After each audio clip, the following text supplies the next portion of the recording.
Make them wait.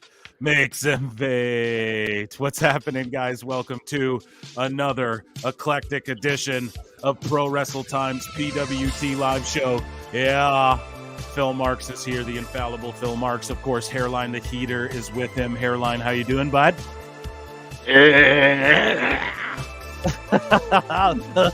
As Jericho would say, wow, come on. Yeah, what is it? Oh, damn it. Yeah, that's right. Hold on, redo it. Wow. Singer! My enemy. Sorry, guys. You guys did not tune in to hear us sing. You heard us. You tuned in to hear us talk shit and get a little buzz on and be silly. How you guys doing? I tried not to swear in the first 10 minutes. That's an epic fail, dummy. Yeah. We're starting off with a bunch of people here already watching the live show. So what's happening, guys? Saturday night, and I like the way you move. That's the vibes, I guess. Saturday night, PWT Live Show. Phil Marks, Hairline's here, and as you can see below, check out the Patreon. I'm completely redoing that. I should actually take that out of there. YouTube.com/ProWrestleTimes. We're almost at 400 subs on there. If you like everything in live form, or if you want to catch the replay of the live shows, you head over there. Sorry if I sound a little bubbly, but it's how it's got to be in the intro. And then also the clips channel, man. Every clip we're dropping, 2K, 1K, 3K, whatever. Even if it's 500, even if we get 10 views, we love it. We thought we would only get 10 views by now. So what? Thank you all so much for checking out. The clips are blowing up. Everything's blowing up. Of course, we're here to do what we do. We're going to clown on Marks. Hairline's currently wrapping up watching Smackdown finally. You can probably hear Corey Graves in the background. White Barrett. UFC, I think, is tonight as well. You know, Phil likes his real. No, I don't like that shoot fight stuff. I think you can't really control what. Look at Nagano. He went out in the first round against Joshua. Hey. I thought, fuck. I thought Dana and the cheap seats. Yeah, we're definitely getting demonetized. No Vince in the first 10 minutes. I got a letter from YouTube. No, I'm just joking. And yeah, I don't know. We might have some of our friends from the IWC tune in. You guys already know. I send the invites out. You know the usual faces who've been on the pod, and Marv might pop in. You guys, you know that. He's our good buddy, our good close monster friend. And also, just to plug his shit, he's got a live show coming up on Tuesday, which your boy Phil Marks will be on. Hairline will be on in the future. We'll both be on together, I'm sure. But yeah, he's doing his thing Tuesday nights. And yeah, we'll just make sure you're checking out Toon Wrestling as well, because that's our boy. So we got to show him love. Man, there's 21 of you guys in here already. It's super awesome, man. Absolute air horn and round of applause for everybody in the chat and everybody tuning in. We will be reading chats. Don't worry, guys. I see some super stickers in there. We see some members. My word. The PWT universe is growing. Sorry, I'm going to throw my voice out in the first 5 minutes doing fucking Vince McMahon. Did we plug everything, dude? I don't even like plugging to these guys. They already know. They already know what's going on. Actually, I have some life insurance that I'd like to talk about. I have your attention. No, I'd like to talk to you about Blue Chew. Stop. Just kidding, but Blue Chew, reach out, dude. We'll work something out. But guys, we're so happy you're here. Conrad, of course, yeah, Conrad, what's up? Hook it up, dude. I'm trying to save. So, of course, we're going to talk about Meltzer. We're going to talk about, like I said, there might be some wrestling on in the background. Isn't Collision tonight? Is that a thing, or did they cancel it? I think they canceled it for this night because they were doing they're in Canada or whatever. So they just combined Rampage and Dynamite, which we're going to talk about. We're actually going to review wrestling. So you guys are going to hear how we do it. Fuck it, we'll do it live. No, the pod is how we do it, you know? So yeah, we're going to review. Kind of what we're doing, though. Yeah, you know, like a live PWT. Like the edited show is just more. Sometimes we'll edit like if I got to get up and take a piss. Well, on the live show, you're just gonna listen to groovy tunes while I go and do that, or listen to Hairline read chats. On the, that's all it is on the recorded show. It's the exact same thing. We just edit out. Like if I take a big a toke, and don't forget, guys, we encourage sobriety, but we encourage the opposite of that as well. As long as you're being responsible. Just kidding. Do you, man. Hypothetically, yeah. But yeah, and then on the live show, if I got to take a leak, you just got to listen to Groovy Tunes or listen to Hairline Rechat on the recorded show. We just edit that out, let's say, or whatever. Because, yeah. Anyways, though, you guys already know that you're not here to listen to us divulge on behind the curtain. You want to hear us talk about wrestling. We're gonna review Raw. So let me pull up Bleacher Report. We're gonna review. We can talk a little bit about NXT. We don't have to dive deep, and we're going to talk about Dynamite. We're going to review it. And then we're also at the same time going to then jump into the news, the hot news, but we're going to do it backwards this show because we want to get to the reviews because we wanted to do it last show, but we had a tight hour with Marv there, and Marv hopped in last minute to talk about the Brooks Jensen stuff. So if you guys haven't, go to Pro Wrestle Clips and check out the video we did with Brooks Jensen. There's some juice in there. The title, you guys might be like, who? But it's Bull Buchanan's son. He wore an Ole Anderson t-shirt on NXT. Everyone went after him to try and cancel him. Well, the irony in that is that he went after Marv the Monster, who sort of sicked. Well, Marv describes it as sicking the cancel pigs on him. I don't know if it was. I don't know if he just tweeted it out or sicked it out. I didn't actually see the whole interaction. It was news to me when Marv initially ever brought that to my attention. But either way, so he defended Brooks though. Marv actually defended Brooks on this one, even though Brooks hated on him when Ava Raine cut that bad promo. Pebbles. Yeah, and Marv said she had no charisma, and I was just sitting there like, dude, that's what everyone says about her. So it's crazy they gave him shit for that. But I digress. Go check that out at Pro Wrestle Clips on YouTube. You'll see I clipped that little chunk out. It's 6 or 7 minutes long, I think. But anyways, Hairline, why don't you talk to let's read some chats, and then we'll get into Bleacher Report stuff. Yeah, great. Yeah, so we ready here. Listeners. New member, Mark A. Hicks, too. Welcome. Thank you for becoming a member. We appreciate you very much. Guys, if you take the time... the new soundboard. Pardon me? Hit him with the new soundboard. What's the new sound? Oh, yeah. Hairline's like, dude, I sent you fucking sounds. Use them. I'm like, oh, yeah. Bruv. Bruv, you're a bruv. You know what I mean? I don't know what to tell you. Here we go. All right. Shout out Mark A. Hicks. Guys, if I can have your attention for a second, you go to the link below if you want to become a member. And what the member is you get all these really cool loyalty badges that let me share the screen. I'm jumping the shark here, as the Fonzarelli would say. So if you check it out here, fuck yeah, you guys see that, a jobber, superstar, tribal chief. I'm going to kind of rework these guys. So sorry if you don't get early videos yet, but that will be the red bar exposing Logan Paul video I did. We're going to EFAP that later. And that video is you'll get access to that stuff early and some of the clips, but I'm just sort of reworking it. But what you do get for sure is you're first in the know. There's member only posts that are coming. And also you get your chats shown on the screen, and we'll absolutely, if you super chat, super sticker, become a member. If you're a patron member, we'll absolutely read your shit on the screen and show it. We can't promise we'll get to everyone else's chats though. But we do. You guys know how this goes, but there are some cool perks. So just consider it's 99 fucking cents to be a jobber, and you're okay. So you get all these cool little badges and stickers I made. You get these emojis. Here's the crying AEW guy. Here's the E-drone. Here's the neckbeard screaming. And then you get all these cool, whatever loyalty badges or whatever they call. I don't know. It's all kind of weird, but hey man, it's what we got to do. And I kind of like this. We have the YouTube vibe going. And yeah, I really enjoy it. And I really appreciate all of you just tuning in. And if you just want to support for free, if you can't do that, please chat, because we might read it. We might still get to it. And also just hit the like, hit the subscribe, leave a comment, tell somebody, share it, all the simple things. You guys already know what to do. And it just helps us. Okay, hold on. Here's the very first problem. We have 27 people watching, but only 4 likes on the video. Okay, let me refresh that. So 26 people watching. Yeah. So we're going to need to get the likes up to at least 20 likes. If there's 26 people watching, we need at least 20 likes. Or else or else some bad shit, or else I'm gonna punish you. Yeah, I'll ruin you. No, it's kidding. But you guys know what's up. Just get us up to 20. Get us up to 15. Get us up to at least 15. And I don't know. I might have some dirt that we can drop. But Mark A. Hicks, welcome.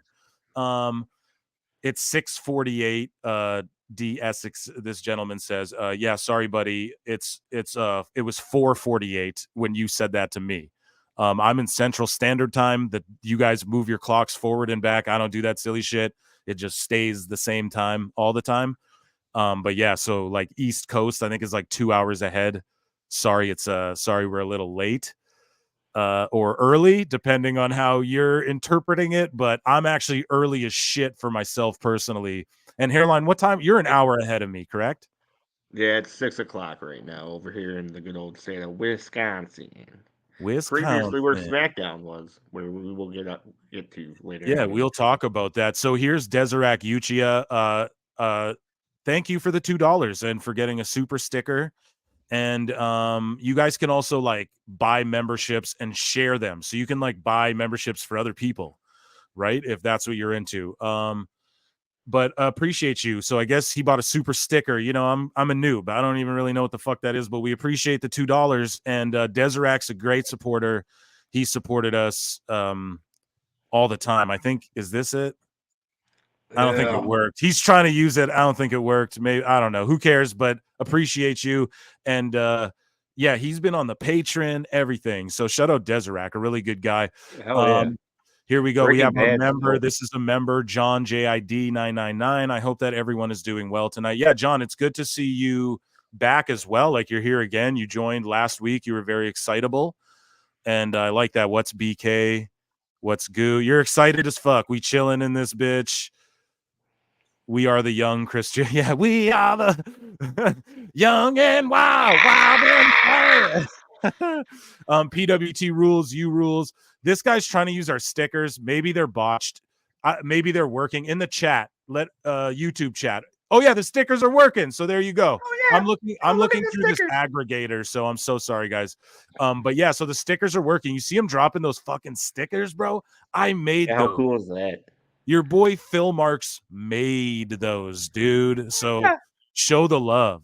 You know what I mean? Look at 17 likes. There's 31 people watching. At least 20 likes, folks. 20. At least 20. And then we'll start reviewing shit and EFAPing some stuff. Shout out Will Ospreay for being able to take a joke. Absolutely. Shut him out. Like the stream up, y'all. Yes, thank you. Acknowledge the like button. Acknowledge it. Oh, shit. We got a super chat. $5. We got to play some noise here. A round of applause. A new one? Yeah, he wants a new one. What am I supposed to hit? Oh, no, you got it. This is great. It's great. It's really great. Thank you so much, Kyle Mulkey. A $5 super chat. New sub this week. Who will get their ROI more? WWE with Jade or AEW with Mercedes Moné? And that is a question about return on interest, Hairline. And thank you for the $5, Kyle Mulkey. Really appreciate that. Hairline, who do you think will get the better return on investment? This is sort of like a funny question. Okay. Jade in WWE, who's making her debut in 1 week from yesterday. So 6 days she'll be on SmackDown right before Mania. Rather interesting that they're, bringing her to do this now. All of a sudden, shotgun hot shot booking her. Or do you think Mercedes Moné being, a star, I guess, in AEW, who do you think is going to get the best return on their investment, bud? And then I'll let you know my answer. Well, to keep this simple and short, I just want to say Jade because, with with Mercedes being like the highest paid female wrestler of all time, there's no way Tony's making his money back on that. Jade's now wrestling properly, and she's not gonna ruin her body like Sasha. Sasha's gonna be doing all these stupid dives through the fucking ropes and shit, and that's all I have in a nutshell. Do you think she gets hurt? My worry is that she gets hurt quickly again. Because man. The thing is doing that crazy style. Like, this is the thing with Punk, right? He came back to AEW And he fucking, do you know what I mean, dude? He's banging his goddamn body up doing this like Japanese style, but it's like, bro, not only was he not calloused from not being in the ring for 7 fucking years, but then he's going doing this intense ass style. So Mercedes was like doing WWE style for a long time and got hurt a little bit here and there.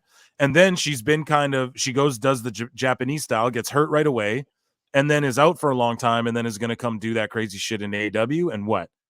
Get hurt again right away? I don't know, man. Like, I'm not praying on that at all. That's like my biggest fear for Mercedes, is that this could all just get derailed. And if she is the highest paid, whatever. But basically, you guys, this is what happened. And the news didn't talk about this enough. Sorry, I don't mean to obsess. Sorry, I'm not trying to obsess over the news, but the news, none of the headlines, none of the dirt sheets, rather, reported on this at all. Or they did, but they just didn't spend time. They didn't discuss this enough, is that Tony Khan said flat out, he thought he would lock Jade in because basically she let the WWE and AEW bid against her. And then she told them, oh, they're giving me more money. Like, this is the amount, da-da-da-da. So then so she got Tony to say, Tony said this in a press conference. I should find the clip, but he said it. He's like, we got to a number that was like the same, like the highest, where like I thought I had her locked in. And then she came back and said that they gave her an even higher number and she was going to go with them. So I gave her a higher number than that. And I thought it was a done deal. But then she told me sorry and she went with them anyways. And so he was shocked by not getting Jade back. Now, I'm just going to explain this to you guys. What happened was Jade was trying to be nice to Tony. She was going to WWE no matter what. It didn't matter how much money he threw at her. She did her time there, and she's now wants to be a superstar household name like Dwayne "The Rock" Johnson. So to answer your question, Kyle Mulkey, and welcome, man. We're so happy to have you here as a new bruv. The return on investments, Jade, I would say already. Like, look at her pop at the Royal Rumble, the pop when her promos play or vignettes play. She's going to be on this SmackDown. Does it pop a rating? Who knows? These are the last 2 SmackDowns before Mania, so you can expect them to pop some ratings, like, regardless, right? And so now is that, I don't know, she's going to make an appearance at Mania during night 1 or night 2, obviously, with how things are going. So do we get a 4 versus 4 Kabuki Warriors versus Jade, Naomi, Bianca, and Bayley on night 1? And then we get Bayley versus Io night 2 or whatever. Like, we could get that, guys, because let's think about it. Jade had that. Probably X-Files. Yeah, I really should, because Jade had that stare down with Io as well, like a week ago or 2. I don't know, man. Just Jade is like the next China, not to make that compare, but she is. Like, she has that stature. She has a look that's so unique and new, and she's fresh and she's malleable. And you know what I mean? And fuck, man, she's a gold mine. She's waiting to explode. Mercedes is more like an experiment for Tony Khan. Hey, she's really popular. Is she going to come over here and make a big bang? I don't know. Hasn't so far. Jade is like, oh, we're going to Jade. They're like, yeah, they're trying to like harness in AEW. They're trying to harness Mercedes' star so it doesn't burn out, so the flames doesn't stop flickering. Whereas Jade is like, they're igniting the flame right now. They're like, oh, we're going to blow this chick up, bro. She's about to be that, she's the face of WWE women's wrestling in the next 5 to 10 years. Believe that, right. So yeah, so that is a long-winded answer to your awesome question. And I really appreciate the $5. Thank you. Member John JID, Rhea and Bianca, blah, blah, blah. Sorry, I'm not even drinking yet. Jesus Christ, let me get into this wine over here. Hairline, read this chat while I get into this. Yeah, the way that young girls who watch wrestling really look up to women's wrestling like Bianca, Rhea, Jade, now in WWE have the opportunity to be more of a role model. Yeah, oh yeah, absolutely, John. I've always said, like, I wasn't a fan of Bianca, but, like, I adored how all the little girls would dress up like her and, like, so exactly, man. Nailed it. We said the same thing about Orange Cassidy, and people were trying to cook me on it.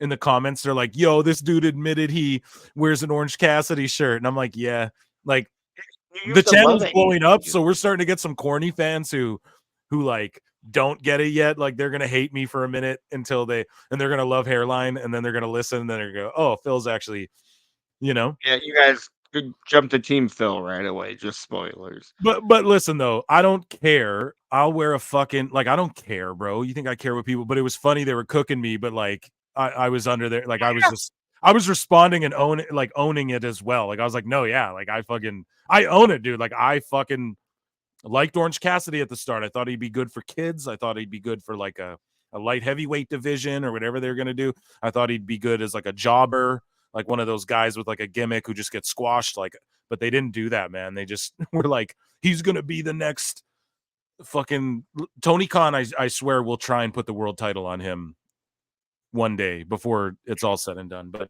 undefeated, undefeated. Longest. Speaking of undefeated, Hairline. Like that. We're going to talk about Goldberg a little later on.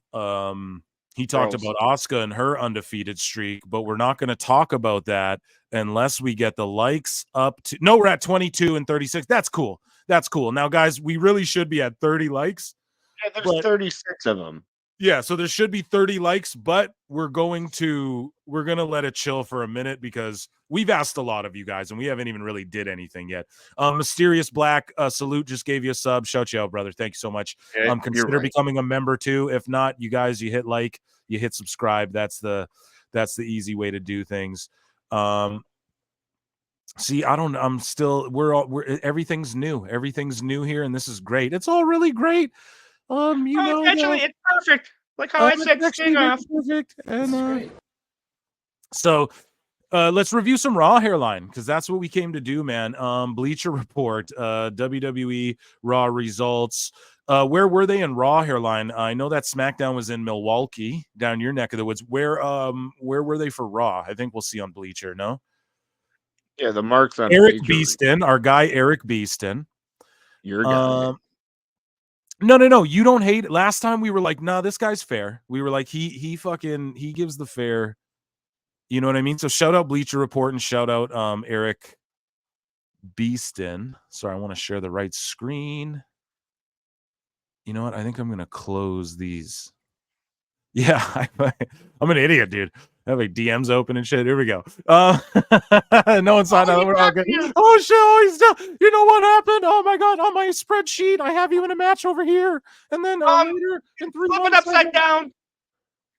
I have you in a match. Yeah, then I flipped it upside down, and then I can't believe that shit, dude. And then I showed it to Mark Maron, a comedian, because he talks to Obama. He's had Obama on his podcast.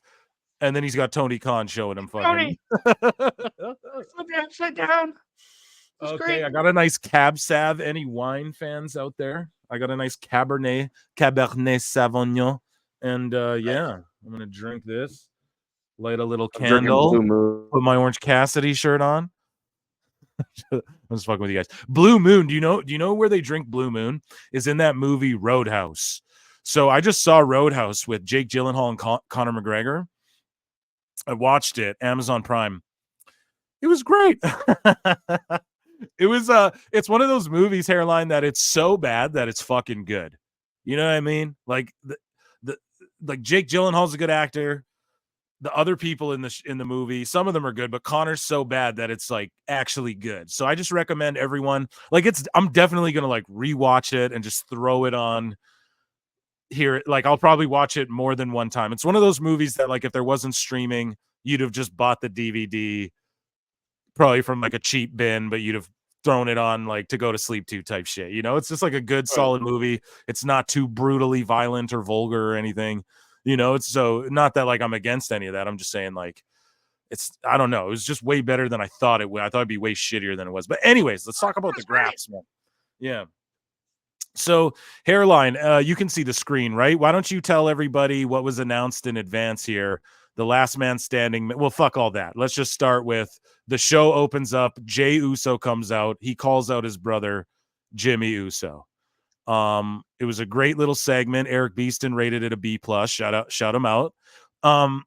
Jay's super over. The no yeet thing's kind of getting over. There's this narrative online of like, oh, they're just trying to shoehorn in this angle of the brothers, and it's like, what, man? We've been building to this since fucking for years, Ever. and on top of that, it's just like, bro, like, what do they want them to do? Oh, I killed our dog. You want them to do a fucking Matt Hardy and Jeff Hardy? Like, what do you want them to do a Kane and Undertaker? Boss, man. Yeah, like, what do you want them to do, man? Like, and they don't include, they're like, oh, Owen and Brett fought at Mania, but they don't include Taker and Undertaker. But in the lore of WWE, we have to include that because like they were brothers. You know, they're the brothers of destruction, Kane and Undertaker. The whole angle at WrestleMania 20, where Undertaker came back and fought Kane, that shit was fucking so good, dude. And Undertaker came back as the dead man. They milked that for like months, man, leading up to Mania. And it was just, that was spectacular growing up for me. But anyways, Hairline, what'd you think about Jey Uso and Jimmy Uso's face off? And what do you think about this match at WrestleMania 40? We lost Hairline. Yeah, no, it was good. I'd agree with a B plus. Not the biggest moment of my career. My dream match will be at WrestleMania 40, me versus you. Yeah, this was the match that was going to happen. Everyone thought Jay would dethrone Roman, but nah. Then we got the DIY versus the Creed brothers. Everyone's hyping the Creed brothers up, bro. I'm not feeling the fucking Creed brothers. I'm not feeling them. I don't know what the fuck it is. I want to play these clips, guys, but I can't. It was real hard for me to edit around that shit last time. Like, you know, WWE were sniping me from different platforms around the world. But anyways, and Hairline, just let me know when you're back, buddy. He might be moving rooms or something.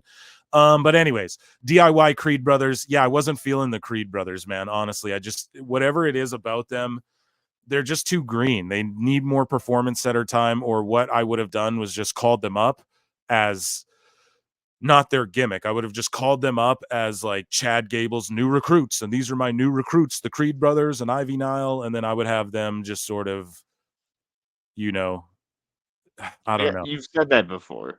Yeah. So I would have just had them like Hairline. What were your thoughts on, you kind of disappeared for a second. What were your thoughts on Jay and Jimmy's promo there? And this match? It was intense, man. It was very, very intense. I saw Rikishi even hyping it up, just talking about how this is like history in the making and whatnot. Did you see the sign that said call Rikishi? Yeah. In the middle of them. Like, what's the odds of that? Oh yeah, no, it was great. It was great. So then the DIY Creed brothers match, though, I'm not feeling Creed brothers. DIY, whatever, don't really care. They're in this ladder match. They're not going to win. This guy graded it an A. I don't think this match was that good. I think that's overhyped. Your thoughts? Yeah, no, it definitely wasn't an A. You know, it was an A when my 62 Commanders wrestled Hook. No, when were they the one-time team of Hook? That was the greatest. Now they're wrestling each other. Smoke them if you got them, folks. Drink them if you got them. Hook. Hook. So, yeah, dude, I don't know. Katana Chance and Kaden Carter took on Indy Hartwell and Candice LeRae. Now, this pissed me off. I like what they're doing with Candice and just snapping out and attacking people, but yeah, it's great. No, but this is why it's not great. Why the fuck is Kaden Carter and Katana Chance losing? They're like the best women's tag team they fucking got, and they're like just getting jobbed out, injury angle, tweaking a knee, getting single legged, and just fucking bro. It's just like they're like 2-time women's tag champs, aren't they? Like how is this the direction you're going in? For all you marks saying we don't fucking trash WWE, dude, this is me trashing it right here. Like, I don't know what the fuck they're thinking. Like, no one cares about Candice LeRae. I'm so sorry. I know Hairline does. Not that you're a nobody, but I just think that whole Candice and Indy, like, why are they even a team? Oh, they were the way in NXT, and then they were all fired, and then they all came back, and then they're just the way. It's like, okay, that's some AEW shit right there. Like, you know what I mean? Tell me why these two are friends even. But yeah, your thoughts on that? The C+, deservedly so. Kaden and Katana should be pushed. I'm enjoying it, man. You're enjoying it, okay. I personally am not feeling the ecstasy tag team, so like I actually disagree with you. Like, I'm okay with them jabbing out. Example here, like, look how they did fucking Isla Dawn and the other spooky girl. Where are they? It should be them and the fucking rave girls feuding over the belts, man. Like, Jesus. Nah. Sorry, I'm pouring some wine here. So, Hairline, the next segment, Cody Rhodes responds to The Rock.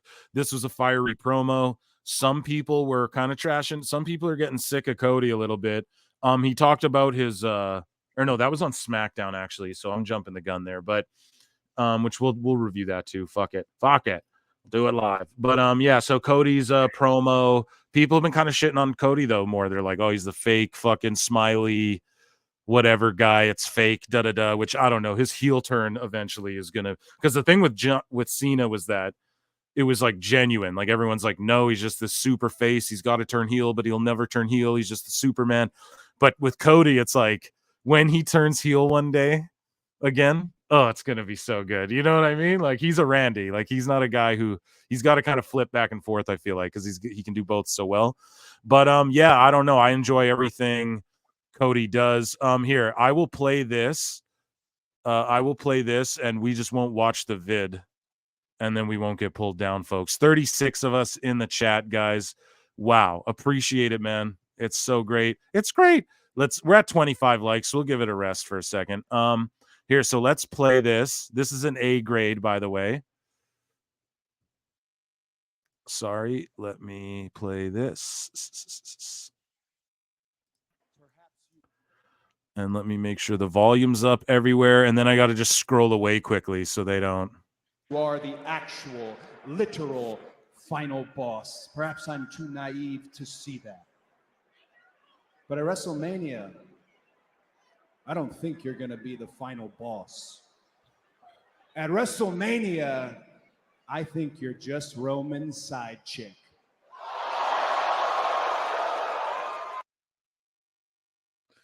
So yeah, dude, Roman side chick. What do you think about that, Hairline? Your thoughts on his promo and his little barbs? Cody's just been like murdering it with all these promos lately, man. He really is the next John Cena. He's the next guy that can take the weight of WWE on his shoulders and run with this. Yeah, you're absolutely right about that. I'm just checking chats for if there's any members or why was Tony Khan on Mark Maron's podcast? Weirdest link up. Yeah, I mean Mark Maron's just he always has weird link ups. I started watching wrestling in the early 2010s. The Usos were my guys. Fuck everybody hating on this feud. I'm glued in for every second. Right on.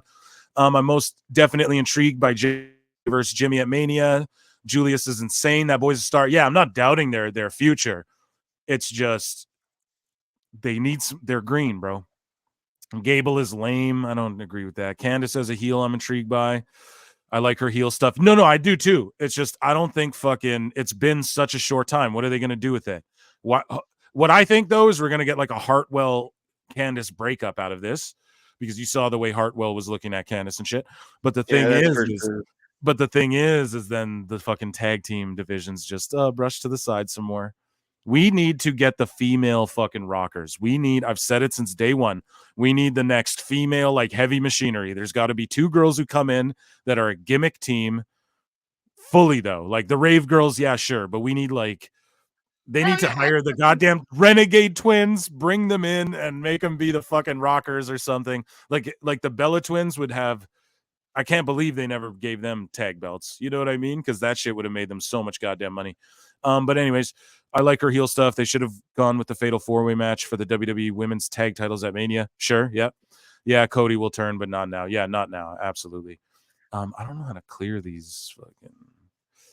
Yeah, sorry, just clearing up some chats, guys, and all that. Appreciate you all so much. So let's continue our review. There's some things happening backstage as well. You know what I mean? Roman Reigns came out for the Cody stuff. They're calling out The Rock. Judgment Day's back there. There's always stuff going on backstage in WWE, of course. Ricochet fought Dominic Mysterio, and he won. It was a C+ with this guy. I don't even really remember it, to be honest, because I'm more focused on what Dom did on SmackDown. Your thoughts on the match? It was a really good match. It was just like your traditional like flippy shit, but Dom was really showing like how he can and just then read the room and take control of the situation.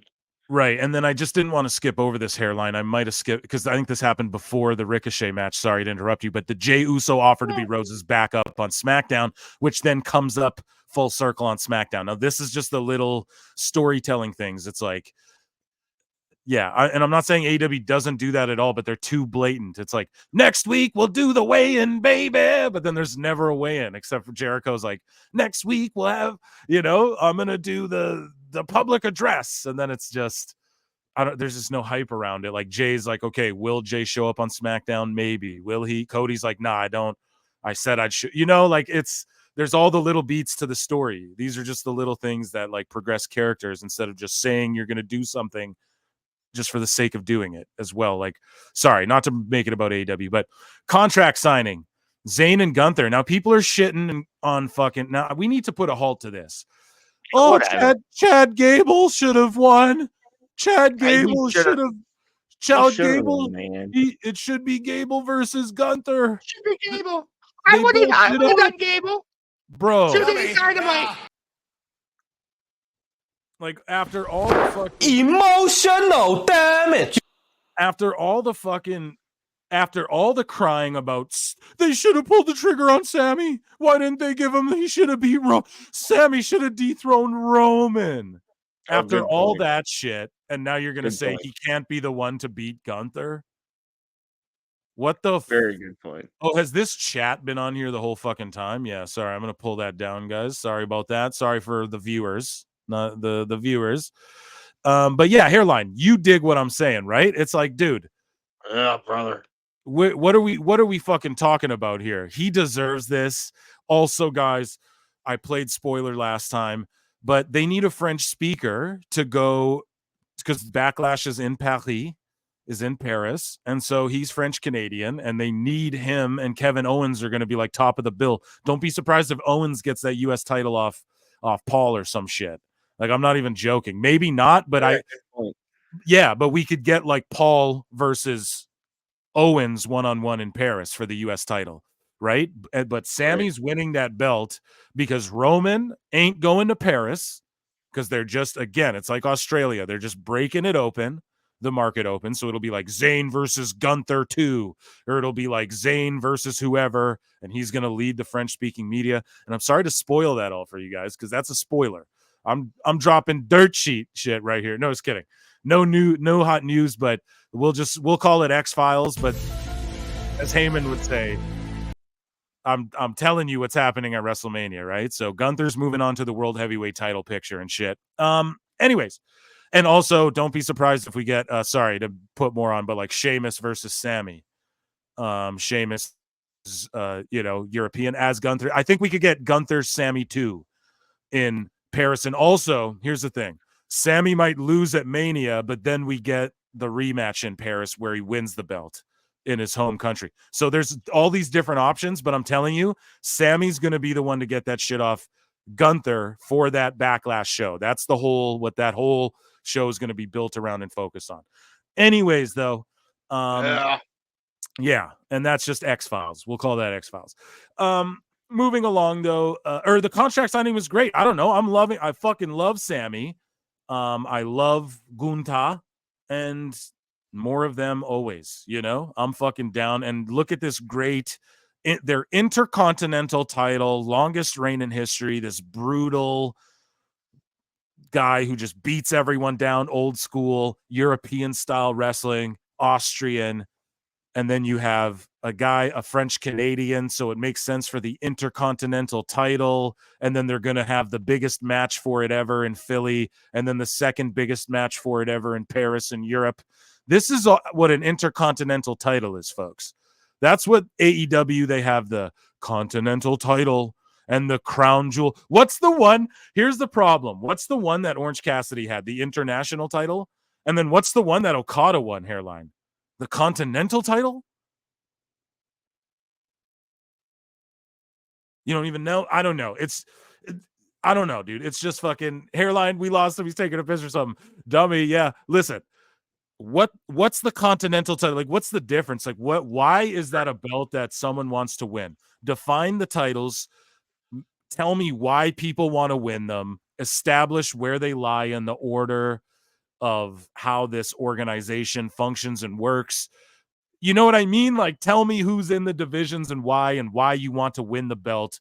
And you do that through like what Gunther's done with it. Not saying every reign has to be long. Like even like the concept in AEW of the TNT title. Oh, it bounced around a lot and anyone could just kind of randomly challenge for it. Okay, great concept. Now execute on that properly. You know, so this Intercontinental title, it went from joke belt that Santino Marella got to now everyone who fights for this. It's super important again. It's like the world heavyweight title. You know, you can fight for it in Paris on Backlash main event. And that's where we're at in wrestling again. The world titles are world titles where they mean some shit, where, at a big event, the world champion shows up. You're all striving to be Roman. You all want that schedule. You all want that glory. What did Roman Reigns say on Pat McAfee? I should play that clip. Roman Reigns said it. I'm the only wrestler where I didn't have to go to Hollywood. Hollywood came to me. Roman Reigns said, bruv, he said, I don't need to go to Hollywood. Hollywood came to me. Roman's the GOAT. You know what I mean, dude? That's all I got to say. And that's what, like, everyone's striving to be that. That's your world champion. Do you guys get it? That's why it works. That's why what WWE's doing works right now. It's crazy. It's very nuanced. It's very subtle. It's just simple things. This is very sports based, actually. You know what I mean? So I'm sorry, but people can be mad when we say that, but WWE's far more sports based, because this is what the UFC would do, bro. They would build it so that when they go to France, they have a French speaker on the main card, and they would have people from they would center it around whoever, Benoit Saint Denis or whoever, Cyril Gane. If they're going to Paris, when they went to Paris, they had Cyril Gane on the main event. Why? Because he's from Paris. Like, hello, you know what I mean? Then you get other French speakers. When they do the Mexico cards, what do? Tons of Mexican fighters, tons of Brazilian and Latin American fighters as well that fill out the card on the other spot. Why? Well, because and people from California and shit. It's like you're I don't know. The fact, this should just be known. I get it. Yeah, I know you get it. I know everyone gets it. Probably who's listening to PWT, because you're the best fucking bro ever. But it's just that, like, the fact that that's what I thought AEW was going to deliver on tenfold. I thought that was going to be their aim. And I thought their house shows were going to be like, they weren't going to do house shows, but what they were going to do is do indie AEW spot shows all over, where maybe, like, I thought they were literally just going to do the indies, but with AEW for house shows, and then just like have a TV show that kind of culminates and wraps up and shows you what's going on. And I thought that was like brilliant. I was like, dude, they could really make a difference in the world. No, of course not. Can't be innovative. But anyways, this Sami Intercontinental Gunther title shit, to me, this is so good. And everyone going, it should have been Gable. Why? Because they built him up for a week or two. That's called. Yeah. It wasn't a week. No, it wasn't a week or two, bro. Okay, but listen though. Okay, I'll be fair. A month or two. But listen, now we're excited. Now, what did Gable say to Sami? You're not able to beat Gunther, bro. And Sami goes, what the fuck does that mean? And now, guess what we get? Gable versus Gunther 2. Sami versus Gable 1, 2, and 3. Gable versus, you know what I'm talking about? Like, Sami deserves this. After everything he did and not getting a world title, the least they could give him is be the guy who beats Gunther's incredible intercontinental title streak in Paris, France, when he's from Montreal. You know what I mean? European and Canadian French a little different, but similar in a lot of ways as well. But I mean, that's to me, cha-ching, cha-ching. That's all I'm thinking about. So sorry, I just blew this shit to death, even though I'm not saying this is the greatest segment in the history. Just this whole premise, and then people going, it should have been Gable. It's like, no, man. It should have been Gable tonight, but in the long run, bro, it will be Gable, and you'll see that. Gable is a Triple H guy. People will see that. Not everyone gets to be world champ like Sami, right? Sami, I don't think he'll ever be world champ, but he'll be a damned intercontinental champ, and he'll have bangers with Gable. Sorry, you go ahead, Hairline. We got 40 people watching. Let's get those likes to 30 while Hairline gives his thoughts on my ramblings there. Oh, yeah. Honestly, I wish it would have been Gable, man. But, I before that was my logic. Okay, my bad. That was my logic prior to hearing you go on about how everyone's being hypocrites, that they were all like, why didn't Sami beat Roman? And it's like, you guys, now here we have Sami about to beat Gunther and you're all crying about it. So it's like, God, fecal. Yeah, dude. So that's but well, why do you want it to be Gable? You feel as though he's the guy. Yeah, well, he's been doing good as a serious wrestler. All the comedy shit's good. And they kind of broke off his little faction off down to NXT and whatnot, competing in this tournament, So it's like sorry, we have someone in the chat calling Ricochet a bald twink. Yo, bro, chill. A bald twink. His lady. Yo, chill. Sorry, Hairline. Let me read some chats because we're 9 minutes. Okay, Deserac, he's gifting memberships. Wow. Deserac Uchiha, he gifted 2 cool. Pro Wrestle Clips memberships. Guys, here, where the fuck? We got to flip over here. We got to give him, we're going to give him some air horns and applause. We should play him some music. Here, you get some special music. While we're talking about everything's a vibe, guys. Don't forget last week we talked about it. We're setting a vibe here. We're setting a pace. Like every great wrestling match. We're setting a pace here tonight, folks. 48 members in, 40 people watching. Please hit that like. And whoever got those memberships from Deserac Uchiha, enjoy them. We hope you enjoy them. Oh, yeah. We're just vibing tonight, folks. It's a vibe. Don't tune out. Stay with us. We're partying all night. Shout out Jane the boy. Shout out Jane the boy. Hairline's with me. He's got a blue moon or two. But listen, Deserac's dishing out memberships here, guys. Well, dishing out memberships, right? Look at that. 2 of them. So whoever those 2 people are, I hope you thank the man, and I hope you enjoy them very, very much. And as we grow, we're growing together, and Deserac's a big part of that, and so are all of you, even if you're a member or not. Just go hit that like. 40 of us watching. We can get 30 likes on there. And yeah, man, we appreciate you guys so much. We're trying to keep up with the chat. This review should be wrapped up, actually, but we're trying to keep up with the chat as well, and we're just wasting time, as the music implies, baby. We're wasting time together tonight, so here we go. Oh, yeah. Dancing in the moonlight, folks. That's what we're doing tonight. Okay. So thank you so much. You're the absolute best. And then we got a motherfucker in here. Sorry. I'm getting so used to this new studio. I'm such a noob when it comes to all the YouTube shit, but we got a guy here, Kyle. Again, they're starred right here. See, there's an easy way to do this. Kyle Mulkey again, $2. Thank you for the $2. Yeah. Is Julia going to AEW or WWE? I think WWE NXT.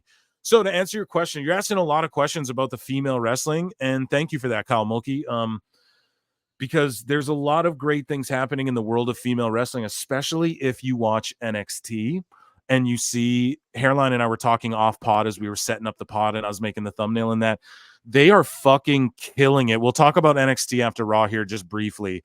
But they're killing it with the character development, and especially their women's division, man. Like, holy, and just the character work everyone's doing. And it's all just been really great. It's really great. But I think she goes, to answer your question, I think she goes to NXT first, and then HBK will just kind of help her hone in that gimmick that she already has. Pardon me.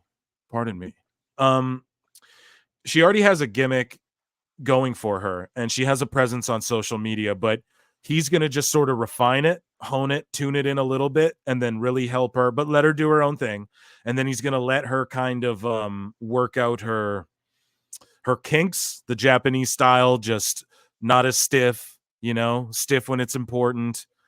Let's get your everything down. She's got to get her entrance down, her timing, all those little things, and then she'll go to main roster quickly. She won't be like chilling in NXT. She'll be there for like a year max, She won't be there forever because she's just got it all over it. And when she goes there, I'm sorry, but Lyra Valkyria, get ready to take the back seat. That's all I got to say. Not to hate on Lyra, but I'm so sorry. 43 of you guys watching. Yeah. Let me look at the likes. There better be at least 30. Guys, we're at 28 likes.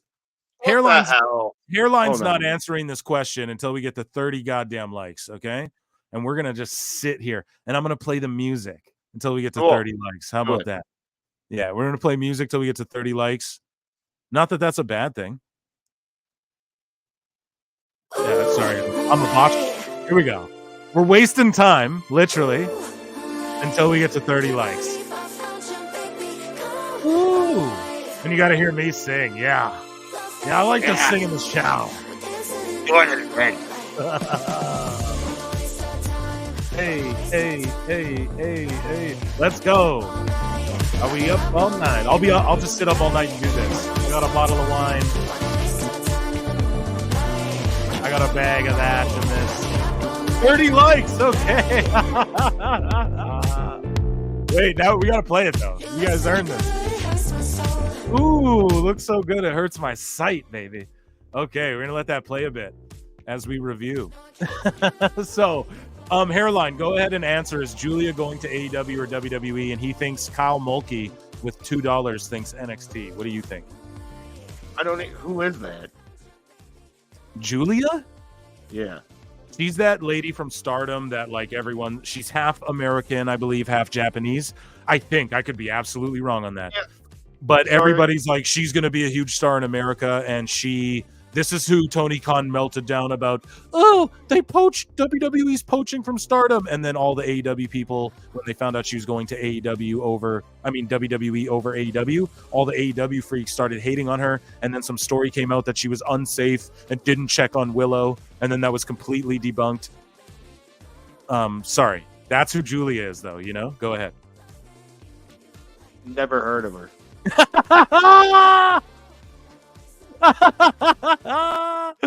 Dude, oh my god, Hairline just fucking setting me straight. Yeah, so okay, he's never heard of her, so sorry, Kyle Mulkey. But thanks for the $2, man, and thank you everybody for tuning in. Thanks for getting us to 30 likes. We appreciate you guys so much. Just going to skim through the chat quickly here. Becky may work as a part-timer. Rollins' current gimmick just sucks and wouldn't be very exciting. I mean, that's subjective. Phil, generally, what do you think? This is a member here. John, Phil, just generally, what do you think is going to be MJF's plan when he comes back to wrestling? He's had a long time to sit down and come. He's going to go to AEW and do more of the same, bruv. That's all it is. Gable is great, but WWE's fumbled him so hard. I disagree. I don't think Sami should be Gunther, even though we have a lot of sympathy for Sami. He ain't as hot as Gunther. I think Sami and KO are both losing at Mania, and they'll team up again to head. No, they're not going to team up. I don't mean to play spoiler here. I'm telling you, X-Files. Yeah, but I'm telling you, Jess. Sorry. Yeah, I'll show it. But no, I'm telling you, bro, what's happening. So just so you know, I'm telling you. And when you see the dirt sheets, I'll start talking about it. Remember, you heard her here first. WWE doesn't need to spend millions when they can spend a few years developing talent. Exactly. They'll work with someone who might not get it and help them learn how to get better now, rather than throw cash at a star is what you're getting at. Yes, I absolutely agree. Future new album is fire. Future's new album. We got to bump that, Hairline. I got to play that. God damn. I didn't actually. I'm with Hairline. I've seen her name in. Robbie C in the chat. What's up, Robbie C? You made it, dude. You said you'd be a little late. You're here. I'm with Hairline. I've seen her name in comments, but have no idea who he is. Google it. And then we have Jesse O'Brien. The new Future album is Vibe. Future's one of my all-time, just so you guys know, personally. And people are like, oh, how do you live? You guys know what kind of music I'm in. I play 80s, early 90s. I'm into that I'm into Martica and that kind of shit. But Future to me is I just enjoy his shit, man. He's a vibe. It's all about a vibe, guys. We talk evening, fellas. Evening, Robbie C. But yeah, let's keep reviewing Raw. Let's get through this, Hairline. So an A for this Gunther Sami shit. what did you think? Did you give your thoughts on the Sami Gunther shit, though? I think we just babbled about it and got sidetracked.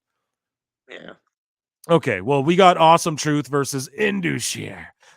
Where's the Great Khali and Jinder Mahal? No, but Indusheer, dude, shut up, fucking Indusheer back. But then they lose to Awesome Truth. We knew that was going to happen. Hairline, your thoughts? Like, I like the backstage interaction they had where, like, R-Truth was all like, man, whoever has to wrestle them. Woo! And Miz was just like, fuck. I don't know, man. R-Truth is firing on all cylinders right now. He's over as fuck. And the Miz has done a lot of work for the company. So, like, I don't, and like, so as far as like Indusheer here, too, it's like, it's good for them to work with these, like, ring veterans, you know? Yep. No, I definitely dig what you're saying. Just tweeting out the live link. So everyone can tune into the live show again. The live show is crazy tonight. That's absolutely for certain. And I'm just gonna post that. But Hairline, yeah. No, I agree with you, man. And so we have some members here membering stuff that I want to keep up on. Future's new. Okay, I would bump that Future song when I'd show up to work on an Addy and a Yerk. Yeah. Oh my good God, dude. Oh my gracious. That is some funny shit. All right, so Seth Rollins, Drew McIntyre's promo. We might. I'm in my head. I'm like, how do I play Future and get away with it on YouTube tonight? Do I just take the hit? We might have to just play the album. I'm just joking. But Seth Rollins and Drew McIntyre promo. I thought this was good shit. A lot of people were like, "Oh, that was weak and repetitive," but I don't know, man. I think it's obviously Drew McIntyre's time. So, your thoughts, Hairline? It was really great, and like, I wish it would have been on Dynamite this week. No, okay. Honestly, man.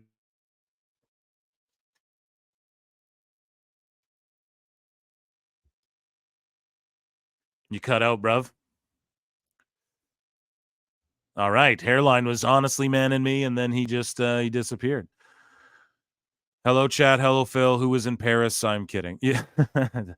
I don't remember the name of the song, but it goes, I'm tweaking, I'm geeking, I'm tweaking, I'm geeking. I can't save no Joe. Yeah, you know, Future's he's got a lot of bangers, man. Honest to God. Not to make it about Future again, but yeah, we lost Hairline. He's like, honestly, and then just boom, gone. So the New Day versus Alpha Academy. We're in different countries, folks. That'll happen time to time.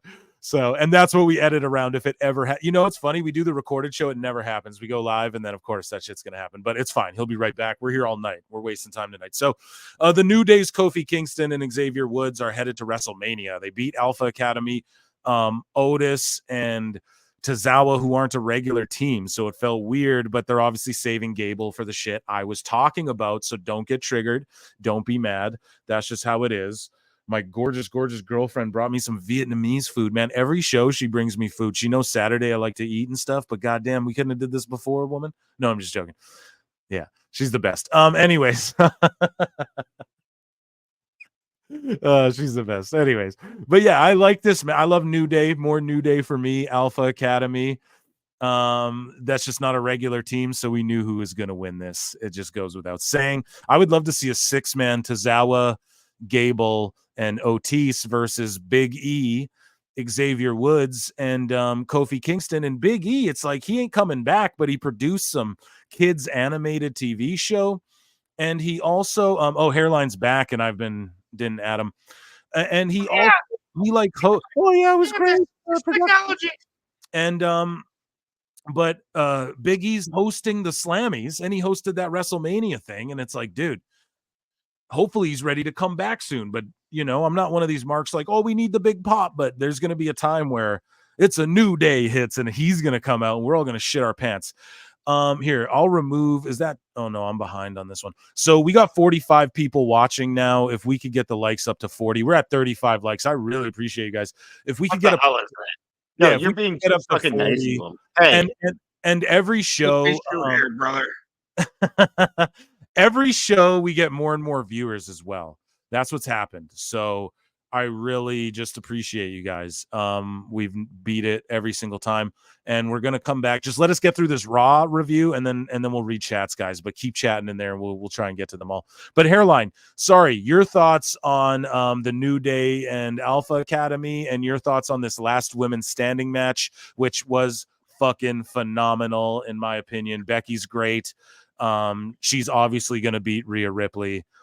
Just the way they're building her is like this fucking destroyer. And then you got Nia Jax, who was, I don't know, selling really great. And she came in, destroyed everyone, then got beat by the two biggest stars leading up to WrestleMania.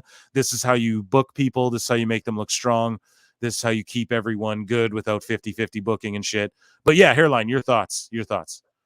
Man, I just like, I can't believe Becky would go to like such lengths and destroy her body so brutally this close before her WrestleMania match, you know?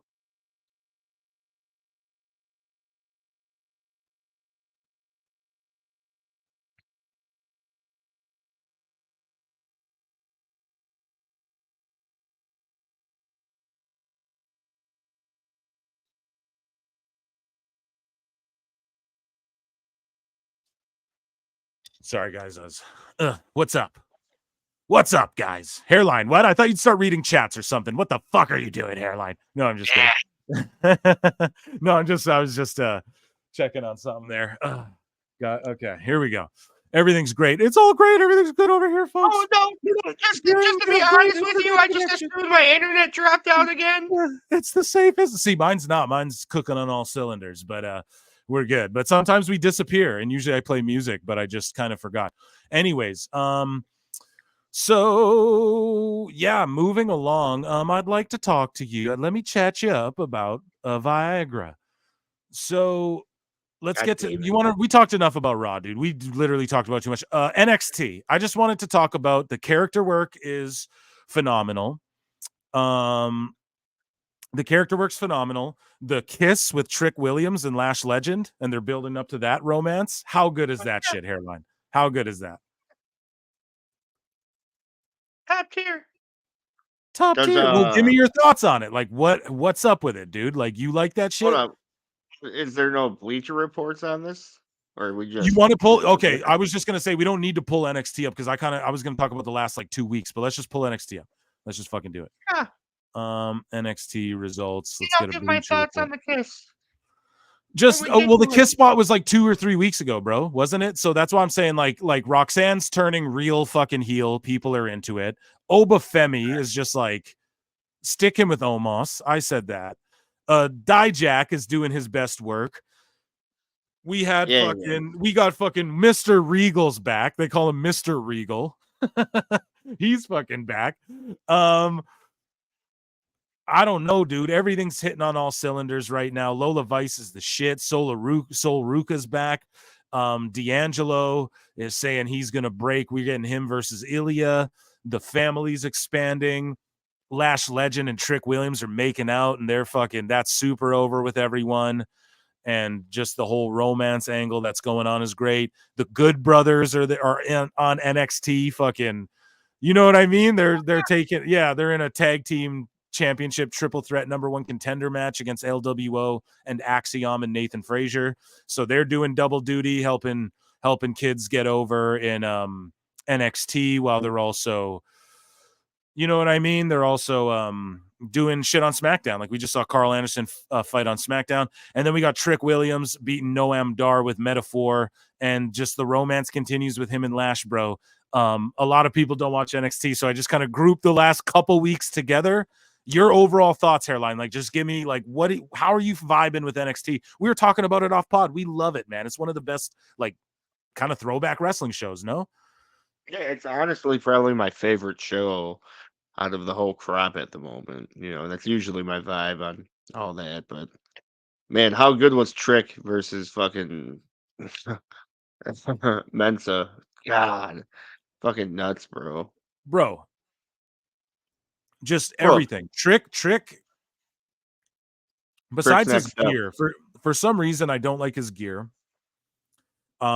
Which is such a little nitpicky. I'm such an aesthetic mark, though. You know that about me. But other than that, like It's almost like if he could just wrestle in what he wears to the ring, but I hate when guys do that too. Like when he just comes out to cut a promo, because his clothes and everything's he dope, looks better. Yeah, he looks better like that. But like when he had that more boxer, like Grayson Waller type shit, Grayson Waller kind of just jacked his, because he would wear like the boxer trunks and shit, and that I kind of feel that look a little bit more, just a little more real. But but anyways, man, Trick is he's gonna be such a fucking huge star, and he is in this little. Is him and Lash Legend like dating for real? Is that like a real thing?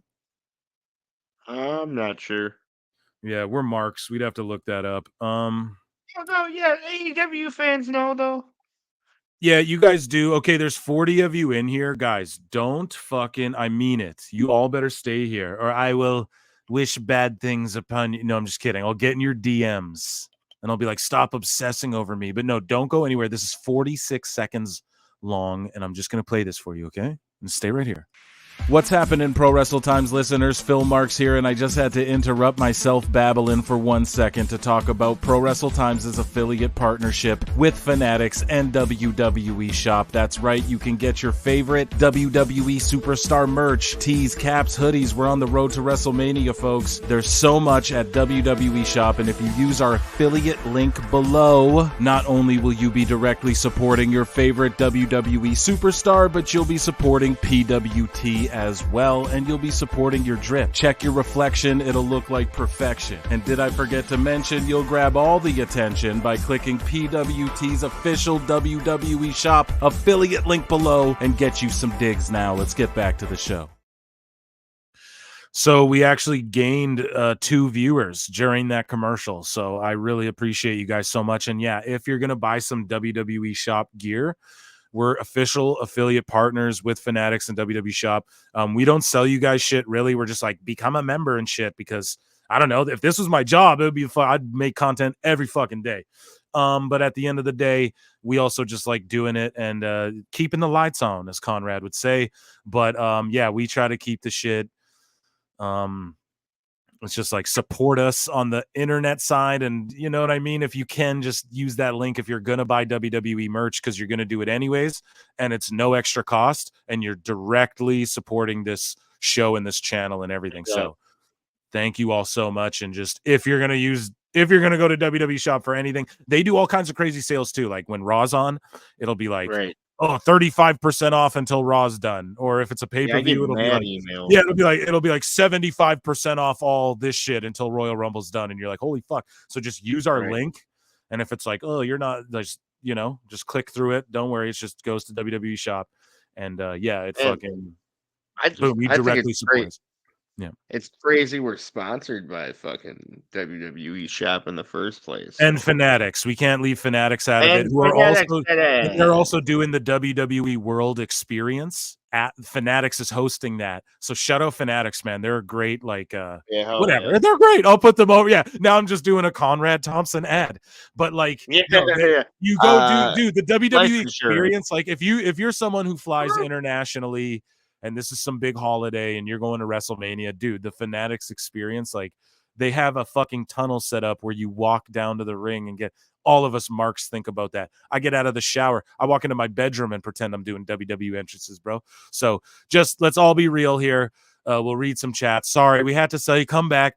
We lost a few viewers because I was selling you guys car insurance. Now, if you go to savewithconrad.com, no, it's, okay, we're doing the damn thing.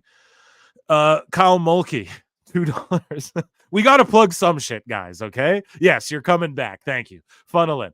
Kyle Mulkey for $2. Thanks, bro. You keep super chatting. We appreciate it. I'm going to play you some music here, give you a little air horn. Aleister Black deserves better. Get out of AEW. Yeah, couldn't have said.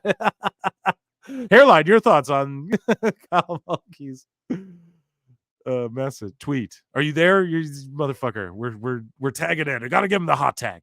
Hairline will come back in. He's coming right back in. Don't worry, folks. Aleister deserves better. Get out of AEW. I agree, that whole faction, because that faction's good. Even Brody King, I like that dude. WWE would do good shit with him. But yeah, he I don't know. It's funny how people go, oh, he needs to get booked in a match. Oh, it's been this long since his first singles match, and then Tony Khan gives him a singles. Like, come on. We see what's happening. It's all good. Oh, I was listening to the fans. I love to listen to my fans. It's very great. Yeah, super great. It's perfect. Yeah. Okay, Hairline's back here. And yeah, so thank you, Kyle Mulkey, for $2. Guys, memberships, yeah, super chats, they'll for surely get shown on screen, just so you guys know. We're gonna rip through here. I'm just gonna read some of these chats really quick, Hairline, then we're gonna get into Dynamite, and then I want to get into other shit. I thought we'd be done reviewing by now, but we're just having a great time, baby. I'm having a great time, Hairline. How about you? How's it? It's going fucking excellent. How's your wine? Dude, it is delicious. Yeah, it's just a nice cab sav, and I'm chilling. You guys know I like the sauce. No, I drink once a week, literally, and I just save it for this now. It's awesome. It like became my excuse to be like, yeah, I'm just gonna fucking pop a little bottle. So if I fly off the handle, it's because of you guys. No, just kidding. I'm a seasoned drinker. In my day, okay. Yeah, I'm a very I like beer and things. You know, I've drank. I enjoy a libation or two, for sure, for certainly. Hairline knows that. We've been friends for like a decade, bro. You know, I like the sauce, as they say. But yeah, Future's new. Okay, I went way back. We're talking about Future again, not again. Everyone's like, oh, not again. Lexus King has the potential to be the top heel of NXT by our member Jimmy B. What up, Jimmy B? Dude, yeah, he's gonna be him versus Ricky Starks in the next 3 years in NXT. Johnny JID, Lexus King just keeps on getting better and better. Oba Femi is fire. Oba Femi is. Wait till they put him with Omos, dude. We got people saying, "Woo! If you leave, Phil will send you D pics and like the stream." I would never. No, don't. I would never send D pics. I've never sent a D pic in my life, and as a matter of fact, unless you leave the stream. Yeah. Leave the stream, unless you unless you leave the stream. You want to see the first one? Leave this. No. Yeah, the streams go up, the views start going up. Yeah. If Trick Lash ain't dating for real, then I like how G Coalition brother made it too, and he said he might not make it till later, and he's here.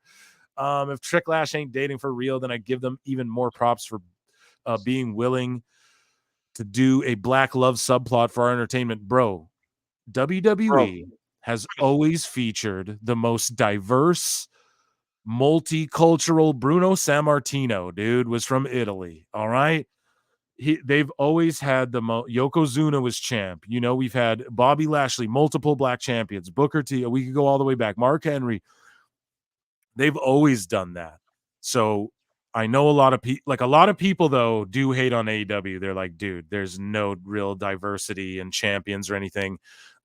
Which is an issue for some people. Now, me, I don't even really honestly think about shit like that. I gotta be totally honest. Like, I'm always just thinking of like what story's the best and who's the best.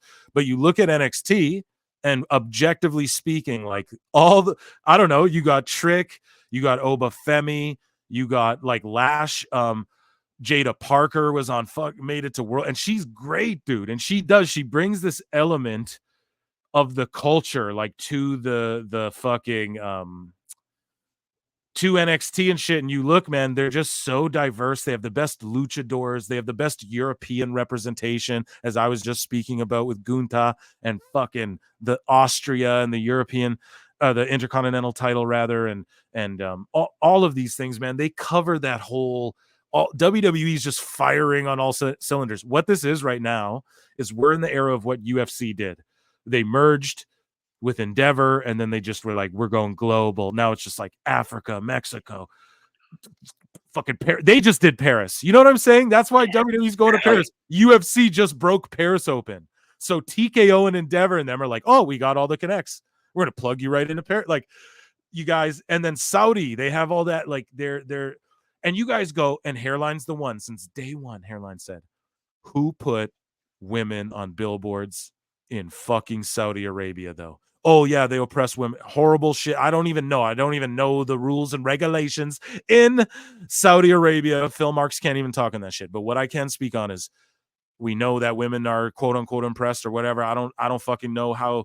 I don't know.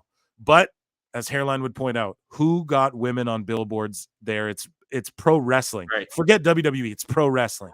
It's doing that shit. Wrestling. And even MMA is opening that door. And now I'm not saying like, yeah, let's all turn into degenerates. But in Saudi Arabia, they're like, they're making laws like, oh, you can buy liquor now and stuff. You know, like they're starting to open up fucking. All I'm saying is if I don't know if it's progressive, I don't know if it's regressive, I don't know if it's politically correct, I don't know, but all I'm saying is wrestling and UFC and TKO and Endeavor and all these people are really like impacting the global sphere of things, especially with just pro wrestling. It's just crazy that pro wrestling's always been on the forefront, even of other sports, of the pay-per-view business, the weekly television show business, the going to Netflix streaming Raw business, Saudi Arabia business. Say what you will. They did it before golf and all that shit. It's just WWE particularly, but pro wrestling just in general has just, I don't know, man, the way it's just impacted, or pardon me, maybe the other way around. Pro wrestling in general, but WWE more specifically, has just impacted the world in ways that, I don't know, man, is incredible to me. Hairline gets what I'm talking about, but yeah, people throw the lack of diversity thing at AEW. I don't even think about shit like it. Got to be totally. I'm not even thinking that when I'm watching the show, but people bring that stuff up enough to where it must be like valid. Like I'm not saying like, oh, that's not, but it's because like objectively, I guess, yeah, you know, like you want, I mean, you want diversity, more people like your shit then. And maybe that's or I wouldn't say maybe, I'd say that this is probably why, and Hairline would probably agree to this, like why WWE is just blowing up on this fucking level. Do you know what I'm saying? Like a global fucking level. They have people who look like everyone on every show, if you think about it. And women, like look at what Shawn Michaels done with women. No one can say women, like women are at the highest level they've ever been in wrestling. And it's because of Triple H and Shawn Michaels. I don't care what anyone has to say, because you look at AEW, and I'm sorry, man, does their women's roster, oh, then, yeah, it stacks up. One of the most stacked women's roster. Okay, but match for match, move for move, draw for draw, ticket for ticket. You know, Hairline, does anyone in AEW's women's division stack up to WWE's? Honestly. Future talent, legends, anything. Doesn't even touch it. Doesn't even come close. Hairline will pop back in again. I think he's fucking Hairline's like under a fucking stairwell like Harry Potter. What's going on? Why are we disconnecting, bro? This never happens. We got 43 of you guys in here. Thank you so much. We're ranting and raving about women's wrestling and diversity. Hopefully you guys like that. Some people get triggered when you talk about topics, but I'm just giving my honest opinion. We got someone in the chat going, Roman will screw Rock, hopefully. Just kidding. Who knows? Wherever they go with it's great. Heyman will side with The Rock at night 2. That could work. Roman brings out Tama Tonga and Jacob Fatu. Bloodline Civil War. Let's fucking go. Night after Mania. Let's fucking go. Iron Sheik. Aaron A. Hicks is in the chat. Ladies and gentlemen, Aaron A. Hicks is in the chat. Aaron A. Hicks too. Iron Sheik. Oh, Iron Sheik. Yeah. Brother, you give me a ride right now in Pax. Yeah, brother, I smoke it if you got that. Fuck that jabroni Hulk Hogan. Is that a good one here? I gotta listen. I haven't listened to Sheik in a minute. I gotta refine my Sheik, but fuck that jabroni. I break his back. There you go. Yeah, if you pack the ball, I smoke. If you pack that ball, I smoke, brother. Give me a ride real quick. I don't know. I can't do a good Sheik. Is that a good Sheik or what? Chat will let me know. Obafemi up next. Everybody is a champ in AEW. Yeah, Lexus King, yes. Kurt Angle and sorry, we have a very special here. I'm so sorry, Kyle Mulkey with a $5 super chat. My word. Oh my goodness. Oh my goodness. A $5 super chat. I gotta just play the theme. We're gonna get fucking pulled. I'm gonna play that music too much. Jane the Boy's dope, but I don't know if they're down if I just play their shit constantly on every stream. Oh, this is the OG theme. Yeah, I was going to play this one. It doesn't matter. You got music. You get some air horns. You get air horns. You get an epic bruv. You get a round of applause. Thank you for the $5 super chat. He says, Kyle Mulkey pays us $5 to say, bro, you're wrong. WWE isn't going global. AEW is. AEW is the only place you can go to go global. According to Mercedes Moné. He's not wrong. No, I know. It's just so funny, dude. He gave us $5 to just roast Mercedes. Like, you're savage, bro. You're savage. Kyle's the goat. CEO That's funny. Yeah, dude, you're a CEO of PWT. That shit is hilarious. That shit is hilarious. I agree with Phil on that take. Thank you. I'm just babbling, bro. I'm drinking wine babbling. Thank you, though. Curvin Abreu, Britt Baker, Athena. Yeah, Athena's the best. Guess what? Guess what they did when Athena came to AEW, got over on the main roster on her own. They put her on Dark and Elevation. Then what did she do? She got over on Dark and Elevation. Then what did she do? Or she got over, pardon me, on Dark and Elevation. Then what did they do? I'm saying, what did she do? What did they do? They sent her to Ring of fucking Honor. They sent her to Ring of fucking Honor. And now she's just there, floundering as a super over. And then she got over again, women's champion. What are they doing? He's got some weird. Tony signed these guys to do. I don't want to compare to this, but okay. Well, Hairline, because Hairline knows I like to watch what I say. I'm a polite Canadian. The chat knows we're all crybabies in the chat, and we're overly polite unless it's hockey, bud. Oh yeah, bud. And we have a fucking pure 6 brawl, bud. But Hairline, Athena, like, what am I trying to say about WCW and AEW? Like, is she the tugboat? What's a good fucking reference here? Like, she's a great worker. I'm not voicing off on this one. Athena's a great worker who gets over as fuck, but for some reason they're just like, you're wrestling doink. I don't know, dude. They just have her in Ring of Honor fun doing nothing. Like, you could put her on the main roster. Her and Tony Storm would have a great program. Anyone would with her, but oh man, it's just crazy. You guys want to hear us review Dynamite? In the chat, let us know. Do you guys want to hear us review Dynamite? I'm sure you do. We're trying to read the chat. We're just rocking out. Bianca is in every freaking Walmart. Yeah, you're right. And Xavier Park, man, shout you out. Thanks for coming to kick it, bro. It's great to see you in here all the time. You're always rocking with us. Women's wrestlers don't draw. Well, they can. He meant calling him out for being racist. Sorry, guys. Becca, Rhea are bigger stars than 90% of the men, but women don't draw, apparently. Jess, chill in the chat. Like, we don't got to be crazy. He's just stating his opinion. If he be's gross to you, then be gross back to him. And I can't see the whole chat. I can't possibly keep up with it all. But guys, here's the rule of thumb for me. I don't be gross till someone be's gross to me. We'll just have a standard, solid conversation. It's all good until if you start being gross. So Jess, you're a good person and we love you. Thank you for being in the chat. Fucking don't be gross though, doing the women don't draw apparently with that shit. Or I guess maybe you're just saying it overall and you're not directing it at any one particular person in the chat. But yeah, we don't need to be fucking whack because we know that women can draw here. And if you don't, you got to figure that out. And the chat will explain it to you in a very gentlemanly and polite way. We're gentlemen here. Isn't that right, Hairline? Even though Hairline's picture is literally of Ermel's hairline. Emerald. Which is the ultimate Emerald. I always say his name wrong. Sorry, dude. You're going to roast me for that? Do I talk weird? Oh, you're Canadian. It's okay. And then this guy's going, both of you guys afraid to show your face? Dude, that's not true. It's on Twitter. People show them. We just don't care. It's just like I'm fucking, you want to look at my fucking ugly mug while I'm talking about wrestling? Like I'm smoking and drinking and shit. I don't know what YouTube's down with. Fucking chilling here. Podcast, listen, you guys, the podcast isn't about Hairline and Phil. The podcast is about wrestling. You know? Yeah, exactly, bro. This is why the show works, because we said it from the start. We're like, dude, podcasting originated as fucking radio. That's what all these marks don't understand. All these fucking LA random podcasts, they're all just like, we gotta be in a hotel room and we gotta fucking we need a new studio. I always roast Brennan Schaub because I'm in the fucking homeless cats fighter in the kids subreddit. Any homeless cats out there, what's up? But like, he's always like changing his studio. It's like, dude, that's not gonna make your show better and get you more views. You got to talk about good shit. So that's what it is, bro. It's out there. Like, you know what I mean? It's not a big no one's scared, bro. I ain't scared of you motherfuckers. I ain't scared of you motherfuckers. Real talk. Show the face right now. No one said that. Send me the link.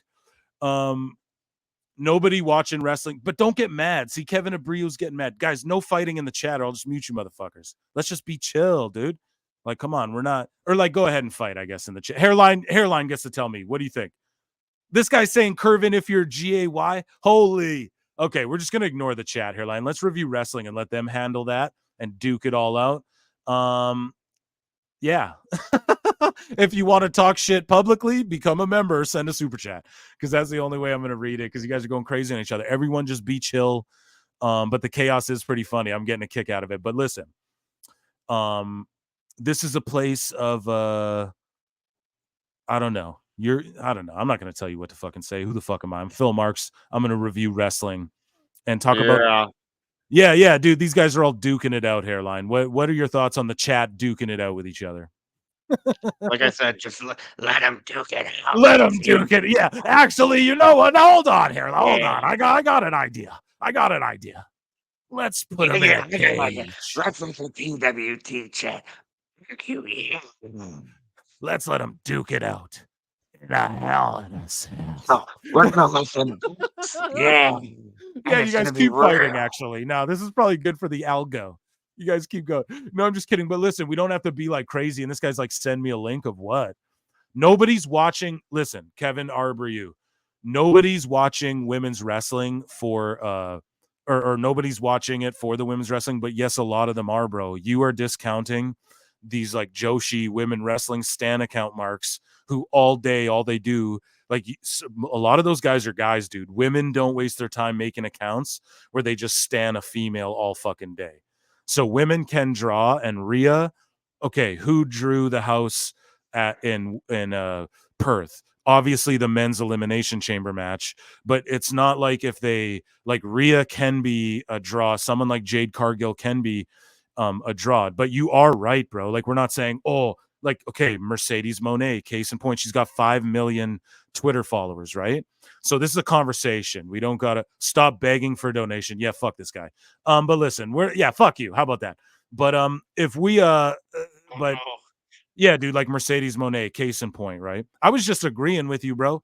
Follow Ticket TV, one of the biggest channels. What a fucking guy, bro. Yeah, see, this is why so free plug on our show, whatever that shit is. Go ahead. Why feed the trolls? Yeah, you're right. Sean Dath. Yeah, you're right. Well, we're new to this, dude. Like usually the chat's been like real cool. No one's trolling. You know what I mean? And like, I don't care. I'm just always like, yeah, Curvin eats corn the long way. Yeah, you chat, handle the fucking troll. I don't want to have to mute people because that's whack. You know what I mean? Like I want everyone to be able to come and talk. We'll answer the members and the super chats, and we'll read some of your guys' other chats out. If someone's being critical of us, though, we're not going to shy away from it, which is what you guys know, which is why I was feeding the troll, I guess. But thank you for catching me. That's why we have the absolute best listeners. They check your boy. And anyways, yeah. And it's such a safe PWT chat is the safest chat. It's the safest chat in all of pro wrestling chats. And it's a lot like the AEW backstage locker room. Yeah, it's the safest place ever. Nobody's ever got hurt except for Curvin Abreu's feelings, who came in here and had to plug his shit and said wrestling's fake. Oh, big shooter is better someone call John Tenka. He's exposing the business. Oh, we didn't know. Wrestling's great, but I'm just, I'm spending my Saturday night listening to a wrestling podcast. But can you guys hurry up with the AEW review, please? Women can draw, they just don't in AEW. Boom, right there. Thank you, Jimmy B, a member. PWT chat, it's great. Dude, W chat. Fucking W chat, man. You guys are just incredible. Anyways, though, let's fucking share the screen and let's talk about Dynamite so these marks stop fighting. You fucking marks. I'm Phil Marks, so never get offended. I hate people come in the comments, you calling people marks? Yeah. I call myself Phil Marks. Right, literally. What the fuck? You know what I mean? Like it's a fucking bit. Like we're all marks. If you spend 10 minutes of your day looking into wrestling news, you're a mark, dude, and that's a good thing. There's nothing wrong with that. Anyways, so as you can see this card, this was what was announced ahead of time. Hairline. What a fucking mess. So I spent, oh man, Jesus Christ, guys, before let's we're gonna review this. we're going to review this. We're going to play some fucking tunes for 1 second. For 1 second.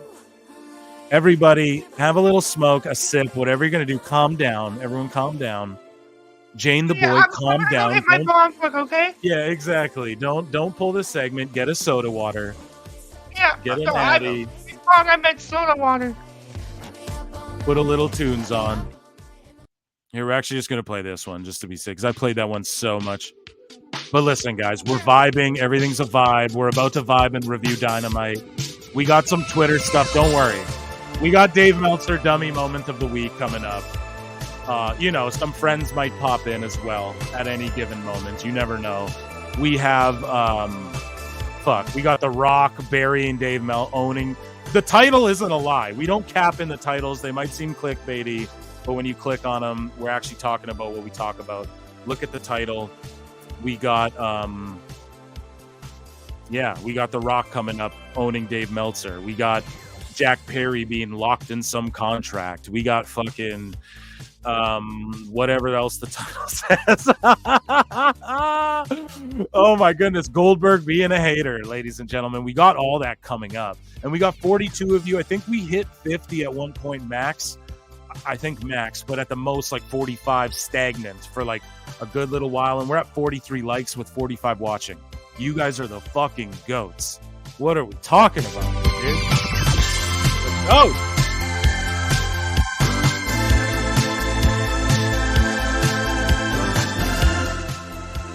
Acknowledging every single one of you. We just need to brace ourselves because, listen, I put over the last two Dynamites, not the last two, I guess the second to last two, or however you want. I don't know. IR math, bro. Getting better. Right, but then this one just, it's always with AEW. As soon as I say some shit, as soon as I say, oh, this is great, they fuck it up. And this episode was like really bad, and they just had the exact same segment with Mercedes, and then the Rampage was attached to it rather. Wait, was this the one with where was the street fight? Where was the Edge? Oh, this is the Rampage. Hold on. Where the fuck? Oh, Adam Copeland and Christian Cage. Oh, yeah, and then it turns into the Rampage. Okay, that's why I'm confused. I'm like, the Adam Copeland shit should be the main event, right? And so, yeah, dude, I was putting over Dynamite and just saying how great it was. Now, this doesn't deter me. Like, they're still doing things in the right direction with the promos, the vignettes. But, like, you guys remember, like, before Rey Mysterio debuted and they're just playing vignettes of him? Like, where's the next superstar where they're just playing vignettes of a guy going, he's coming, and, like, keep mixing that shit in. The last 2 weeks, they tried to do more talking and stuff than wrestling, which people go, oh, I like to watch wrestling on my wrestling show, but if I'm going to spend $50 on your fucking pay-per-view, I want all the talking done beforehand so that the match is great. It's great. So, I don't know, whatever. I don't have to explain it to you guys. You guys all get it. It's just this episode, they kind of lost track. Longer matches. They repeated the same goddamn. I'm Dave Meltzer on you guys because I'm trying to there's fights on tonight as well. We're going to UFC it up. Yes. Should put some money down. Yeah. I'm going to put some money down. Begging for donations. But yeah, dude, they kind of lost the plot. They lost the plot with me again. Mercedes did the exact same segment. Overall, it was an 800K. We're not going to do the ratings again. Haters are going, oh, fucking Jim Cornette does the ratings bit. I knew, yeah, don't feed the trolls. Fuck you. I'll do whatever bit I want. How about that? But also, like, I don't do the ratings every show because that's fucking cringe. We already know what they are. And if it was like a ratings war, I'd be dissecting them down. If WWE and AEW were trading back and forth or they were close, I'd be breaking it down every week. What works, segment by segment. 51 of you guys in the chat watching the show. What's up?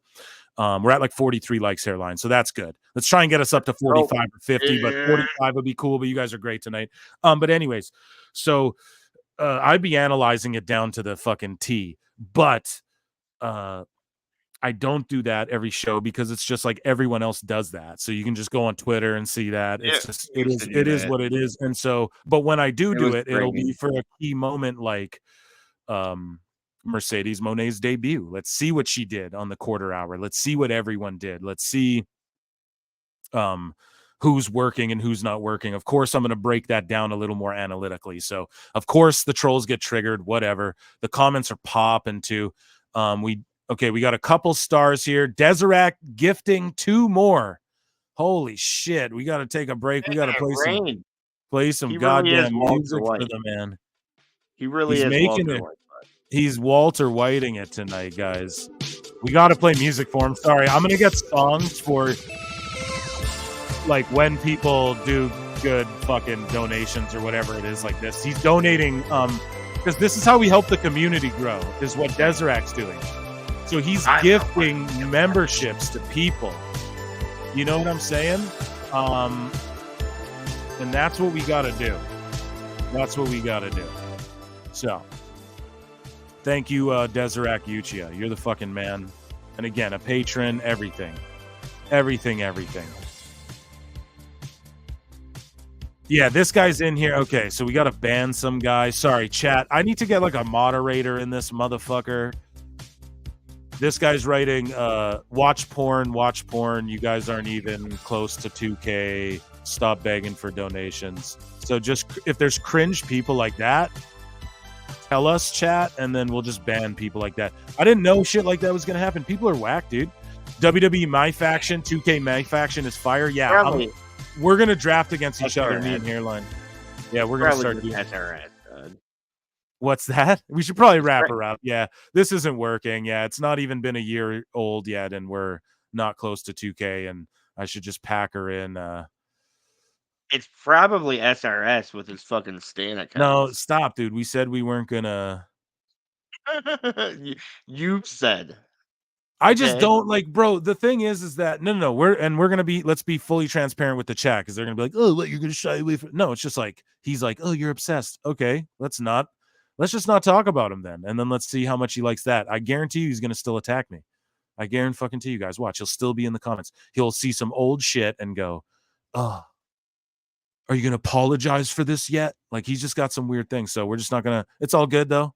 Hairline, you say whatever you want, bro. This is a free world. Keep on rocking in the free world. Even porn bots love TWT. Yeah. Get the ban hammer out. Exactly, dude. The fucking Vader Van Hammer. Sorry, Kyle Mulkey. We got members. Sorry, members. If we don't hit your chats, fucking, I'll see if there's some setting, but like, we're not trying to miss them. There's just so many people in here now. And like, we're blowing up. Hey, members, guess what? We're blowing up, bro. It's just the beginning. You guys are riding the wave with us. Get your memberships now. Stop begging for donos. Okay, I guess I'll just read I'll just read your watch porn comment because you're triggered about AEW, I guess. Okay. Yeah. Or watch corn. Sorry, we can't. Sorry, YouTube. YouTube loves us though. You know why? Because we attack it from every angle. We do a lot of different things with YouTube where we have shorts, we have short form content, we have long form content, we have clips, we have YouTube likes us. Okay. We're actually, things are going great on that end. And I used to be one of those guys like YouTube is censoring, but they really don't. They're really not. They're really a good place, man. So Okada has 2 trios matches and then wins a singles championship. Make it make sense. I can't, Kyle. But hey, they got a Big Show coming back. Oh, but hey, they got Big Show coming back. I'm sure he'll draw more viewers. Is Big Show coming back? I didn't know that. First here on PWT. Get the ban. Yeah, we said that. Yeah, Briu, you're getting fucking you're getting timed out. How about that? You're getting timed out. Okay, I've seen Okada in a TNA 6-man, and now like how triggered can you be over AEW, bro? We just fucking we're just saying our opinion. I just trashed a bunch of Raw and Candice LeRae. I just trashed her. Said no one cares about her. But if I say no one cares about Mercedes, you're gonna get mad. And I don't even say that shit. Fucking weirdos. Anyways, I've seen Okada in a TNA 6-man and now 2 AEW matches against Danielson and Kingston. The guy's face doesn't change. See, a lot of people say that he has bad facials. Okay, I won't argue that. I think Hairline said that to me fucking 9 years ago. Yep. Or some shit. I think you were like, yo, Okada's great. He's great, but he doesn't have great facials. I think that you were the first person to ever say that to me. And then that's when I noticed it. But 82 times, 5 stars. Oh, we're gonna get to Meltzer and shit. Sorry, guys. Well, we're here. What are we? Almost on hour 2. So most of these shows usually go like 4 or 5 hours, guys. So I'm gonna be here rocking. We're gonna be here rocking tonight, and we got fucking lots to get to. Lots that we didn't get to on the show with Marv. Marv might tap in. Marty McFlyer might tap in. I don't know. I might be getting DMs too from people being like, "Can I tap in?" But we're busy doing our thing, and they have the link. So, boys, if you have the link, come through. What did Rock say about Smeltzer? This is from a member. Roos J1199. Thank you so much for becoming a member. I like your Joker cosplay and your picture there. If that's shout out Heath Ledger. Yeah. But we're gonna get to that, bro. Sorry we're taking forever. We got caught up in the chat. Did you already cover the WBC? The World Boxing Committee, the World Boxing Commission. Just kidding. World Boxing Championship. Just kidding. The WBC. What is he referring to again? I think we did, right? We covered. Chat, let me know. What the fuck is WBC again? I'm completely dugging out. 53 of you in here. Sorry. Type it out, bud. Yeah, type it out, bud. Google it. Google it. Google it. We're at 45 likes, 53 or 51 of you watching now. Yeah, Sir Brando, let me know what the fuck you mean by I swear Westboro Baptist Church, thank you, because I was like, what is it again? Because I didn't want to talk out of my ass. Yeah, so we didn't cover that at all. We're going to cover that. So you came at the right time. We're about to just quickly review Dynamite. Hairline, we got to be fast with this review, so let's breeze through the shits. Eddie Kingston versus Katsuchika Okada after fucking Mercedes Moné's same promos last week. Your thoughts on her promo? To me, it was like, who really gives a shit? Because it's the same thing. I would have had the street fight and then Moné carry the show over to the next show. I know a lot of people will be like, oh, that's dumb. Carry the finish over to Rampage.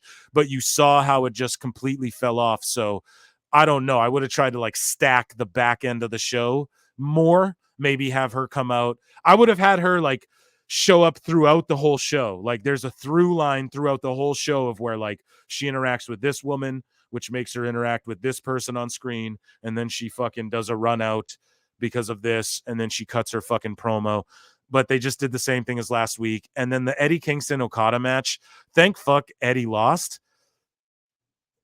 What the fuck though? Like, I'm just thank fuck he lost, but who cares about this bullshit meaningless ass belt? Honest to God. And people were like, it'll elevate Okada. It establishes no, it doesn't. This is silly shit. But Hairline, your thoughts on Moné's promo and then the Okada Kingston match. Oh my God, Hairline's waiting to be added. Here we go. Sorry, folks. Editing. Hanging out in the lobby. I was in the green room. There was PWT Oreos. Yeah, there was soda waters there in the green room. Waters. So Hairline, your thoughts, please, on fucking the opening there, Mercedes Moné, and then the Kingston Okada match. So I really hope we don't get a week 3 of the same Mercedes Moné promo, because like I can only take so much of her pretending. Why hasn't she had a match yet? Why hasn't she just wrestled someone week 2 or 3? Like, come on. No. Let's not.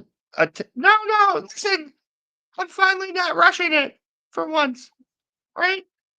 I'm letting it breathe.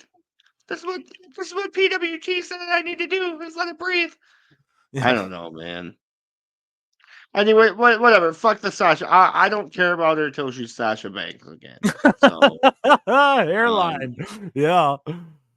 Anyways, fucking the Okada. Yeah, no, Eddie, I know I just did that tournament and all that, but I really just need you to drop a belt to Okada, because it's Okada. Yeah, he's great. And so do you think do you think that what matters more to you, like the cage match rating or the television rating? Meltzer stars. Okay, so sorry, the chat's blowing up. I love it. We have a starred chat here. Alt Jake, a new member. Yeah. So let's play some fucking. Here's the thing. Alt Jake's always rocking with us. He gets some music. Alt Jake's been rocking with us for a minute. I remember his very first comment with him complimenting us interacting with our fans or our listeners, whatever you want to call them, fellow marks. Yeah, listeners, dude. Fans is gross. Unless you guys admit you're fans, that's cool. But I mean, we're listeners. Black love me. Yeah, we're all on the same. Yeah, Trump. I promise they love me. The Mexicans, the blacks, the Arabians, they all love me, and all sorts of different Asians love me.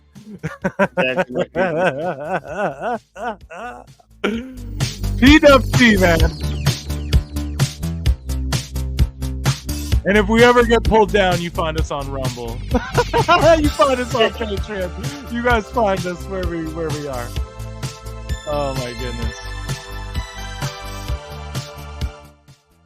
Thank you so much, Alt Jake. Thank you so much. Anyways, let's get back to our fucking review, dude. Conan! Hairline clip the Conan. Oh man, this is the best Pro Wrestle Times PWT live show we've ever done, hands down. Oh my goodness. Alt Jake, sorry, I'm just trying to get this comment off the screen. Thank you so much, Alt Jake, though. You're the man. Thanks for becoming a member. And member chats, we'll get to those in a second. We're so sorry. 54 of you guys watching. Let's try and get to 50 likes. Let's try and get to 50 likes.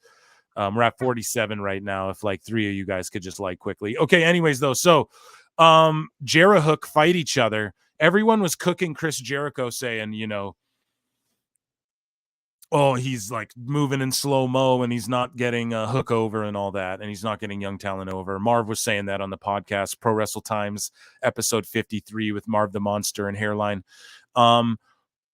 But I don't know. I kind of he's getting like, it's a good rub for Hook. It's good experience to be in there with a guy who can flow and call things like Jericho, even though Jericho's moving in a little slow motion. But obviously Hook's trying to protect Jericho, and Jericho's not trying to get slammed on his neck at fucking 53 years old or however old he is. And that's a shoot, I think. How old is he? 53, 52, 51?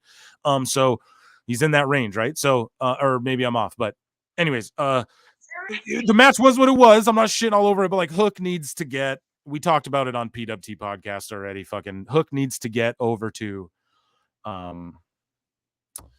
NXT and the I'm Dave Meltzering right now. The Batman. What's the name of his song? We were talking Judas, pardon me. Sorry, I forgot, because he's coming out to like White Zombie now or whatever. So Judas is not he's not coming out to that anymore. So maybe he's like killing that off a little bit. Lionheart, Chris Jericho. Right, but then everyone's singing Metalingus, and that's why I just had a Meltzer fucking brain spasm right there, because I was like, wait, which band can't compute? So Metalingus, everyone was singing for the Edge match in Toronto. That was so cool, dude. It was so good, and that was such a good fucking moment till Mama Wayne and all that, but we'll get into that. Hairline, your thoughts on Hook with this meaningless FTW belt and Chris Jericho? I really didn't think Hook was going to win, man. So that was a pleasant surprise. Wow, you thought Jericho was going to bury him? Yeah, I could see it happening. Yeah, you don't agree? Like, I kind of felt like, I feel like Jericho's in his, I'm going back. He's doing like his Japanese like last hits tour, because I think he's I can see Jericho in the next 5 years like fully hanging it up from in ring, and then just doing his way back to WWE. Yeah, and I think he's starting to get in his like, let me just put everyone over now. Because the criticism, here's the thing, we criticize him and go, he's not getting young people over, and I don't think this match really did much for Hook other than just a rub.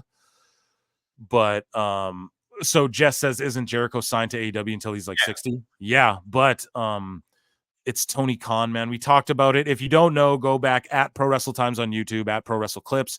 Listen to some old clips, and you'll know we've talked about it a billion fucking times. You can talk your way out of a contract with Tony Khan. You can talk your way out of it for sure. Now, Tony Khan's definitely in our Discord, and he's definitely in the chat right now. So, yeah, you listen to some PWTs are great. Speaking of the Discord, what's that Discord you're speaking of? There's a link below, guys. Get in the Discord if you guys like to talk shit about wrestling and just have fun. And again, we're looking for moderators. I'm going to look for moderators of this chat. I'm going to look for moderators of every fucking thing.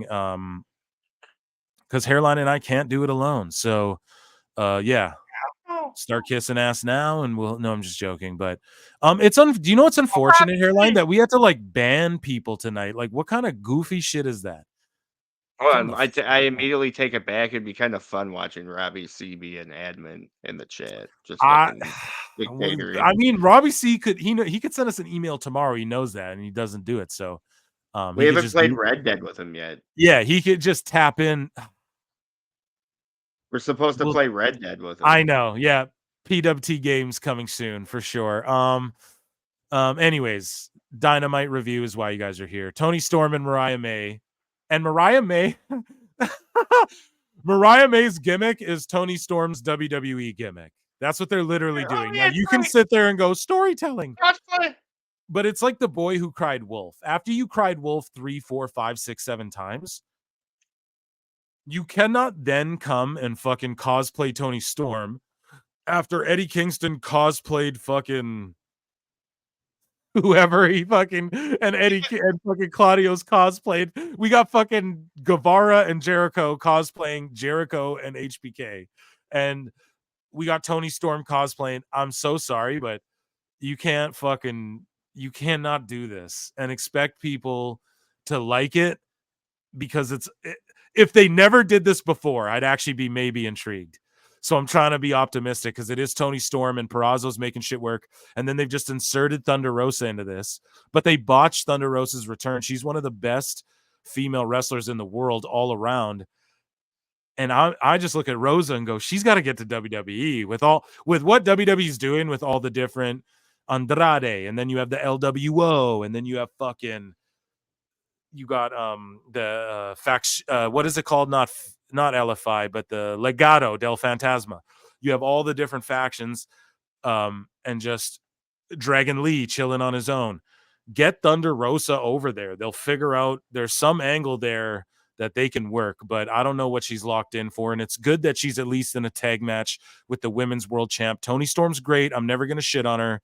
I love Purrazzo's work. I love Rosa. I even do like Mariah May. I've always said it. Like, I don't mean to shit on her, but I knew Tony was going to not know what to do with her. I knew he was going to not know what to do with her specifically. And yeah, Toni Storm's really great, but this match was like, whatever the fuck. Your thoughts, Hairline? I don't know, man. Like, fucking, I guess my biggest problem with Deanna's AEW run is like she acts kind of heelish, but she's supposed to be the baby face. So like, but I guess that's really nitpicking because it's AEW. It's the Wild Wild West. Just do what you want, you know? And then as far as this cosplaying shit, you know. Here, I just want to say, sorry, Xavier Park says in chat, that Grammy winner DJ from UK, will he return? So, no, sir. Xavier Park in the chat. Sorry. Paul Nolan is a world touring DJ. He's one get. Marty McFly came on the show. Marty McFlyer, and he's a 2-time Grammy winner. That's a different friend. Those are two different people. We're going to do a music podcast. We're going to record it so it's in the bank, because it won't be like topical, you know. Me and Hairline are so against banking up episodes. We want to be topical, on point, relevant. We want to be not the first. We don't care about clickbait. Oh, we want to fucking be the first ones to get your click and be the first ones to get it out there. We don't care about that. But what we care about is like, we want to be like current, man. The news, everything flows so quickly. But there is interesting things like pro wrestling music. We want to get into that. And like Hairline has a background in music. I have a background in music. And then we have friends who are Grammy award winning 2-time. We have Marty McFlyer. We have Paul Nolan. I should link everyone to fucking Marty McFlyer's Spotify playlist. I'm going to link everyone to that. Man, he's written fucking bangers. Songs you've heard.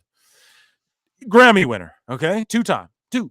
And then Paul Nolan's a world fucking touring DJ. And we're going to link and check it out. PWT's going to link those guys up together. and me and Hairline are going to do a music special episode, and we're going to bank episodes like that where it's more very specific to like, oh, we're going to talk about wrestling music. That's not like that could be dropped any given Sunday, that could be anytime. So we're going to start doing stuff like that too. So look out for that. But I know Hairline's excited for that, but I just wanted to clarify that because I know Paul would be like, whoa, dude, I never won a Grammy yet. He could, who knows? But allegedly. The PWT universe spoken into existence. Yeah, sorry, and I did not mean to interrupt Hairline there. I know he was dropping gems as he always does, but sorry, your thoughts. Like Purrazzo and Rosa beat May and Storm, so do you think that elevates Rosa? What are your thoughts on all that? It's a fucking waste of Thunder Rosa, and like how she returned against Abaddon. Like, what was that? Yeah, what? I don't know, man. Like, where's Abaddon now? Ring of Honor? What the fuck?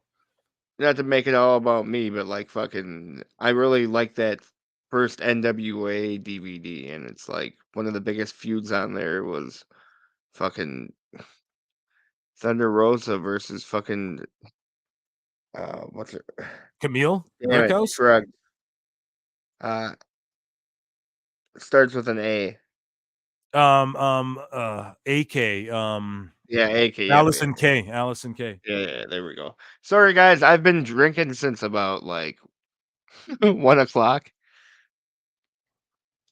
Anyway, he's all sluggish and so as you guys can see on the screen, we have Swerve Strickland, and he issued an open challenge that the Butcher answered, and I guess a squash match, but like it's much more diminishing to the Butcher to have him just get like kind of beat, but it was pretty competitive, but it beat.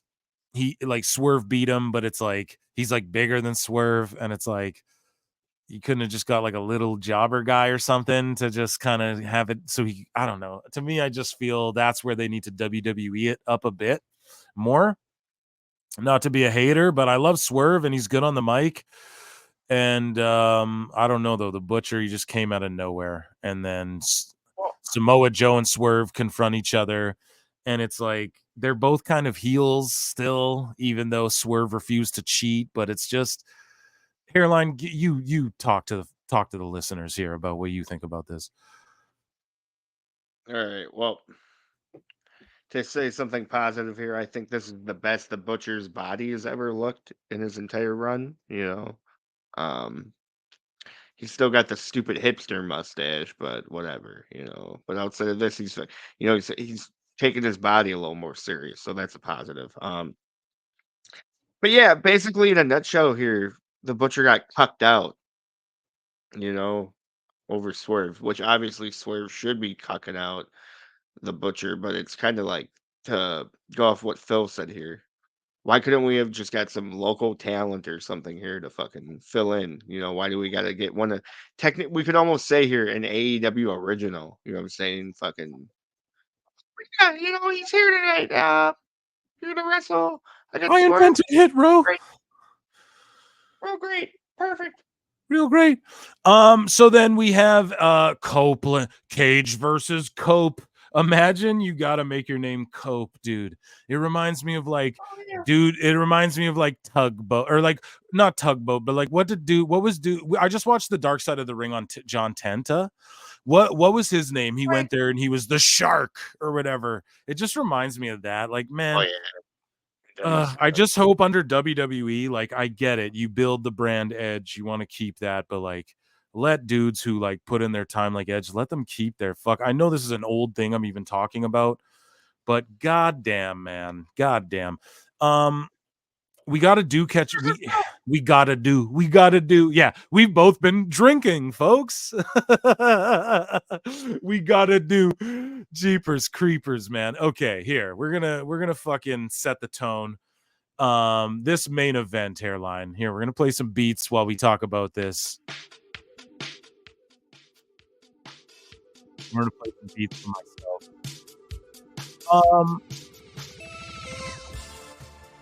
So this was the main event, and they carried it over. They tried to snag some extra viewers. Now, maybe we should have went over the ratings as far as like, well, no, I'm just not interested in that because we know what it is. But they aired Rampage right after, and were saying, "Oh, is this a test to see if Rampage can be an extra hour?" And or like if Dynamite can be an extra hour and they can just get rid of Rampage and move it to like, you know, do that last hour live after Dynamite every week, and it can be a 3-hour program. But the thing is it didn't work at all, because we had 800,000 average on Dynamite, which obviously that's an inflated number because of Sheldon Cooper. Shout out Coops. But then we had the ratings for Rampage came out and it dropped like 300K. It was like 500,000. And then Wrestling Observer, who we're going to get into Dave, we're going to get in the Rock owning Dave. I'm so sorry if you tuned in like 45 minutes ago, hoping to get into Meltzer. It's the sizzle to the steak, as Hairline would say, and just hang out with us tonight, guys. You know, tap in and out. You got to dip out, come back. We're going to be here. We're here with you. Anyways, so Meltzer was saying some shit about we're going to get into all the Meltzer shit later, but basically he was like, it's a great number for Rampage. But the thing is it was like 500K. So, it almost beat NXT this week is what they're saying. But it was right after Dynamite. Like you'd think it would be, but they just booked it exactly like a Rampage, long who gives a fuck matches. And, but they did have the finish roll over, which that's a little ratings trick that Tony Khan's trying to pull. He's trying to inflate the rating a bit, which is fine, man. I'm okay with people doing shit like it is what it is, man. It's part of the game. Everyone does it. So not everyone, but pro wrestling is infamous for being silly like that and carny. But yeah, the main event, dude, it was actually really good. AEW fans were drooling all over it, and that's because it was very WWE. And we'll talk about in a bit, or I think we talked about it on the last show, but Dave's been talking about how AEW is very WWE. And this is another instance. All of the Edge and Christian stuff is really great. It's real great, but it ends up flopping when Mama Wayne and shit get involved. That's where I just go, this isn't WWE. And when spiked 2x4s and shit with nails and all that shit, I just don't. It's just silly to me. I don't know. So I thought the whole thing centered around chairs was kind of good with Edge and Christian. Their whole thing was like concertoing each other. But the match was great. It was solid, I guess. But Edge wins the TNT title. I think what Tony Khan's goal is to put the TBS title on Mercedes Moné and then the TNT title on Edge. And that's leading into them renegotiating some sort of deal. I think they're going to get stuck on True TV. Now, call me a fucking hater. Say I'm a fucking dummy. Yeah. But I think that's what's going to happen. Because, I'm just looking at the marketing side. The entertainment biz side is different than the wrestling bubble, guys. And I have a little insight from there. So, Hairline, though, I've been ripping and raving and rambling. Everyone's sick of my voice. Hairline, what do you think about Cage Cope 3 and the I Quit match? Do you have notes on it? I would love your breakdown of it. And I just think obviously Edge is the champ. That's good, but I'm curious to hear what you think. Chat me up. All right. So I enjoyed this match. The hockey fight was adorable. That was very cool for them to do for Toronto and whatnot. This match was very for them. Now to say something negative, I strongly disliked how fucking every 30 seconds the ref was all like, "Oh, are you ready to give up? Oh, are you still in there? Oh, oh." And man, even the worst spot is when he was choking him out with the hockey stick. And he was still asking him if he quit and whatnot, and you just there was just gurgling, and it's just dude. Sorry, the hockey fight spot. How'd you feel about that? How did that come across to you? Are you talking about when they put the jerseys on or the choke down? The when they put the jerseys on, started throwing. I was watching. So, if I'm American. Actually, I'm American, bud. Let's find out how you feel there, bud. You tell me what your wet side. Oh no, it was cool. That was cool, but just. But as a Canadian, tell me what it meant to you. Okay, bud. It was whatever. It didn't really mean much. It was just I'm not a mark for shit like that. I don't know. I don't care if they put jerseys on and start fighting. I just want it to be I just kind of popped for how they made it kind of real. Like he ripped it off a dude's shirt, he ripped it off a dude's back, stuck it on Christian, but then they were selling it to took a little too long. But then when they started doing the hockey fight, they had really good chemistry and they were stiff with each other, but in like a brotherly way. Like if you know someone the way they know each other, you trust them fully and completely. You're allowed to throw a little live rounds at each other and, there, that I'm not going to hurt you. So I'm going to put my chin out a little further and let you hit me a little better and be there for your shit. Like I know exactly your timing and everything. So that's what was great about that hockey fight. Like it didn't look cheesy at all, but it was kind of cheesy, the setup. Does that make sense? You're right. Yeah. No, I totally get what you're saying. Yeah. So that your thoughts though? Like the I Quit, so Edge wins. What do you think about TNT? What are your last little final thoughts on all that? Or are we losing here? Like he was probably giving his final thoughts. See the live show. Wah, wah, wah. We fail. Okay, the comments were blowing up. I'm gonna read some comments here because we gotta go back. Puerto Rico. I see stuff about Puerto Rico. Okay, we're way back. Buddy, Okada versus Eddie was awesome. Did you not see the cage match rating? No, I didn't. I don't care about cage match ratings. Hairline. Your thoughts on Cage Coke there? Like Edge won the title. Da da da da da. Oh, I was going to close out with I completely agree with you that fucking all that Mama Wayne shit super cringe. Right. So can we just what the fuck? Is it necessary? Is it who's it getting over? Well, she comes into my office and not to be weird, but Tony, you can just fucking I get it, but couldn't she just couldn't you just plays with my soda water? I even the whole she's the matriarch of the patriarchy, as Nigel McGuinness would say. I'm okay with all that. It's okay. But she can't be okay, if she how do I explain this? If that's how good, if it's going to be that cheesy every time, every time she does something, it's so bad and poorly acted and bad timing. Just have her grabbing an ankle for a couple months and then, you know what I mean? The problem is that they don't go on the road. They don't do house shows. AEW, do you want free game? Phil Marks about to give you some free game. Ready? Oh, yeah.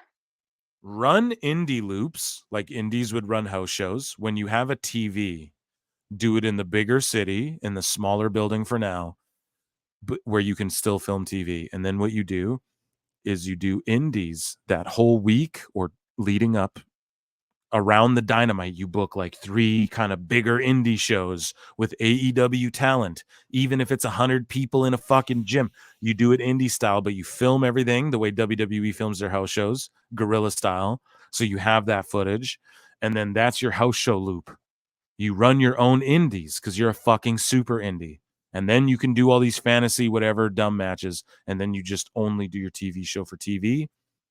And then build up to those pay-per-views that we know you're going to book 7 hours long and book all the fantasy matches. Are people really tuning out while I'm giving Tony Khan advice? Are you fucking kidding me? Hairline's yeah. So Hairline, does that pop you, bro? Fuck you guys. No. Hey, right here.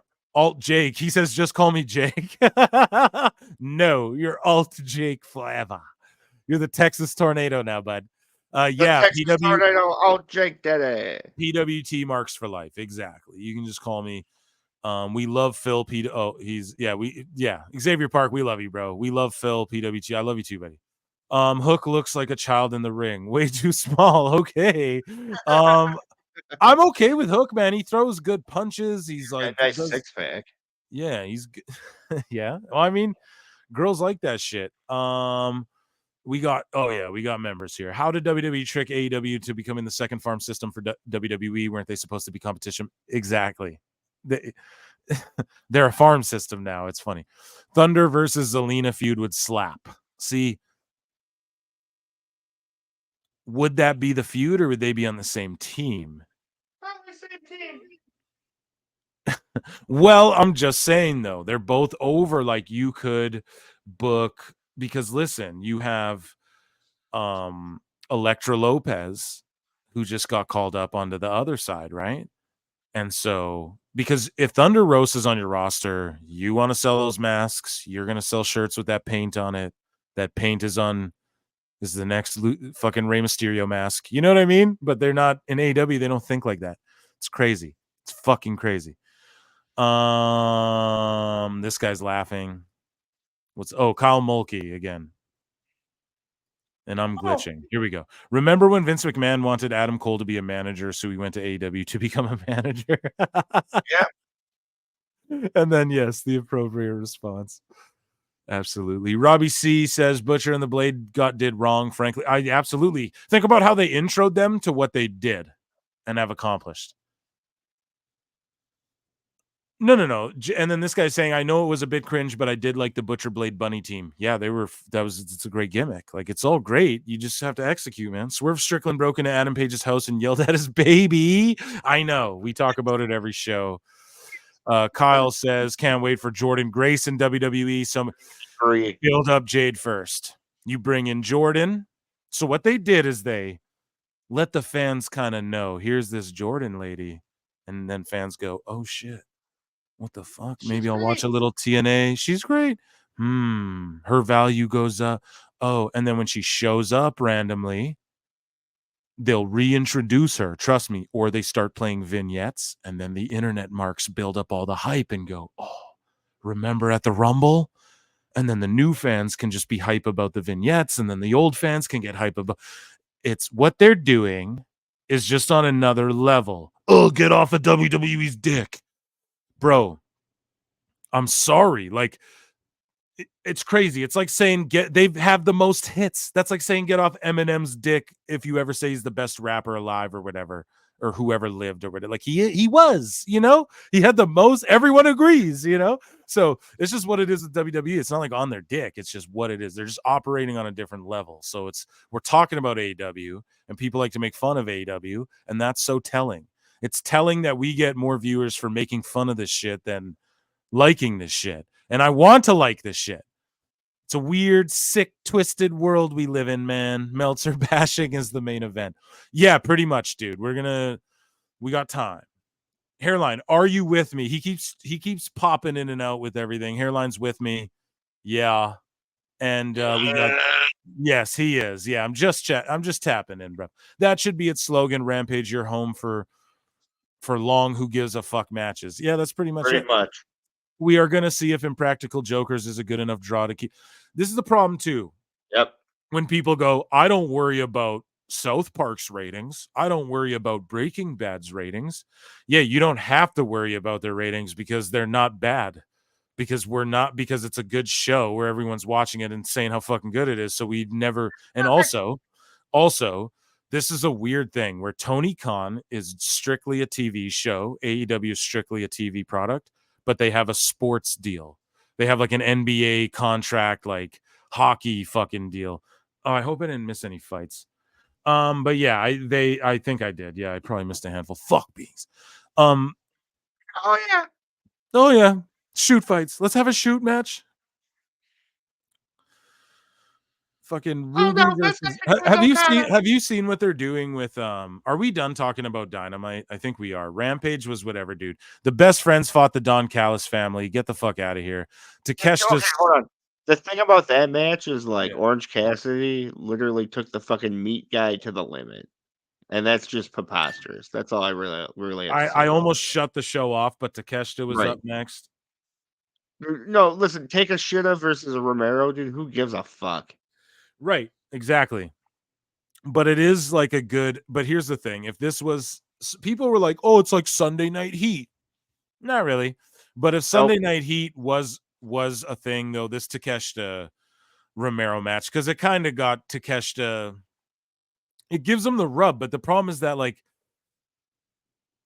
oh man, I've harped on it so much. I'm just not even going to go into the same rants I've done. Chris Statlander and Willow Nightingale versus Sky Blue and Julia Hart. So they did a hardcore street fight, Hairline, on the same night as a hardcore street fight with Edge and Christian.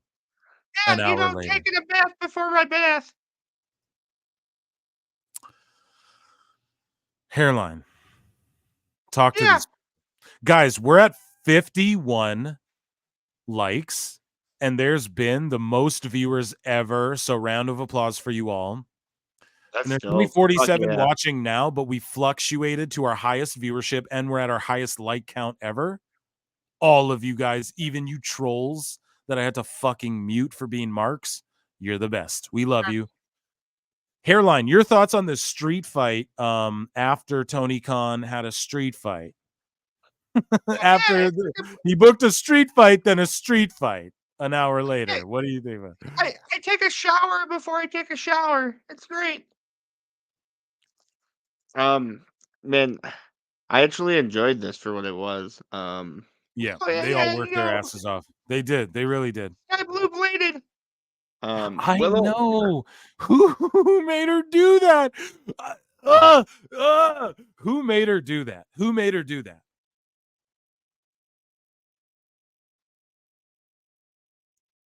Did she say, I'll do that? Did she volunteer it? What the fuck? She bladed. This woman they can just make money off of her based off her physical attraction. They do not need her to, to be blade jobbing and shit. So here, we're going to read some chats. So we both enjoyed it. I did enjoy it for what it was, but the final word, who wrote this one? Was this Beaston as well? No, this was Doc Chris Mueller. We didn't look at the fucking reviews or what his grading was, rather. Okay, listen. Last thing I just want to say here, man, is how fucking gorgeous is Willow? Woof. I mean, she's a very pretty lady. 40. Come on, people are tuning out after the AEW bashing ends. No, I'm just kidding. I'm not shaming the listeners. I love all you guys, but yeah, Hairline's like, no, shame them. Yeah, Hairline's gonna send you texts. They're gonna come in multiple at a time. Very bad. Yeah. Yeah, I can get her to pee, no problem. Let's read some chats, shall we? And then let's get into are we going to talk about Smackdown, you motherfucker? You probably want to, don't you?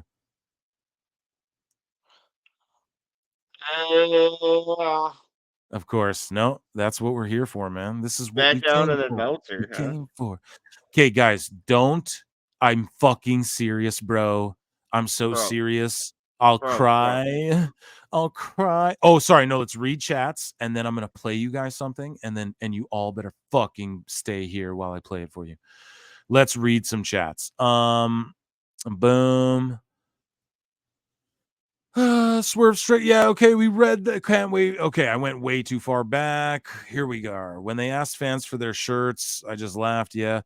Remsburg is a total mark for himself. Yep. Bryce Remsburg. Yeah. You're right. I was like, who's he talking about? WWE must be so proud of the AEW growth. It's not beating the reruns of the Big Bang, but AEW marks will tell you it's only because they are a 5-year-old company. Yeah, dude. I mean, but they are only 5. Listen, WCW was down and out for how long before Bischoff turned it around in 5 years. So it's just a matter of WCW wasn't worried about WWF and taking shots at them and we're gonna blah blah blah blah blah until Bischoff came in and had his 5-year run. That's why Bischoff's allowed to talk shit about Tony, because it's the same thing. It's the same fucking thing. Except for this is the only difference. Ready? Tony doesn't have the balls to go live against Monday Night Raw. Then we'd see. Even go against Raw, not even SmackDown, because SmackDown somehow is Raw now. And Raw has become SmackDown somehow now.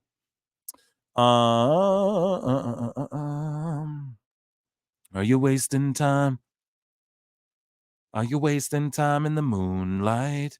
Can we talk about AEW fans saying the Westboro Baptist Church protesting WWE is good? It's crazy how the Google it crowd didn't take a second to Google Westboro. No, none of them did. Hairline, did you hear about? Do you want to talk about this? Do you want to talk about this, or do you want to? No, we'll get into it when we get into Twitter stuff. How about that? We're going to talk about SmackDown quickly. We're going to be quick, I promise.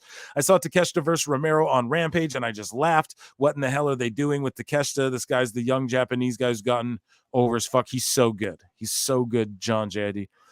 I feel so bad for Julia Hart. She's going to get buried against Sasha. I mean, Mercedes. Yep. Monet. Fucking bullshit. Yeah. Hairline. Do you have the Jericho singing clip? If you do, send it to me, please. Somewhere. Twitter it to me. The Jericho singing that we played on the show with Marvin. If you have that, well, you don't know? No, I looked for like a half an hour, bro. Jesus Christ. It's on the podcast that aired. So maybe we can just EFAP our own podcast. But we're talking over it. Yeah, I just want. Oh, yeah, that's right. God damn it. Hey guys, on the last Pro Wrestle chat, we're going to take it to chat. On the last Pro Wrestle Times podcast, we had Marvin the Movie Monster. Shout out Team Wrestling. And chat loves me. Yeah. And go and check out that podcast if you haven't. But if there's we laugh at Jericho singing in this clip. What was he singing? I can't remember, dude. If you guys have it, please link it to us in the chat or Twitter. Link me on Twitter. Do something, please, and thank you, chat. If you could handle that, we appreciate that so much. You guys are the best, guys. Are you guys gonna be mad if I play this shit? Yeah, you guys. I don't fuck around. We don't do that. What we're gonna do is we're gonna play some tunes, and then we're gonna talk about SmackDown quickly, and then we're gonna get into all of my bookmarks. Sorry, Hairline. What are you saying? Robbie C, it was Youth Gone Wild. Okay, Robbie, please. You're our bruv. You're our fucking bruv. So please, can you get that clip or tasks? Hurry up. You got a little brother or something? No, I'm just kidding. No, Robbie, we love you, dude. Hairline, let's talk about SmackDown. But first, we're going to play some tunes. We're going to get everyone in the mood.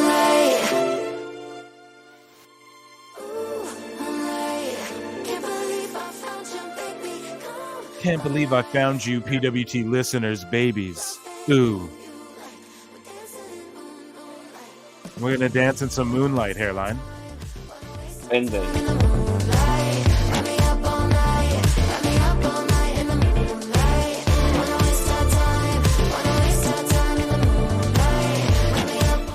We ain't going nowhere. We're here. Stick around, folks. It's a shmee break.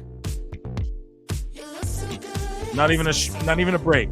We're right here. We're on mic. We're just doing things. I'm pouring wine. We're just marks who won't show our faces. Remember. We're just begging for donos this whole show.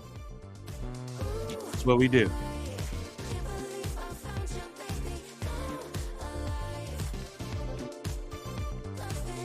Airline's just over there. Marking out. Yeah, no, it's great. Just being a mark. Like Phil Marks. We're just marks. Wrestling's fake. We all didn't know. That's what I do on my Saturday nights. Well, we just love wrestling, man, and we're just wasting time together. That's what I always say. It's so cheesy. I know I'm just such a cornball goofball, but we're just here. Like, fuck, man. What? I don't know. What are you going to do? I'd maybe go out or so. I just waste money, waste time. I'm going to chill here with the boys and the gals, hopefully. We got a few female listeners. Hopefully. If not, it's all good, bruvs. We're all bruvs. That's why we call you bruvs. The PWT bruvs, dude.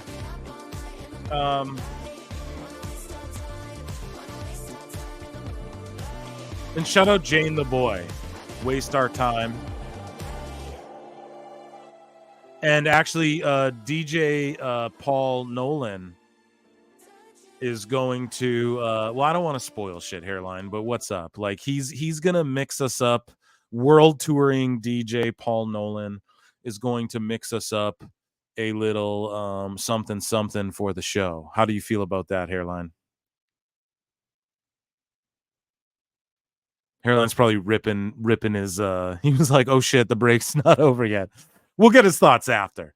We're gonna bibble and babble. We're gonna talk about SmackDown, I guess. Do you guys want to? I know you guys want like I want to dive into the fucking dirty X stuff, and that's not why we're like dragging you along. It's because me and Hairline love to just review the wrestling, and I genuinely, we keep cutting out too. It's fucked, but I genuinely love.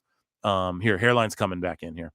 But I genuinely love getting Hairline's takes, and I know you guys do too, like on wrestling. He thinks about it in a different way than I do. I'm very fucking entertainment. I like entertainment, but I also do like the sports-based aspect. And I guess I could criticize both companies for that, but I lean towards WWE because I feel as though they're more sports-based. Hairline will be right back. Here he is. And here's Hairline. We got him back. So, but yeah, that's why we have to review wrestling. So I know you guys want the dirty bits. We're not like, oh, we're holding out for the main event. But I got a bunch of bookmarks, and we're going to get into them. Like, I'm here. We're here. We're here. We just started. This was just the intro. Can you guys believe it? It was just the intro of the show. Just kidding. I'm biting Red Bar's bit when I do that, but it is what it is. So, guys, we might EFAP that video later too. I did a video called Red Bar Exposes Logan Paul, and I talked about it before. It's silly. Go check it out at Pro Wrestle Clips, at Pro Wrestle Times, Hairline. Anything else to plug? Hairline's at PWT Podcast over on TikTok, at Pro Wrestle Times everywhere else, and then yeah, you guys know the two channels at Pro Wrestle Clips, at Pro Wrestle Times. It's that easy on YouTube. YouTube.com/@ whatever the fuck. That's how you get to their channel. So Pro Wrestle Times, Pro Wrestle Clips. And even if you like the clips, please just go subscribe to the Times channel, like just the audio form podcast. Because I don't even really ask you guys to ever do that, but I'm like starting to now because I really should have a long time ago, to be honest. But it's all good. You guys, it's my bad.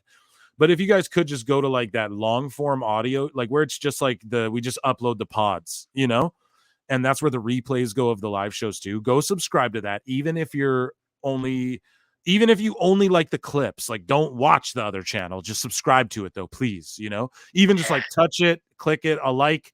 That's the free way to support us. And we'll bow down. We'll bow down, bro. We'll love you forever. For real though, you know? Yeah.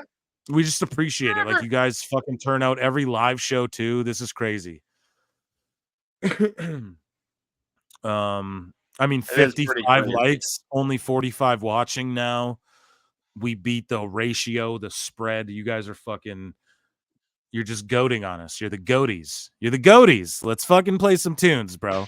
Hairline's with us. We're back. We're playing more. Yeah, we're back in this. We're going to review Smackdown. Then we're going to go through the fucking Twitter goodies. Hairline, are you a bunch of Blue Moon deep? How do you feel over there? Are you good? So I'm on my 5th Blue Moon, and I drank a 32-ounce earlier in the day. I took 2 bong tokes. It's like that Chappelle joke. White guys like to list all the shit they did. I had 1 bong toke. 2 fifths of Jaeger. Accurate. 3 beers. Ate a spaghetti dinner. Yeah. Yeah. Didn't eat. Had a Red Bull. Oh, man. So good. Guys, thanks so much for hanging out with us tonight. This is so silly. Hairline, can you read some chats for a second? I'm going to go rock a piss, and I'm going to be right back, man. Okay? You read some chats. I'm going to play a little beats behind you. There's some way that Hairline should. God damn it. Guys, we're noobs, and we have this whole new streaming system that I guess it's my 3rd or 4th time. I should get used to it, but I'm a dummy. Yeah. And there's some way Hairline should be able to show the chats, but I don't know it right now. So we're going to show all the chats, I promise, for the members and everyone. Hairline, are you going to read some chats for a moment? Are you with us, Hairline? We're going to have to give him CPR. Okay, Hairline. Internet connection. Yeah, that's fucked, dude. You know, that's got to be on your end, which we're going to tamper with. We're going to figure it out. There's like an area of your pad that will be the best area for it. But I understand like just wanting to be set up comfortably as well. So we're going to figure out the perfect balance, folks. But it's okay. Hairline can cut out and it's okay. You guys are going to stick right here because I don't know. You love us so much and we love you. But Hairline, just, read some. It's live, bro. Like who gives a shit? We're going to be here all night. You guys already know how PWT gets down. Hairline, read some chats. I'll be right back, I guess. You know what I mean? I'm going to get a cup of water or something, you know? Word. All right. All right, so Xavier Park here says, "Am I the only one who thinks Keith Lee sucks from day one?" Yeah, I don't know, man. I wouldn't say exactly he sucked, but it was more or less like I always thought he was Beast from X-Men. Very here's my huge dialect, and I do these big moves in the ring. Anyways, whatever, fuck it. Just says, dude, I'm dumb. I didn't even know about the other channel. Yeah, so there's Pro Wrestle Clips and then the Pro Wrestle Times. They're two separate channels. And they kind of piggyback off of each other, and it's just like all that shit's better for the algorithm, and that's all like shit Phil's got worked out and whatnot.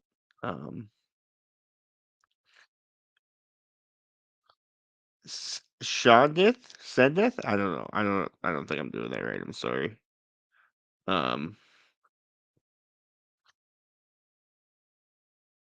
But yeah, basically, Sindith said didn't see what Triple H saw in Keith Lee. Yeah, I somewhat agree with that. And then Xavier Park said, "How about Hobbs instead of Keith Lee? Hobbs looked like a star and doesn't have a goofy voice and talk in a goofy voice." Yes, correct. And that's something Cornette touches on.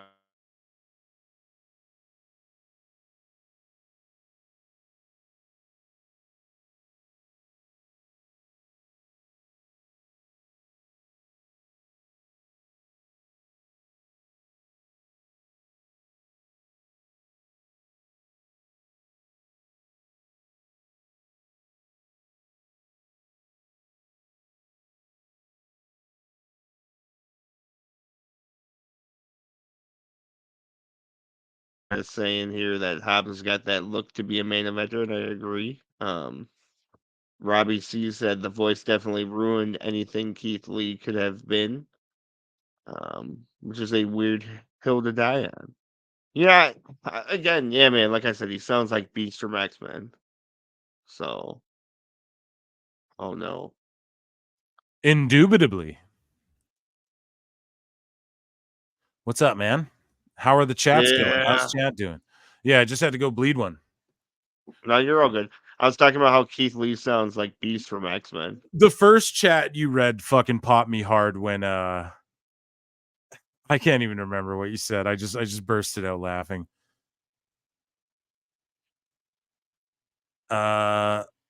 What's up? Yeah, thoughts calling the new era of WWE the Renaissance era. I don't like that, but I think they're kind of rolling with that, so we'll roll with that too. I can do all that. Here we are back in the old days. This scroll is going really quickly, eh? Okay.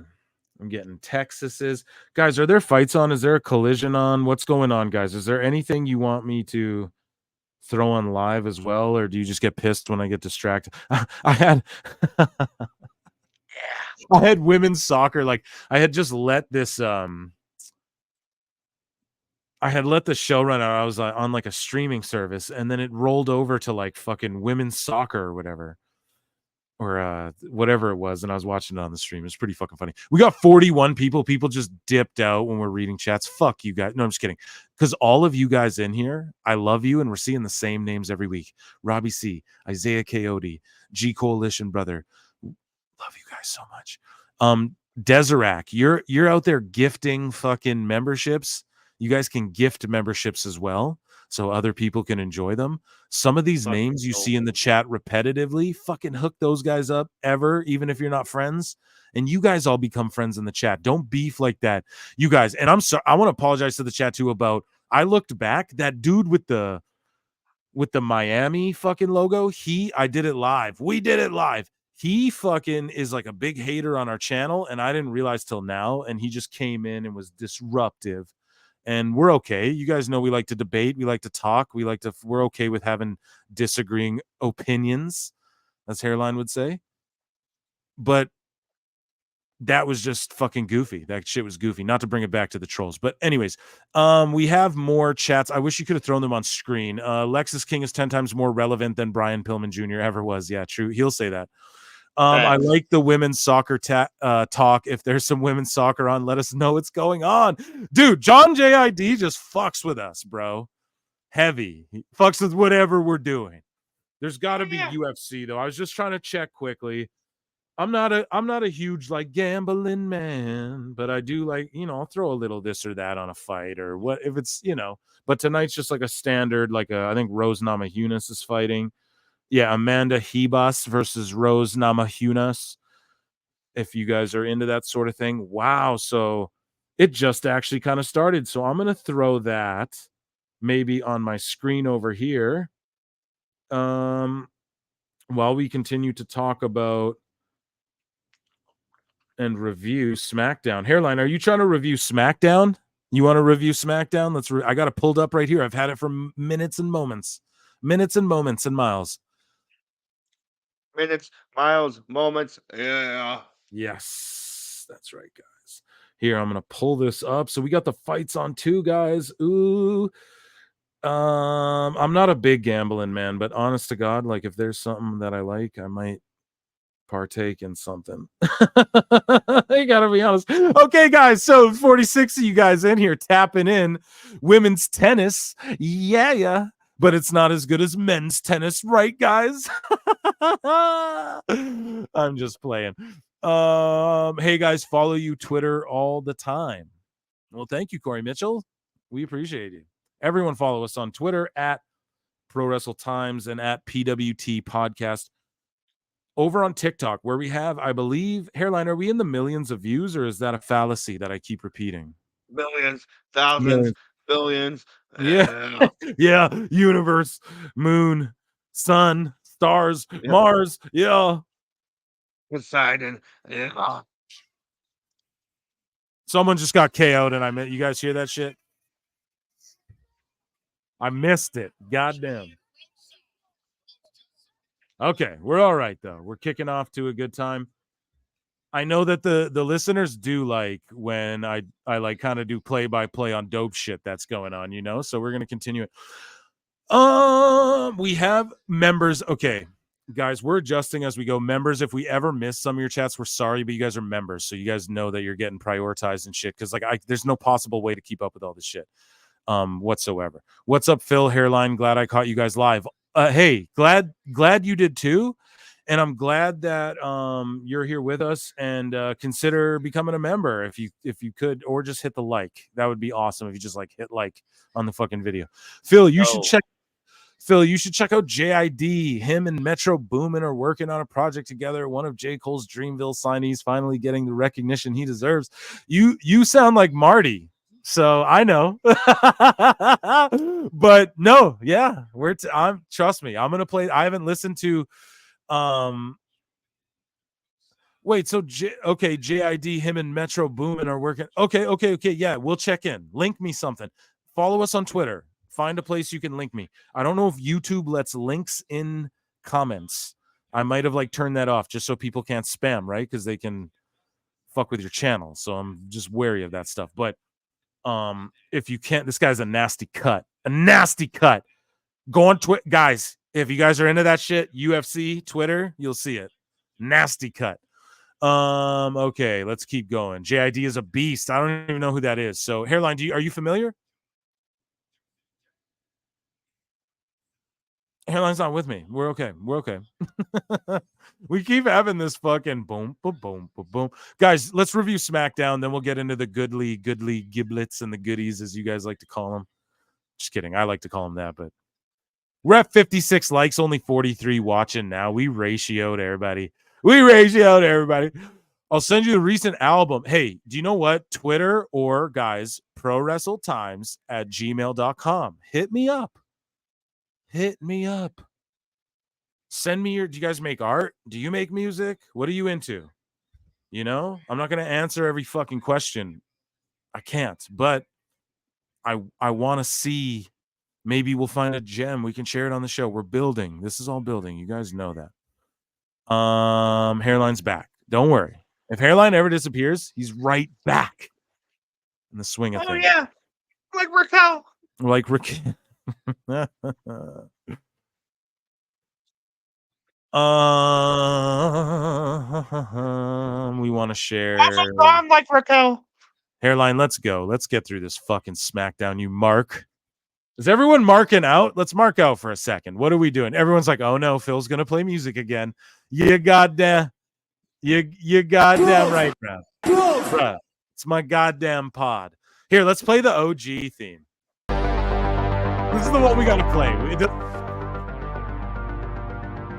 So this theme it does not get enough love. I need Paul Nolan to remix, to do something with this theme. Remix? This is Hairline's favorite theme. Everyone, pour one up. SmackDown. We probably already did this before SmackDown. Don't matter. We'll do it again. If you have a Diet Coke, pour it up. If you need to make food, if you're like, oh shit, I need 1 minute on the microwave to get this popcorn popping, get it now. We're not leaving. We're on mic, but we're gonna vibe.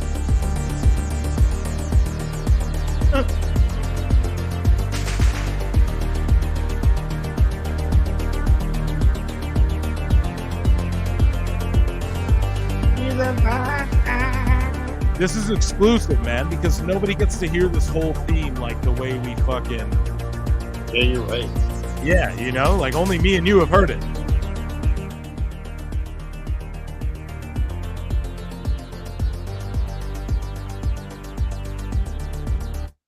Guys, I just love you all so much. Thank you. People are tuning out. Fuck you guys. But hey, if you hear my fights, I'm trying to keep them quiet. But if you hear them bleeding over, guys, let me know, because I don't want a UFC strike on some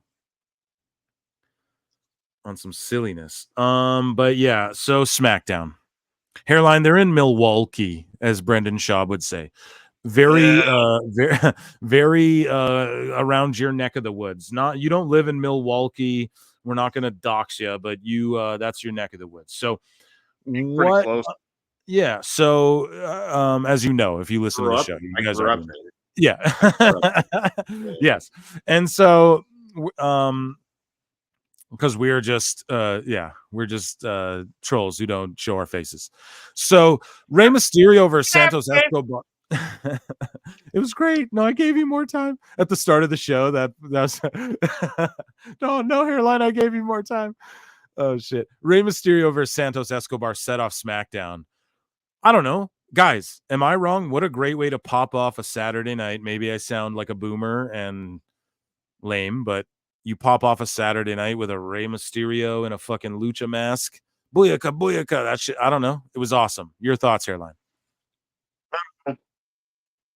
I guess I agree with you that it is an okay way to start the show. Mm-hmm. Okay, so I guess it gets the lucha shit out of the way, but most of all, Rey Mysterio is a legend, so just you immediately, pulls you in and has your attention. Get you hooked. Right off the bat. So then we scroll down and we see that Grayson Waller and Austin Theory took on Carl Anderson and Luke Gallows for a slot in that WrestleMania ladder tag, whatever the fuck. They stole a win over the OC, man. Your thoughts on the match? Yeah. Fucking right. Goddamn A-Town Down Under forever, dog. What do you think about the OC? Oh, sorry. No, you finish your thought, and then I want your thoughts on the OC after. Yeah, we can just go into the OC. Well, I didn't mean to interrupt you, bro. I'm so sorry. But I was just gonna say that when so they're just like fully getting the younger guys over now, hey? Like they're in the end of their career. WWE pay them, you shine everyone up. They're cool with Triple H, obviously. They're cool with everybody, but it's they're in a spot where it's like they're losing on the main roster all the time, but they're winning on NXT. You like that for the Good Brothers right now at this stage, or what? Most of all, they're getting booked. They weren't getting booked like this, and these are paychecks, and they don't care, man. They're having fun, Yeah, and we don't blame people like Edge or Mercedes Moné for doing the same thing. PWT does never blame people for that shit. It's crazy how people tune out when we review WWE, but they want to hear us just hate on AEW. It's funny. It's weird how that works. Like, you got to really check your fucking company if that's what's happening. Street Profits versus Authors of Pain. So I don't know. I'm not feeling this faction with Bobby and all them. Bobby shouldn't be a manager. He should like have a manager and then just be fucking people up. Fucking the Street Profits steal a win over AOP. I don't know, dude. I'm not that shit. I'm not feeling any of that. I gotta be completely honest. I love Karrion Kross and shit, but this is just like, what is any of this? You know, these factions are not good, in my opinion. Your thoughts? Hairline. He's gonna be with us. Lashley's got to be a solo act. And then was that the main event? And then we had Cody and Roman square off. And do you guys want to chat? Do you guys want to hear the promo? Like, should I put it on WWE.com and pardon me, youtube.com/@WWE? You're a shill, Phil the shill. No, but once we got the partnership with Fanatics and WWE Shop, you can call me a shill. I don't give a fuck. Let me look here. I say a lot. I'm like Dave Meltzer. I it out. Make me an shirt. Guys, tell me to stop umming in the fucking chat, please. For real. We had this conversation. Everyone who was in the chat last weekend, you guys know what's up. It's like, check us. Always check Hairline and Phil. Always make sure we're being checked. Okay. We got to read some chats, Hairline. I'm so sorry. I'll send you his. We already read that. Shout you out, though. Jake says, hope so, man. Ricky needs out of AEW. Agree. Over the past 6 months, Santos really is coming to his own, I feel. I hope we get Santos versus Dragon Lee down the line because he's jealous. Ray said Dragon Lee is the future. You know what I don't like is that the Garzas, their grandfather was it their grandfather or uncle was actually in the LWO. So what I thought should have happened was those LWO guys, original ones, just all split off and became Legado again. Because I got to be honest, like Zion Quinn, I don't know. Hairline, what's the LWO? Who's in the LWO again? Mendoza and Quinn, right? Yep, they're just heal better. Yeah, they just heal better. Right. The point I'm making is they heal better. Garza and Humberto heal really well as well, but I just feel that their lineage is literally LWO. So I just feel like they should have did that kind of double switcheroo, but maybe that's too much book. I don't know. I just trust WWE. People go, why don't you fantasy book WWE as much? Which I do a lot of, but it's because I just trust what they're doing. Do you know what I mean, Hairline? You know what I'm saying. I just trust what the fuck they're doing. Well, they do know what they're doing. I'm more compelled with what they're doing than what I'm gonna do. But with AEW, I'm more compelled with what I would do than what they're doing.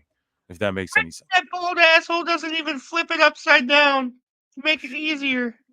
The OC, just tired of looking at them. Yeah, I mean, people. They have Paul Ellering out there. We only see him once in a fucking blue moon, and all of a sudden, the past 2 weeks, they've been on television. Yeah, no, you're right. And then don't you think they have something to do with Tama Tonga when he comes in, or what? Oh, yeah, and AJ is reading scripts. Airline. Guys, drink water. Whatever you're drinking, if you're drinking wine, if you're drinking soda water, beer, if you're drinking soda water, drink actual water. And people say don't drink tap water. I'm not Alex Jones, bitch. People are tuning out because I'm like, stay hydrated. Fuck you guys, man. Fuck you guys. Be ashamed. No, I'm just kidding. I'm never ashamed the chat. Even if one of you were here, we'd still be here, and we appreciate you so fucking much. Just Robbie C. It's just, we'll just hang out with Robbie C. Robbie C, hey, email us your fucking number, bro. Let's just get in touch. How about that? But yeah, people are tuning out. Oh, he's gonna say drink water. You fucking bitch. Whatever you're doing. They have Paul Ellering out there, and he does nothing. Yeah, exactly. It's just Triple H like trying to help his guys out. Be thirsty and leave. Yeah, I mean, I don't know. I was just trying to tell everybody, like, whatever you're doing, drink fucking water, dude. It's just a really good idea, and you feel good, and it's like, I'm telling you, you can get way drunker longer. Wait, if there's anybody who doesn't drink, I'm sorry, this talk's not for you, but we still love you just as much. Don't drink. I'm not a huge drinker either. I'm not an alcoholic over here, okay? But if you are drinking, man, when you slash the shit with water, you just can drink for so long. And if you're like someone trying to pick up chicks or whatever, I got a girl, so I'm not doing that, but I'm just trying to hang out with you guys. So I'm going to just drink a bunch of water along with the shit, and then you feel good the whole time. Trust me on this one. Trust me on that one if you're going to trust me on anything. And trust me on Sami Zayn with the whole backlash. The people doubting me. Trust me on that shit. I'll be the last man standing. Yeah, really, DJZ is absolute better as a face. I disagree. I think he's a schmarmy prick looking motherfucker. DJZ gimmick maybe, but not the one they have him in WWE. I got to dip out for a few, but I'll be right back. Jake, yeah, bro, this is what the live stream is. You come in, you come out, you come in, you do your own thing. This ain't like the rematch. Are you thirsty? Don't drink water and die of dehydration. Be a man. Yeah, a lot of people. It's true. It's like be a man and drink fucking water. And sorry if you're not a man and you're a woman listening to this, but you're gonna listen to this advice and it's the same thing. Be a woo man. Wooings. Hairline's pissed that guys in the chat. Tell us what you want. Hairline's coming back. He keeps popping in and out. It's okay. And even if it's just me, we're going to hang out and we're going to do the goddamn thing. This is what we're doing. Are we going to play Cody Rhodes and Roman Reigns shit from SmackDown? Or are we going to dive into the fucking X and my bookmarks? Are we going to dive into the silly shit? Drink whiskey? Yeah. We want Cody, he says. Okay. You want Cody? Yeah, we'll give you Cody. We'll give you Cody Rhodes. Let's get it going. Okay, I'm just getting it all set up for you. We're going to leave a like on that video because WWE's hooking it up. Yeah, I see you guys in the chat. Don't worry. We're doing Cody. We're going to do Cody. We are not trying to skip. We are not trying to skip, but we're not going to show it on screen. I told you guys in the first ever live stream, you hear me singing, you hear me being a silly goose, and you're going to have to deal with that. And if you hear my fucking TV, tell me, because I do not want to get pulled down, man. That shit's stressful, you guys. Don Stevens, all that shit's stressful. Even Jane the Boy. Jane the Boy, shout them out. But I was like talking shit on the last show. Oh, yeah, I could play this. Because I do. We're good, but it's they were like, yeah, but it's already like on their, like it's claimed on like their video or whatever. So it was like, oh shit. So basically, like I can't monetize, so I had to clip it out after the fact. But they don't like strike me. Like Don Stevens was trying to strike me. WWE doesn't even strike. They just are like, oh, you can't play it in these countries or monetize, but you can still play it. You have to share revenue or whatever. Like that's what happened with all the or whatever. I'm not going to talk about that. Sorry, guys. That's pulling the curtain back too much. But let's get into this SmackDown. Hairline, are you with us or what? Are you with me? He's got to be with us. It's okay. People are tuning in. Man, fuck you guys. No, just kidding. This is what's great about the live show. We have a constant fluctuating number, and we'll look at the quarter hours and we'll see what's a draw and what isn't. I think Hairline's struggling. He's got to get to like a new, like, there's like a corner of his space somewhere in his humble abode that can get him like better whatever, because that's a thing. But either way, we're rocking and rolling. Yeah, see, he's out again. He'll be back. Don't worry, guys. Hairline's like, so he was so goddamn excited for this live stream. I was too, and I'm very appreciative. We popped our biggest rating. And the chat's been very great, and we even got super chats, which is crazy. Like, it's literally crazy. I just want you guys to know, even you guys just hanging out, even us just ratioing ourselves like live viewers to like count, that's the key of this whole 58 likes. Oh my God. Yo, hold on. We're waiting for Hairline, and not only that, we got 58 likes. 58 fucking likes. My word, where's the sound? We got to give you guys air horns here. And applauses. My word, man. The chat absolutely showing out tonight. And then people are tuning out, but surprise, we have someone joining us. So everyone tune back in if you went away. We have Marv the Movie Monster. Yeah, oh yeah, I see the ratings. Oh yeah, that quarter hour. It's spiking up. Ladies and gentlemen, Marvin the Movie Monster. Yeah. How's it going, my friend? Wait, you here by yourself? What happened to Hairline?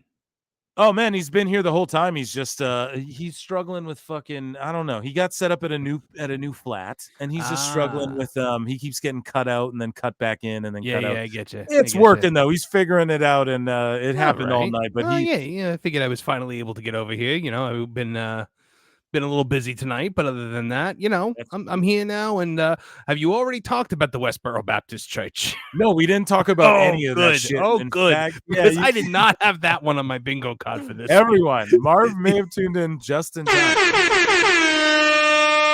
So the unholy alliance between the AEW fans and the Westboro Baptist Church. It's sick. We've come into sick times. Oh no.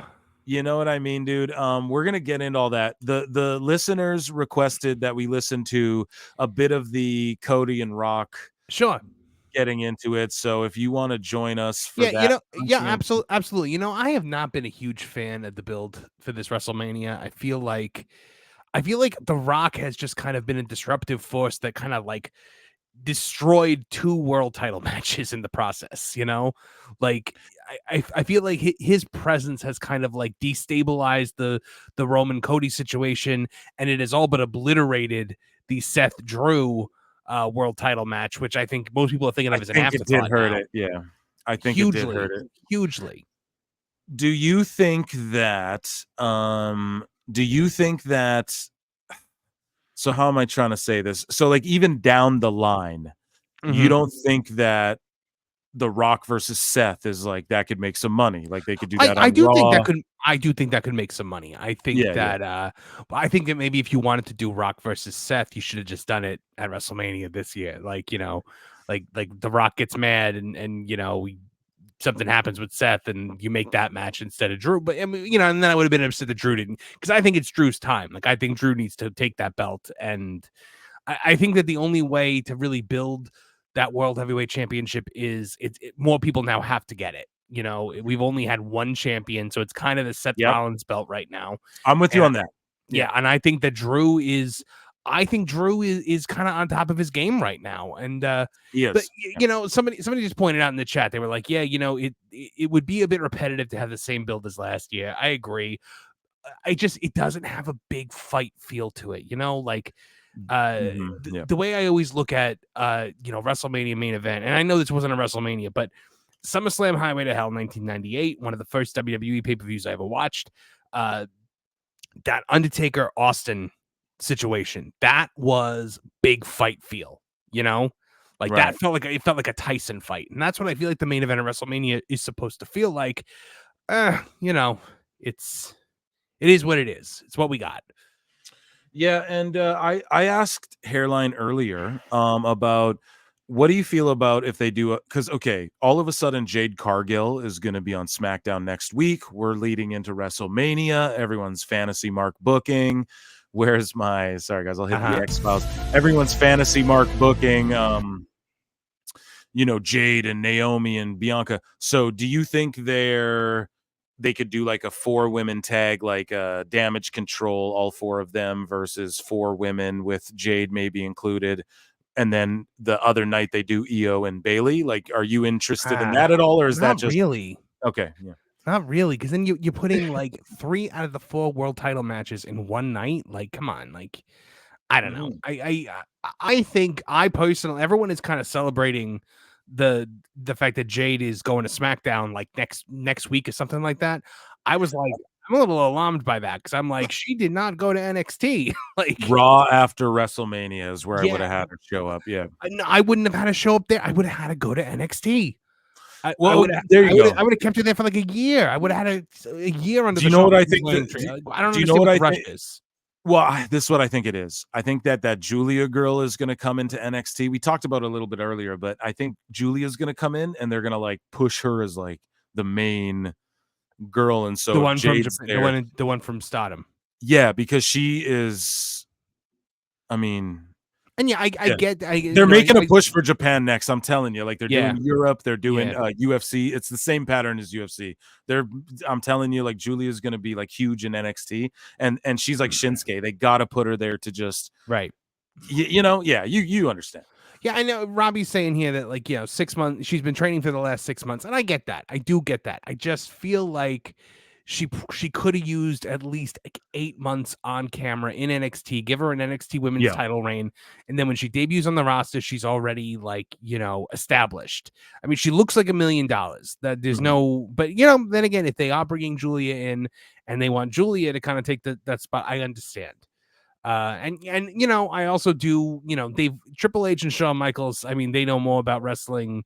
They've forgotten more about it than any of us will ever know. So if they think she's ready, then I guess she's ready. But and it alarmed me because I'm like, everyone goes to NXT because I just don't see her with their women. Like I watch NXT every week, man, and I just don't see her. I think she'd go there and just make them all look. There's a reason they called Tiffy up right now because you can only do your golden best shit. Like, here's the thing. I feel like with Tiffy, they did a lot of her best shit in NXT already that we'll ever see. So it's just get Jade now, I guess, while she's hot. And what's her age? Should I Google it? You should never ask a lady's age. And Jade Cargill age, but I should 31. So maybe strike now. I guess I could see it. I guess. Somebody. I do see what you're saying as well. Absolutely. I had made the point to somebody about, if it's true that, Ospreay is signed with Tony for 8 years. I was well, it's eight. It's 8 years. Like I was like, oh, he'll be out of his prime by the time he gets to the WWE. And somebody was like, being 33 ain't out of your prime. And I was like, well, when you wrestle that style, you have a much shorter shelf life. There's a reason why Randy Orton is still wrestling today and Daniel Bryan gets injured every other week.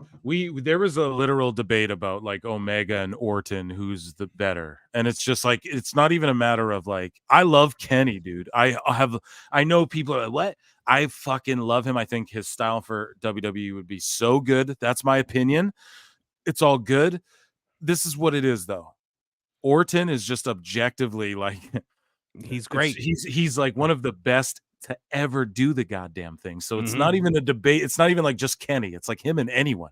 You fucking stack him up against anyone, and you almost have to pick Randy. Randy Orton comes to the WWE with the fire born of a man who had to do unspeakable things to get out of the military to go there and do what he had to do.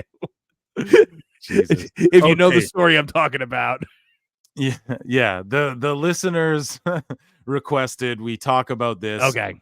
We're gonna do this, and then we're gonna jump into all the goodies. We got Meltzer goodies, all that bullshit in my bookmarks. You guys know what it is already. So let's play WWE. I'm gonna scroll down so we don't get busted through and through. I caught you going out with somebody new. I hope you understand when I say this to you. Do you guys remember that? Who sings that? It just came into my mind.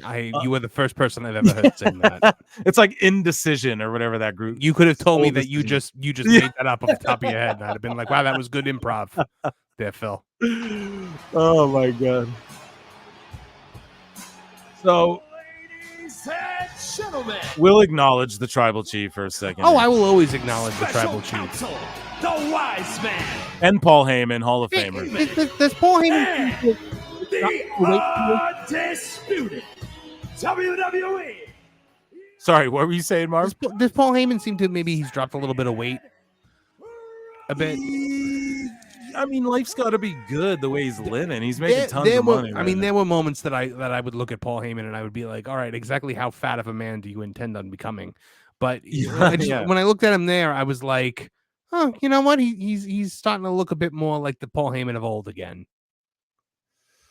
So let's just skip ahead a bit, guys. Sorry, we don't want to get pulled again. The ones go up everywhere. Like, just there's a still. Yeah. Get the fucking building, man. I'm sorry. Did you hear? Like, Cody's gonna lose. No, just kidding. I'm okay with whoever wins this Mania, but I'm super down with Roman, and like I'm all down with the tribal shit. I've talked about on the show. I'm an indigenous man, and I grew up spending time on my reserve and stuff like that, my reservation, as it were. So, and I know that they're like Polynesian, but it's the same shit, just on a different part of the world. As far as like, this is my tribal chief, I gotta be real about it, It's good I understand. Yeah. So it's good to see. And I like that they've got a nice one of the a nice boy like Paul Heyman with them. You know what I mean? To take care of them and so it's one of the chosen. Yeah, one of the chosen. So here we go. Here, let's play a little bit of Roman's segment here. The wise man made a promise. Oh shit. Choose your words carefully, man. You end up on Rumble. You know what I'm saying?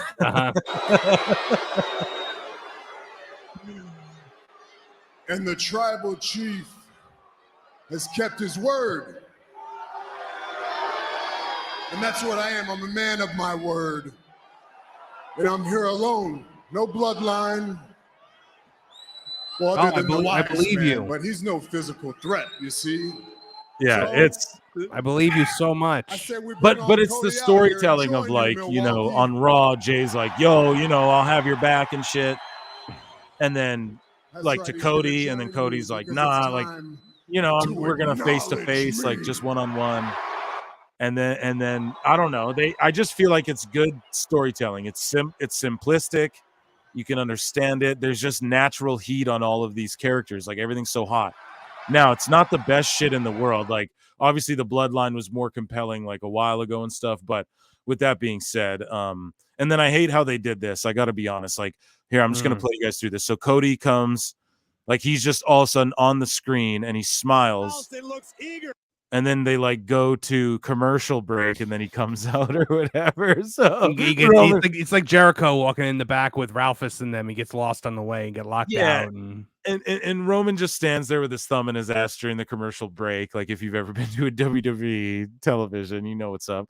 And so Cody gets in the ring, huge pops. Whoa! Everyone loves fucking Cody. Who doesn't? And then.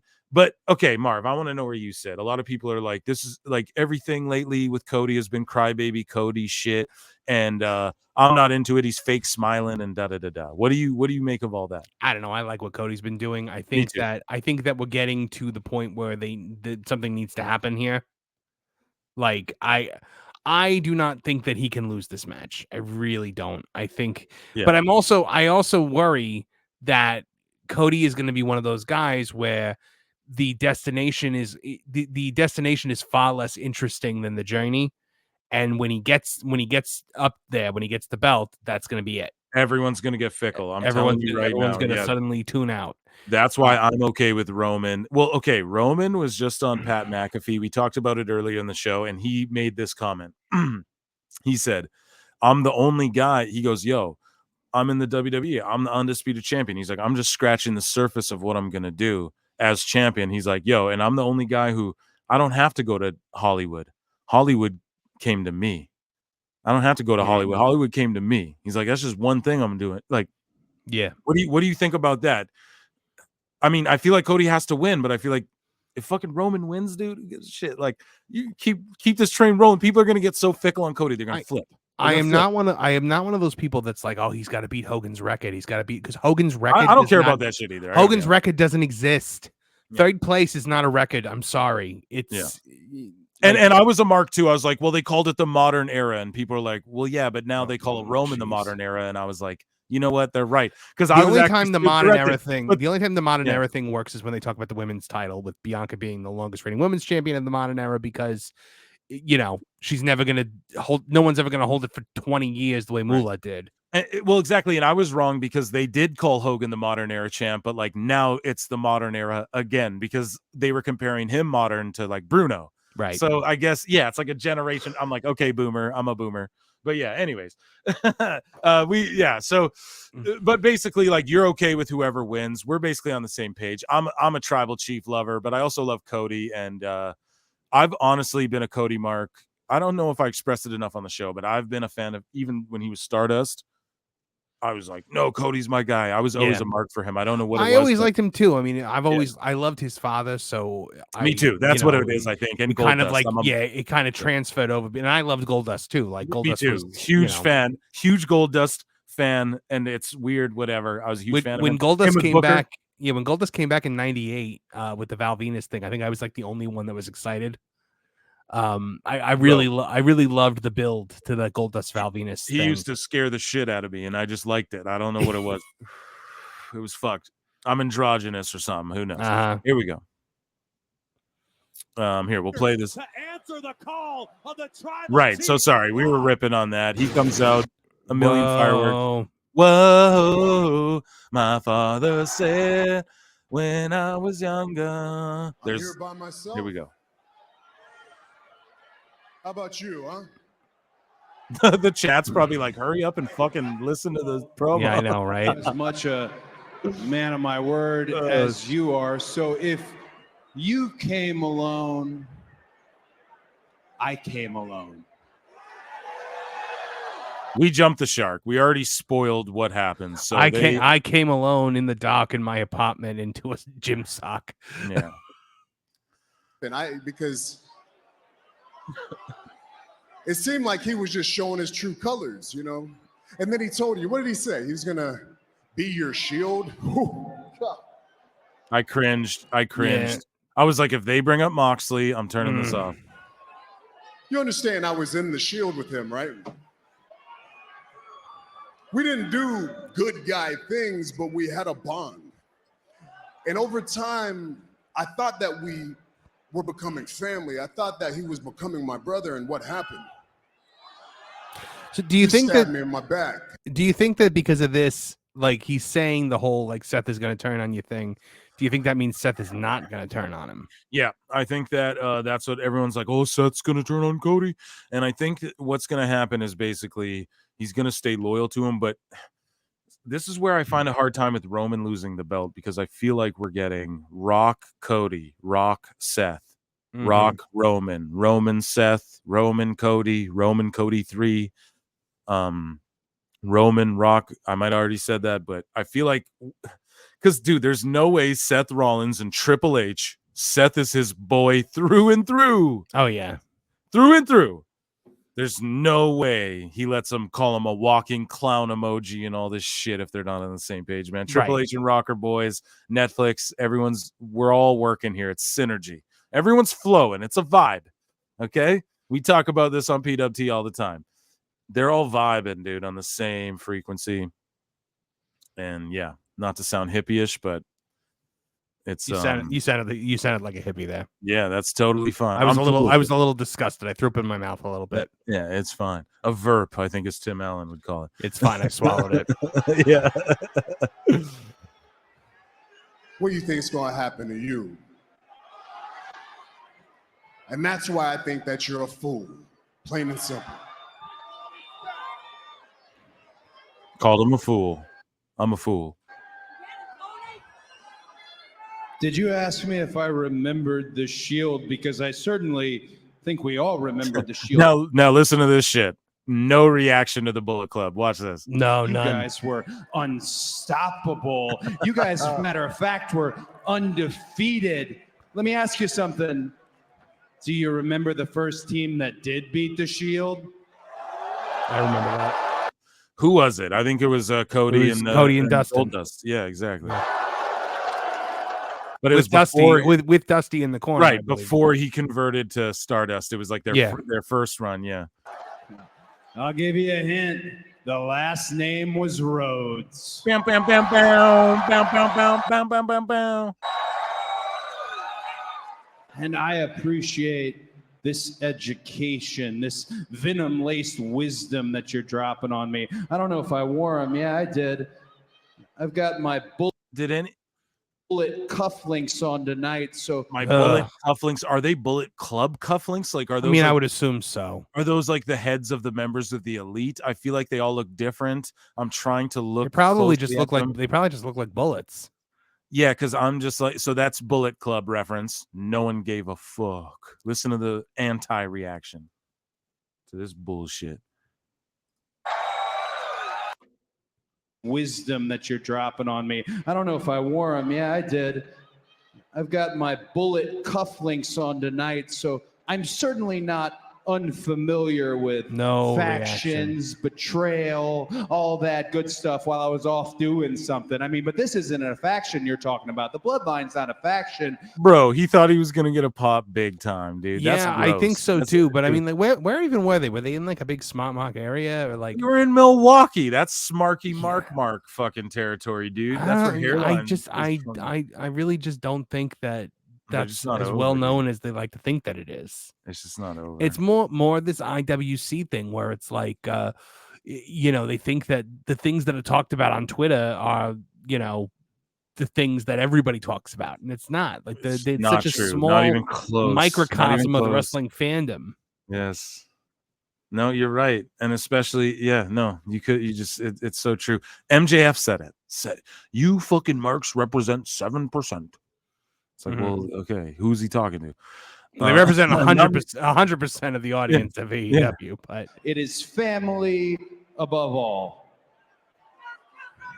So family above all. We'll skip ahead here. We want to get to the perhaps slightly confused in the pantheon that is the Bloodline. Who is really in charge? Is it the tribal chief, or the final boss, or is it the final boss? So kudos to Brian Gewirtz for coming up with that. Right. Let's get into it. You brought up Brian Gewirtz here. You guys chat. You guys really want to hear me just keep going on with Cody, or do you? We're talking like here Bruno, we're talking Flair, we're talking Hogan, we're talking Rock, they back off. Everyone comes through the crowd. So look, the Bloodline actually shows up. Ooh, scary.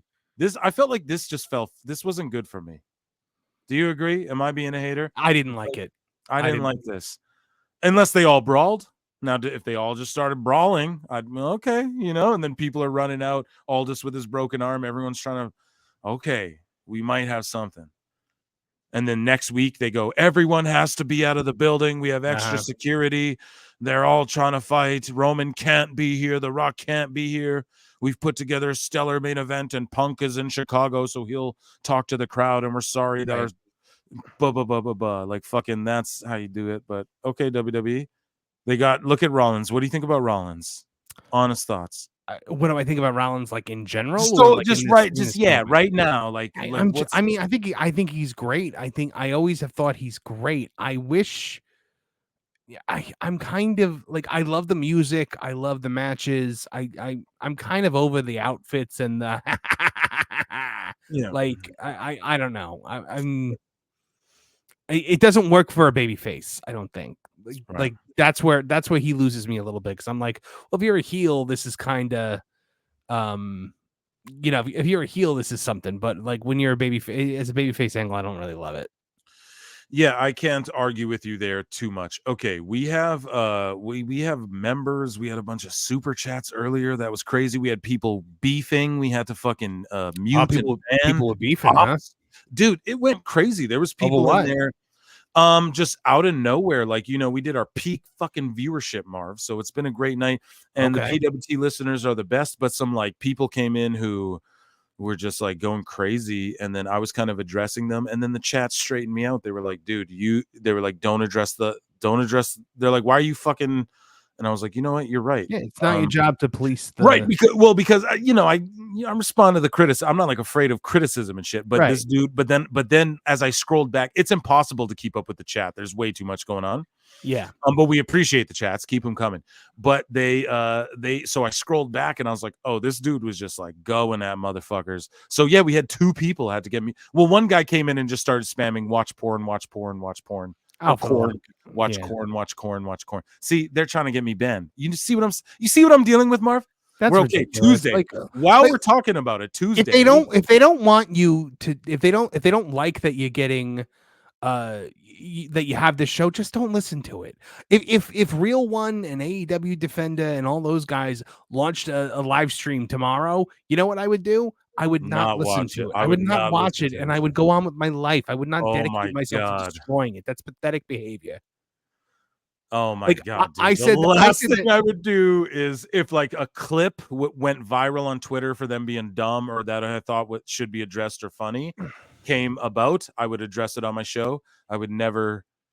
If you just phrased it in such a good way, like I would never watch their show. That would not interest me. I wouldn't even address it because at the end of the day, I'm going to talk about Cody Rhodes. I'm going to talk about The Rock. I'm going to talk about Jericho or Edge or Tony Khan or Triple H. People that matter. Like the wrestling fans don't want to hear you talk about somebody on Twitter, like some random AEW mock. Like nobody wants that. You're right, dude. And you know what's so funny is that's exactly what's the best about PWT. Yeah, is that you don't know what to expect. Like, for example, on this clip that went out today, everyone's talking about Marv's disgust in his voice when I revealed to him I was wearing a Orange Cassidy t-shirt. Ugh, I'm still not over that.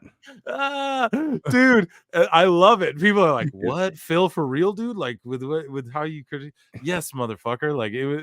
I fucked with the gimmick at the start. It's like, I'll be honest, it's like a 5-year-old t-shirt. Let's be real. But like, yes, I was optimistic. You guys know how I do, man. I try and find the positives where they are. And I thought they would, even Luchasaurus. I was like, how aren't they selling Luchasaurus masks? Look in the headlines, guys. The new Meltzer and these guys don't talk about it that much at all. But look, they're like being all sued over the Luchasaurus masks. Oh, are they really? Covered it on the show. Dude, yes. Holy shit. The guy who made the mask is like suing them. Like, yo, you guys can't be selling Lucha. Like, how is that even a thing you're dealing with when you're on TV, dude, and you're a TV show? Like, have that figured out.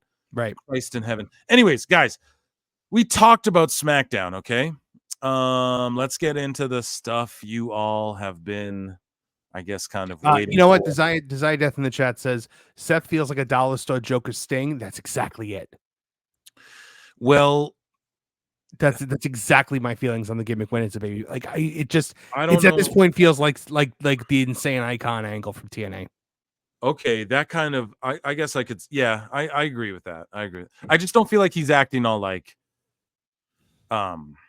he's not trying to be psychotic, right? That's not what he's doing. He's just being fantastical. Is that the word? I don't know. No, I get that. Yeah, you get what, like he's trying to be the Jack Nicholson Joker who's crazy but also chemically enhanced. You know, I don't even know. Yeah, you know what the fuck I'm talking about. Here we go. Marv is right. This is from Jake. I wasn't watching wrestling from like 2014 to 2020. I had no clue about Bullet Club. Yeah, a lot of people. Really, I absolutely love the ending. It was Cody getting one over on Roman. That never happens. I loved it personally. You know what? And I understand the concept behind that. I understand that is a thing that never really happens. I just don't think it was executed very well. Fair enough. And here's member Jake as well. We're trying to read all the member chats. It wasn't fake crying by my father.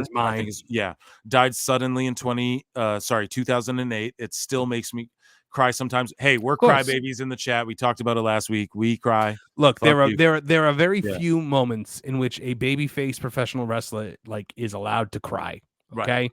One of them is the death of a family member or death in any way, shape, or form. Right. That surround, it's not like MJF sitting at that press conference being like, I got hurt tonight. It fucking hurts. I'm on painkillers. Parks understand I'm on painkillers. I was utterly disgusted at that. I was like, jeez, sack up. But things like you win the title for the first time, you achieve some kind of milestone, somebody dies, you retire. Like Ric Flair was a blubbering mess when he retired. Well, when he quote unquote retired. But that accentuated the most perfect retirement in the history of wrestling. That just accentuated the retirement. I don't know. It's just kind of No, absolutely, man. I think that Cody's crying is okay. I would tone it down a little bit. Well, I mean, yeah, a lot of people are hating on that, and I think they're trying to lean into the fucking crybaby thing a bit. Well, I think that's like, come on, it's what they're doing, but at the same token, it's working, bro. Like, we're gonna have a situation at WrestleMania where you're gonna have half the crowd wanting Roman and half the crowd wanting, you know what I mean? They're gonna want Cody to win. Half Roman, half Cody. I think that's going to happen at WrestleMania, and that's what you can ask for as long as everybody's invested. Now, Marv, I want to, before we get into all of my bookmarks, Phil's bookmarks, I guess is the same. So you have a channel, and I do have a channel. You have a channel, and you have a trailer that you actually dropped. Yes. Today, and so I'd like to play that. Made by our friend Awful Wrestling. He okay, there you go.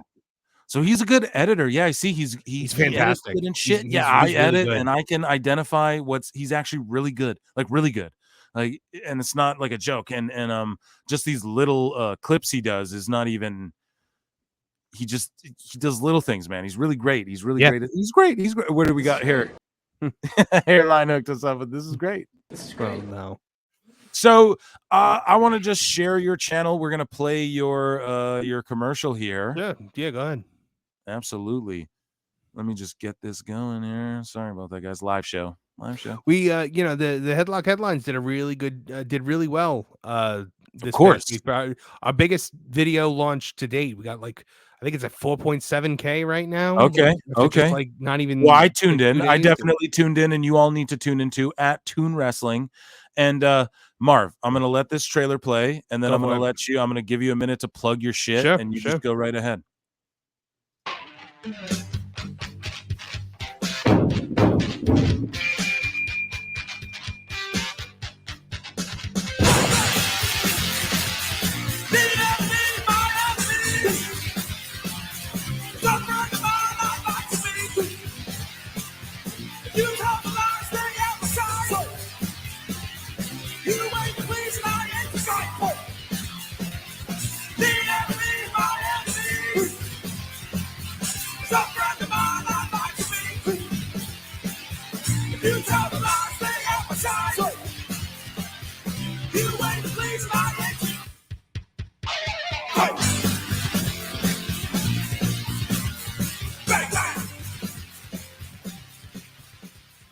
Yeah, there it is.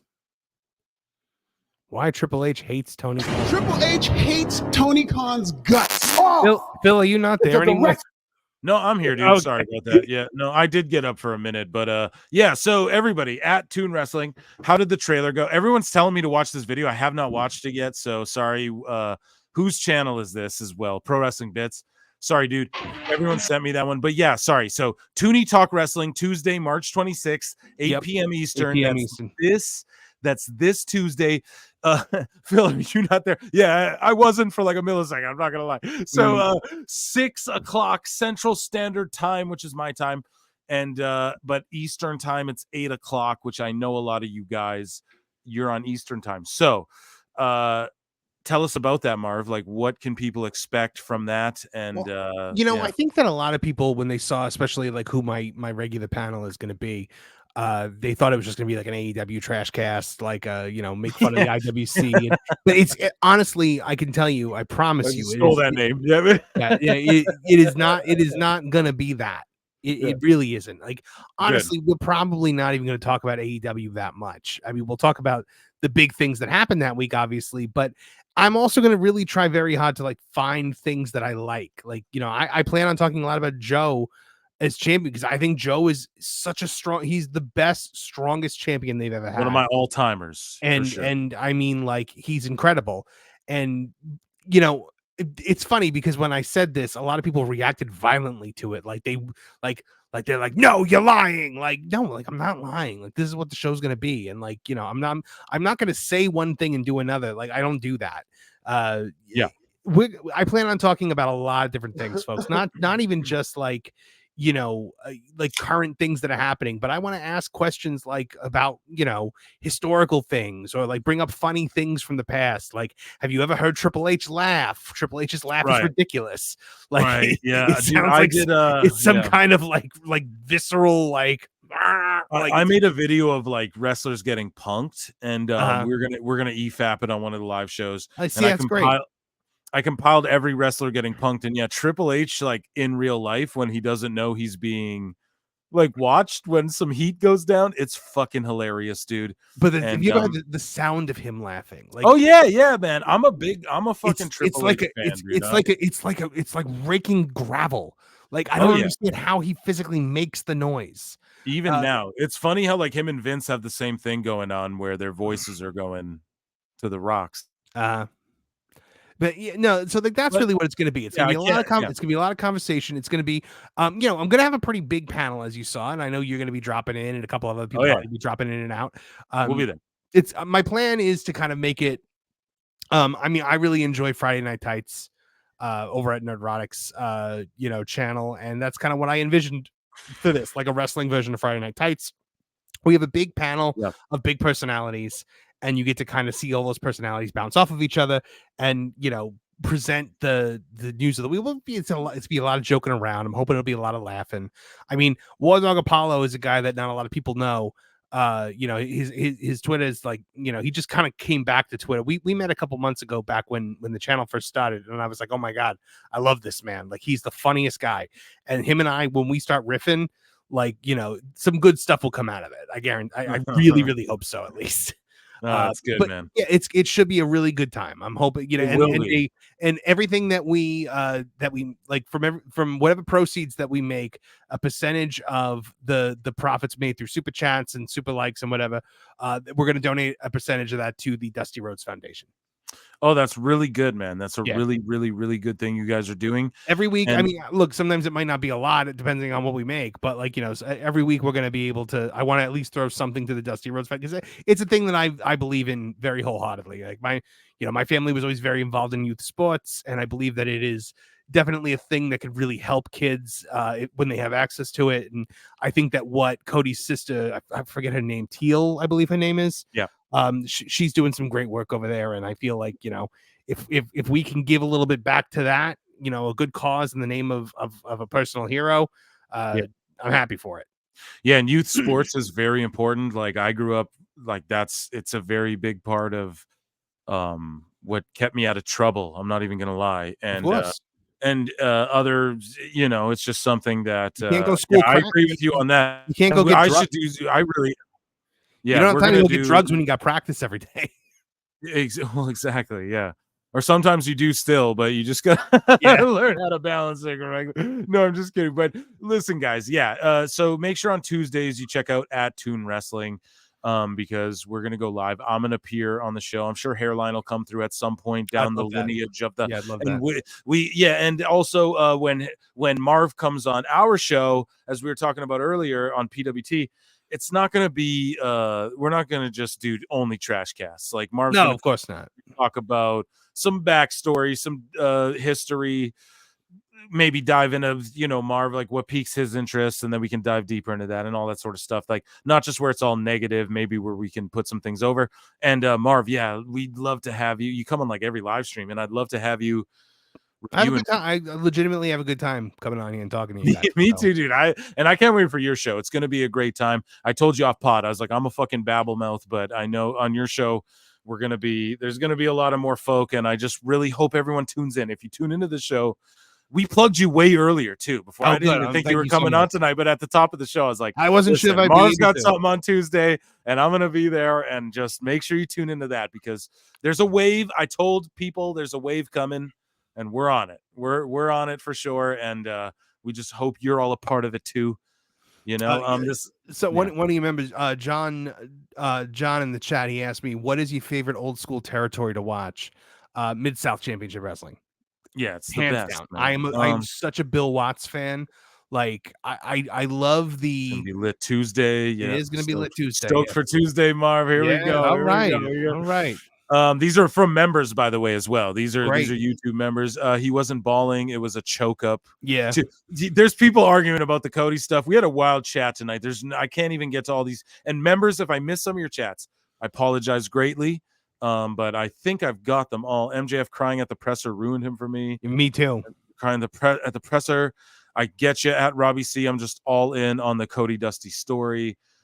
Sorry, I'm working my way. It wasn't fake crying. Okay, so that's where we left off. Right. So I'm sorry about that. Yeah, Mid-South is when you when someone says to me sports-based wrestling, right? The thing that I think of is Mid-South Wrestling, Bill Watts, Junkyard Dog, Ted DiBiase, Hacksaw Jim Duggan.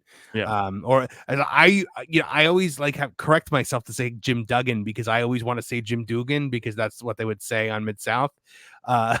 Which is funny because Bill Watts always called him Hacksaw Dugan. Because I always want to say Kurt Hennig, and it's Hennig. Kurt Hennig, I've always said Hennig. Hennig, okay, because that's like a Canadian. Everyone in Canada is like Hennig, and then everyone in America I found was like, no, it's Hennig. Boyd Pierce also called him Dugan. And the crowd would chant Dugan. Like I'm at the point now in my Mid-South watch because somebody says when I was saying I don't really like watching modern wrestling as much, and somebody was like, well, what do you watch? I said I watch Mid-South from the 80s because I never saw it, so it's new to me. Yeah, I'm watching all new Junkyard Dog matches that I've never seen before. And I love the dog. I just watched the Dark Side of the Ring about the dog the other night. And dude, I keep up, I'm up to date on the dark sides where I fiend out for, I'm like, when's the next episode? And so I haven't seen the new season yet, but it's good. I had to rewatch Candido and Tammy for a video I'm doing for next week. And awesome. So I had to just get a lot of, background information on Tammy. And after that I was like, oh, the Junkyard Dog episode. I don't even remember if I watched that. And I watched it. I just got sad. It is sad. And you know what, the Buff Bagwell one, if you guys just want to pop and kind of laugh at funny shit, and it's a little sad at times, of course, Dark Side of the Ring is, but people were critical of this season and they were like, well, how are they going to turn this into a dark side? But they've all been actually great episodes. But I agree with you, man, the best episodes are the early seasons, of course, because you tackle the very dark and the obvious ones, right? They tackled everything, right? You've already done Benoit, you've already done Owen, Yeah. You've done the Ultimate Warrior, you've done Bruiser Brody, so you've done these big ones, but they keep finding things to talk about. I mean, listen, at the end of the day, eventually AEW, if that show is still on the air, is going to give them a wealth of things to talk about. Oh, dude, but people, I say the same thing, but they go, well, Jericho's in their pocket. They are in Tony's pocket. Tony. Okay, so that's what I don't know about because they go on Cornette's podcast and they stuff. They do, but I mean, remember also when they did the Plane Ride from Hell episode, they were very, very kind to Dustin, and they could have been very, very unkind because there was an entire situation that happened on that plane with Dustin that did not get talked about at all. Yeah, and a lot of people said it's because he's the guy that's in AEW. But then wasn't Jim Ross in AEW and didn't he get heat for? No, I don't think he got heat for anything because he was on the episode and Jim Ross talked about it the way a father talks about his crazy children. He was just like, I can't believe I had to deal with this. You grown ass men. Flair, all the Flair stuff happened, and the one that got it the most shit for it was Tommy Dreamer. You remember that? Tommy Dreamer was like, oh, whatever. He kind of whatevered it away and made some kind of insinuation. And I said, wouldn't it the greatest thing ever for Flair, tomorrow to just heel out and be like, I can't believe Tommy Dreamer would say that about that poor girl. Just trying to deflect. That's my Ric Flair voice, by the way. It's terrible. It's just what I feel like his soul sounds like. Yeah, back in trying the day, to escape. Back in the day, we used to do the whole when he was in Evolution, be like, Rick, you gotta walk 10 steps behind me, and he's just like, I just want to go home. Yeah. Oh, that's so good. It's actually good. Man, oh my god. So I like Dark Side. It's a but then I fell down a rabbit hole last night. So I went from Dark Side of the Ring and I started watching the Dark Side of Comedy. Okay, is that any good? See, I won't dabble down there. Okay, here's the thing. I fucking hate on comedians now. I'm one of these guys where I listen to fuck, it's so crazy. I listen to like Red Bar Radio, and I'm listening to like Podcast Cringe, like these accounts that are like, or accounts or like YouTube channels, rather, whatever you want to call them. Red Bar is like his own website. It's not even really YouTube. But they just kind of like break down these LA comedians who all started podcasts like off of the Joe Rogan sphere, and they're all kind of like hating on all that shit. And it's not even like hate, they're just kind of pointing out, like they're not even being disingenuous. Like I listen to their shit and I'm actually compelled by it, you know, but it's like I'm kind of down that rabbit hole of YouTube, so I've become like a cynical hater. You know that episode of South Park where Stan becomes just like cynical of everything? I've almost like entered that stage. Other than with like WWE gets me excited as far as like this WrestleMania. I feel like the build-up's been great. It's sort of not great, not like the best ever, but it's been I don't know. It's just I'm excited for WrestleMania. Like I'm like a little kid. What are you? WrestleMania is always an exciting time. But yeah, and like Royal Rumble, I was excited for. I've been excited for everything they're doing. To answer your question, Dark Side of Comedy was really good. I watched the episode on Audie Lang. I watched the one on Sam Kinison.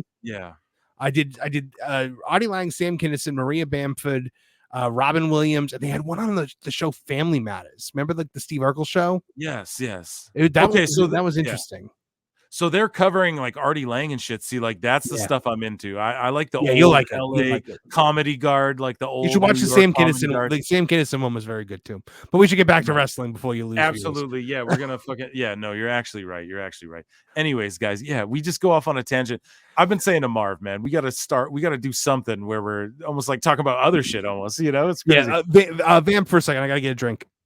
Oh, dude, yeah, I'm gonna absolutely do that, and we'll play some tunes too, guys. So what we're gonna do is we're going to play some stuff that I have in my bookmarks. I don't know what to call this segment. We're gonna mix in some Dave Meltzer. There's some rock. There's some whatever. I don't know how long Marv's gonna hang out, but I don't know. We'll tackle it all. And man, we had our peak viewership this show. I don't know. Is this cringe to even talk about? I don't fucking know. I love you guys.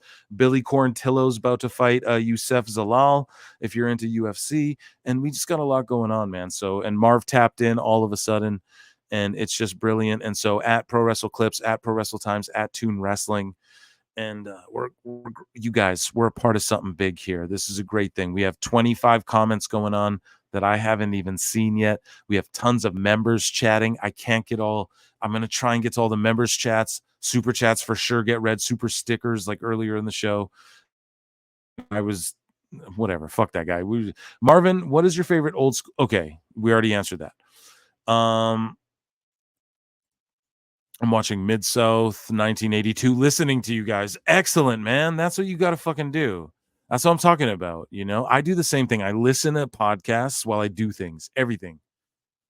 That's why, like, I can't play story-based video games anymore. If I ever play a game, it's usually sports-based or wrestling-based, because I can't, like, get into a story because I'll just be, like, listening to Cornette or, like, fucking Bischoff or whoever. A lot of people. JR, Marv, myself. I don't listen to myself too much, but if there's a clip that's really blowing up, I'll usually click on it just to be like, oh, this is getting, you know, whatever. I'm pulling the curtain back.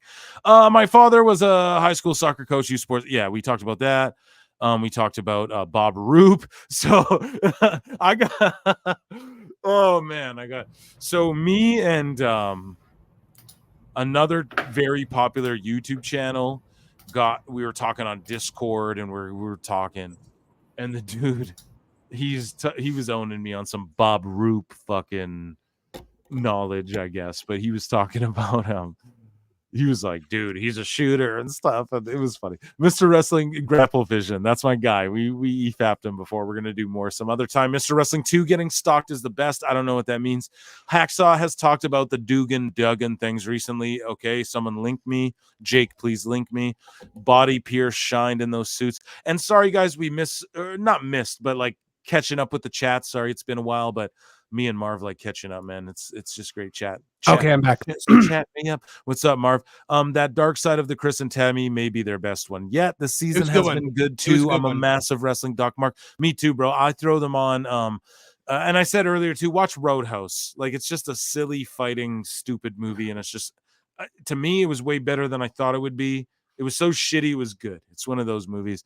So definitely just throw it on if you have time. I know that has nothing to do with wrestling, but it's like I'm a mark for docs and then certain movies. Like I'm very picky about movies, and I force myself now to watch MCU shit because it hasn't been good, but I have to watch it, and that's really right. Like you're too far down the rabbit hole to get. I'm not interested in anything else really either. Like it's weird. I'm a bot. Marvin's impression of Ric Flair was better than the guy in Iron Claw. To be, I didn't see the Iron Claw, but the one thing everyone has said to me about the Iron Claw is that like the Ric Flair guy was awful.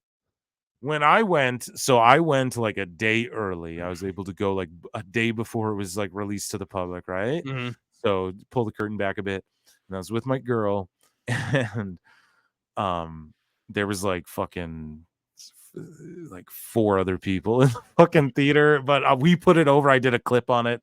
It got like 60 hits. So I'm not a hater, but I put the movie over. But yeah, that Flair part was dreadful. And they didn't really do too much with MJF. He was in it for so short that no one really noticed it. But I pointed it out to everyone, like, he played Lance Von Erich or whoever the fake Von Erich was. I think Lance. Yeah, right. I heard that it wasn't a big pot. Like he was barely in it. No, and it was just like a momentary thing, and then he makes a tag, and then it's like a blink and you'll miss it, but it's actually not. Like if you analyze movies when you go to them, like the way I do, I'm a fucking dork. There's so many amazing comedians working right now. Yeah, I know there is, but there's a lot of like fucking shit podcast ones that just like are just shitty. Well, then the other problem is that comedians are not allowed to be funny anymore. That's what it is. So we live in a post joke world. So every comedian now has got to be respectful of all. Like come on, and all the comedians you name. Hey, bro, whoever said that, sorry. Sorry, John JID. You're a great member. You're a member of PWT membership. Yeah. So you're right, but name them. Oh, look, you go down here. David Lucas, isn't he? And he's like Texas NY based. I said LA. Okay, Brian's. I don't know. Tom Segura and Bert Kreischer are hacky to me. Matt Rife he's pretty funny. Schultz, I'm sorry, hacky. Bill Burr is good. I like Matt Rife. I like Matt Rife a lot. Matt Rife's pretty. See, I didn't bury him. He's pretty funny. Schultz is a hack. I'm so sorry. I'm gonna get hate now. Bill Bill Burr was great. Bill Burr was great, and now he's whatever. But he wasn't at one point. If it was like a 2K game, he was like an overall 99 at one point. You know what I mean? So yeah, he was great. Like I remember, like when Andrew Santino's whatever though. I can't. Are you gonna rank him, bro, in the top 10 even? I don't when Opie and Anthony did their comedy tour, and Bill Burr got out there and just roasted. I think it was Philly. Just roasted the city of Philadelphia. And the Philly incident. So funny. Incident. Yeah. But now, like Brendan Schaub stole jokes from. This is what I mean. Like Brendan Schaub and those guys. That's cringe. That shit's all cringe to me. Chris DiStefano, he's funny. Tim Dillon's killing it. Yeah. Notice the guys that are killing it move away from LA. And I'm sorry, Tom Segura and Kreischer are hack to me. And I'm super sorry if anyone disagrees with me. I think they're fucking hacky. If you don't, that's fine. But they are. I don't know, dude. I think like Jay Okerson is probably like one of the best comedians alive. He doesn't get enough credit as he deserves. East Coast is more my style. Let's just put it that way. Mm-hmm. Same with hip hop, actually. As a hip hop fan, I like Nas, I like Biggie, I like Wu-Tang more than the West Coast shit. If I got to be completely honest, that's always been hard. You're speaking another language to me right now. That's a world that I know nothing of. There you go. So none of these comedians are funny. Exactly. That's why I clip Red Bar. I become cynical, Stan. What can I say? Okay, guys. I get it. Yeah. Go ahead. There was a time when I thought Dane Cook was funny, and now I look back at like I went to see him live once. He was stealing jokes. He was stealing jokes too. But then I remember I went to go see him. Or I went like revisit. I'm like, oh, this guy was hysterical back in the early 2000s. Let me listen to some of his stuff, and I'm like, he's not saying any jokes. He's just kind of like doing things, just kind of saying things in a funny voice. Like he's just kind of like enunciating every word. Yeah. Imagine if I was like, whoa. Okay, so guys, we have like goodies in here. I've been fucking around. This whole podcast has been fucking around. Okay, here we go. Boom. What do we got going on? So we were talking about Roman before. So this is great. This thing is great. I heard this live. Fan. Yeah, this is hilarious. This lady cooks him. Here we go. You need a group full of strangers to acknowledge a little bitch out? She said you need a group full of strangers to acknowledge your bitch ass. Yes. Here we go. And then they dump the sound out too late. And then after that, she says like fucking pathetic or something. Like you can read lips. Here we go. Just watch this. It's that lady back there. Her right here. I'm gonna circle I didn't even realize you could see her. No, that's her. And look at her, man. Hey, hold on. Where's my fucking soundboard? W Guy. W Guy's wife. W Guy with wife. How about that? You know what I would say? I would say he's shooting above his weight class there a little bit. And look at Marv. Look well at for, all. do well for himself. Yeah, he's shooting above his weight.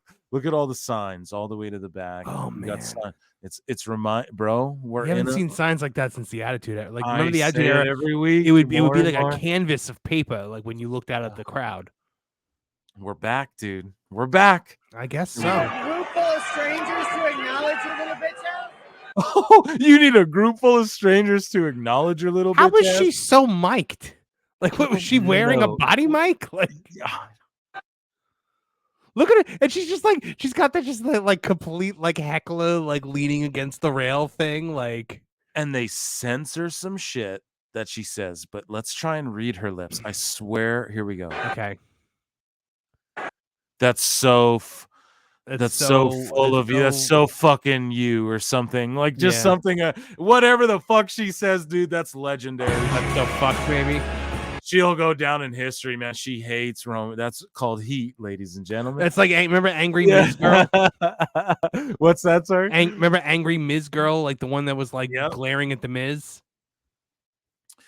So yeah, I absolutely do. Was that Aubrey Edwards or was she crying at Daniel Bryan? No, that was her crying at Daniel Bryan. So guys, oh my God, Marv, I got you with me.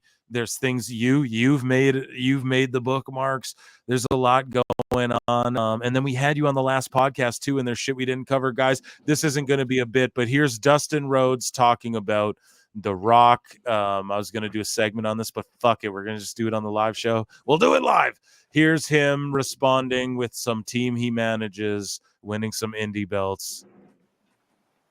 Zoom in here just a little bit. Fuck The Rock. Tony Khan, if you don't let him appear at WrestleMania 40, you are a hypocrite. No, just kidding. I don't want to start spread no shit, but come on, dude. You got to do it. So we're talking about Dave Meltzer, of course. Is this you, dude? I swear you tagged me in this, or someone did. Who is this? No. This thing. Oh, so here's an indie death spot match. What is good that? God? Was this you? I saw you comment on it. I think rather. Yeah. And then I went, would this guy get a handshake and a hot dog for this? For a nut sack full of glass? So what is this, guys? Is this what's up? Like, I wish Hairline was here because he would explain it.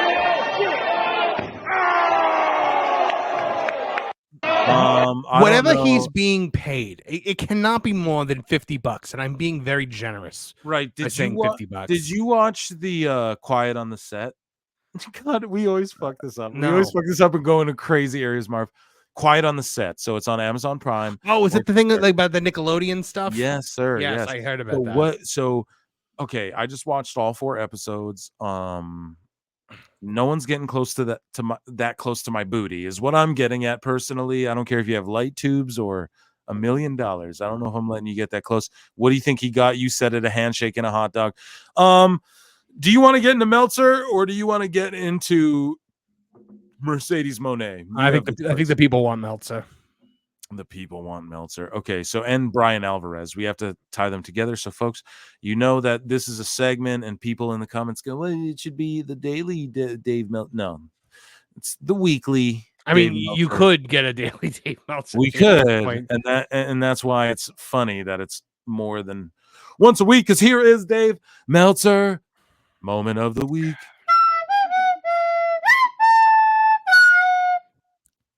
We got to big it up. Marv's here, man. It's a big deal. We got 42 of y'all watching. Our peak was way fucking higher, and we ratioed ourselves 61 likes to the 42 the 40 average, I'd say. So we're fucking. I mean, you guys, a round of applause for you.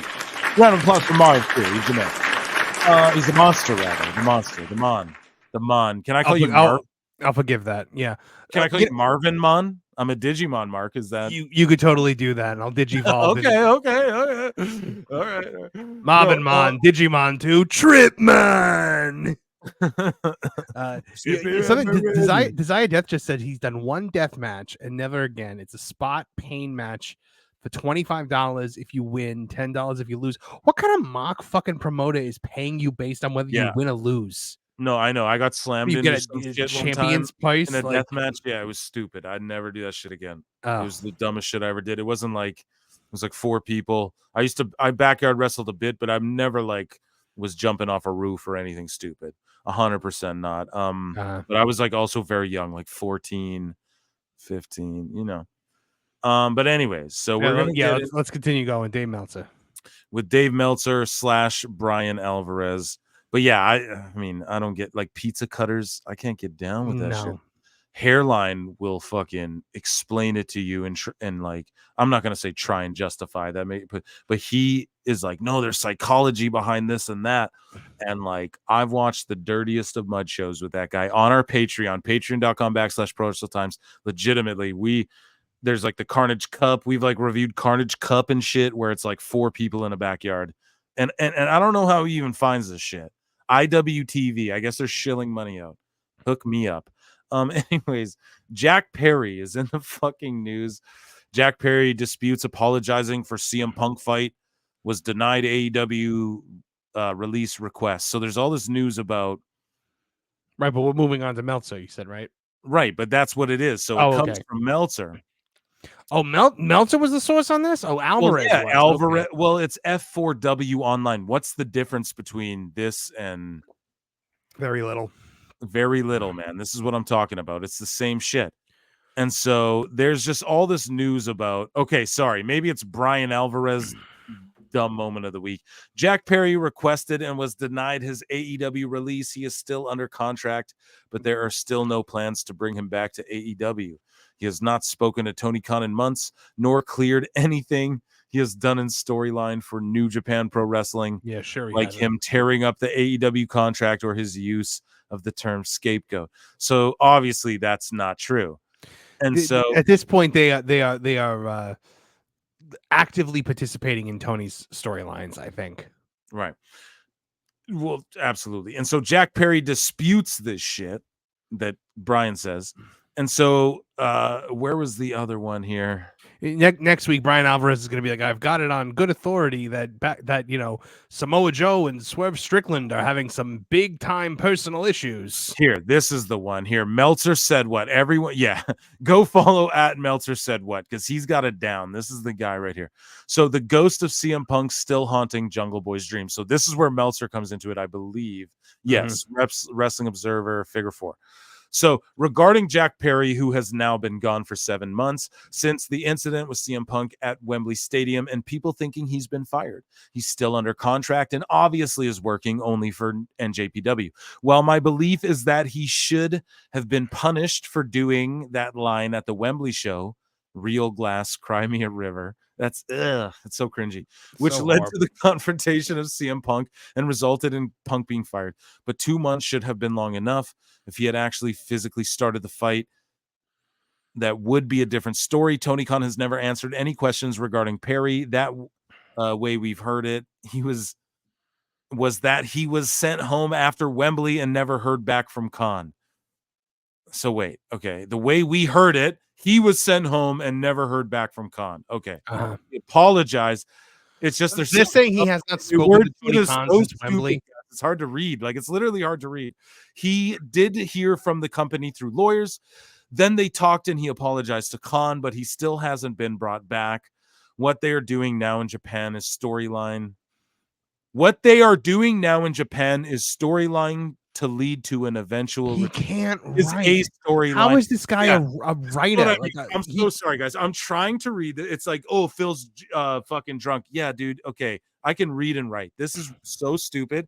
I struggle with it so much every time. It's not a bit that everyone does on every fucking podcast. You can't read Marble Mouth Dave. Anyways, what he's trying to say is, yeah, there was a fucking storyline they're doing leading to an eventual return. What are your thoughts on all this? Like, do you think this is true or just a storyline? The only question that I have about this is whether they are actively participating in the work or if they're getting worked. They're getting fucking worked. I feel like are they doing Tony a solid by pushing the narrative? They're pushing the narrative. That's all it is. They're trying so hard right now. It's desperation time. This is how we get to it. More desperation time. Dave Meltzer. This is more Dave though, and this is all courtesy of @Meltzer said what. Follow him, please, guys. So, it comes to The Rock and Brian Gurewitz, who we talked about earlier, and sorry, how do you say it? Gewurz. Everyone says Gurewitz. I used to say Gurewitz, and then one day I just looked. I heard somebody say I think I heard Bruce Pritchard say Gewurz, and I was like, "That's weird." And then I looked at like the name, and I was like, "Oh, it is Gewurz." And that's what it is. Okay, fair enough. So basically, Meltzer's like, or there's this whole narrative coming from Wrestling Observer. Here, sorry, we're gonna get into that after. And it's basically him just saying, like, The Rock is going overtime and using language that's profane. So here, @Cultaholic Wrestling, The Rock's WWE Smackdown segment overran time cut on matches again. And then David, what is it? Brian Gewurz. David, I'm saying. Brian Gewurz. Yeah, you got everything wrong on that one. Okay, there you go. He's saying that it's bullshit, and the actual, here we go. The segment went 30 seconds under its allotted 20 minutes. So I don't know how you even calculate that backstage. You got a stopwatch @BFG 728 or whatever the fuck his thing is. But yeah, so that's Brian Gewurz directly responding to that and just like burying that exceptionally. And then Dave Meltzer, though, he just is like, one person noted that there was a feeling that the era of Vince McMahon's double standards for his handpicked stars and for everyone else was over. And then The Rock shows up and it's exactly the same. Wrestling Observer newsletter on frustrations in WWE backstage, allegedly over The Rock using certain language. And then The Rock responded and said, "This is complete horseshit," to WrestleLamia's thing. Yeah, sorry, guys. I was fucking watching the fights here. Dudes are getting knocked out and shit, so I was a little distracted. Wrestling Observer newsletter. TKO would like The Rock to follow and set a good example. It's guidelines of TV, PG product. However, many feel the double standard. So who's the many people he's talking about? A writer, his stooge. It's all bullshit, and The Rock goes, "This story is complete horseshit." The Rock himself.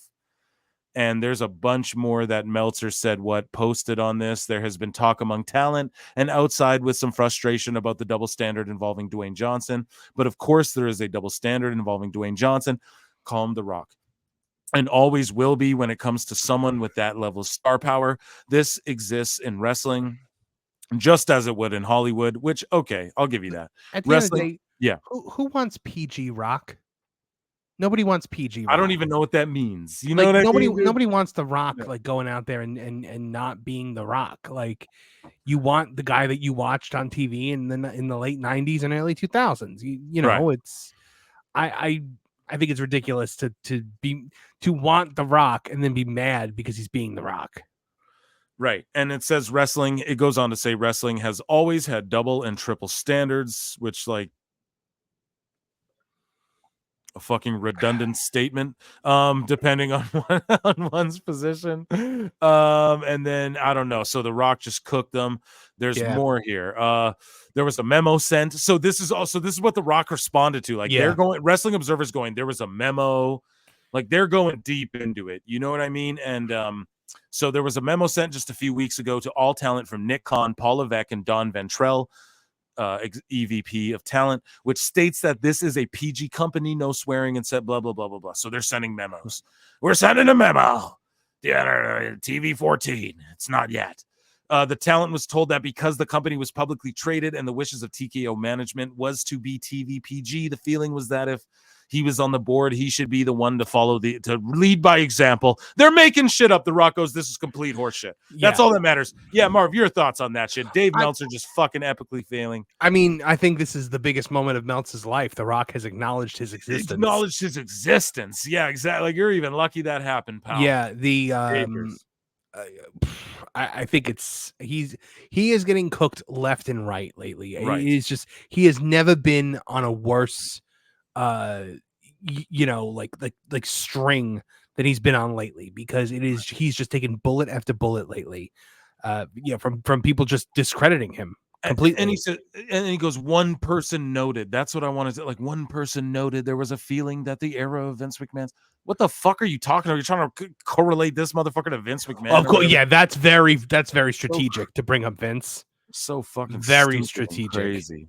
Yeah, dude, people were getting knocked out on this UFC shit there for a second. Round of applause for Lana, who Maurice, you mean? Hey, remember when I did that with and you were like, "Oh, you're there you go." I did it with a white girl. There you go. I fucked up. So there's Maurice. Sorry, I thought it was her finger surgery. This was the tumor surgery. A little bit more important than Lana's bit more important. Yeah. So her tumor, Maurice's cancer tumor surgery. Editing Phil, dude. We're editing tonight. No, we're not, dude. We're leaving it live. Fuck it, we'll do it live. So Maurice, her surgery is good. She's tumor free. That's great. So more Dave though. I just wanted to clear that one up. That's been in my bookmarks for a while. So here's a booking scenario. This is like Brian and Dave are just arguing and shit lately. So I think why weren't they booked for the tournament?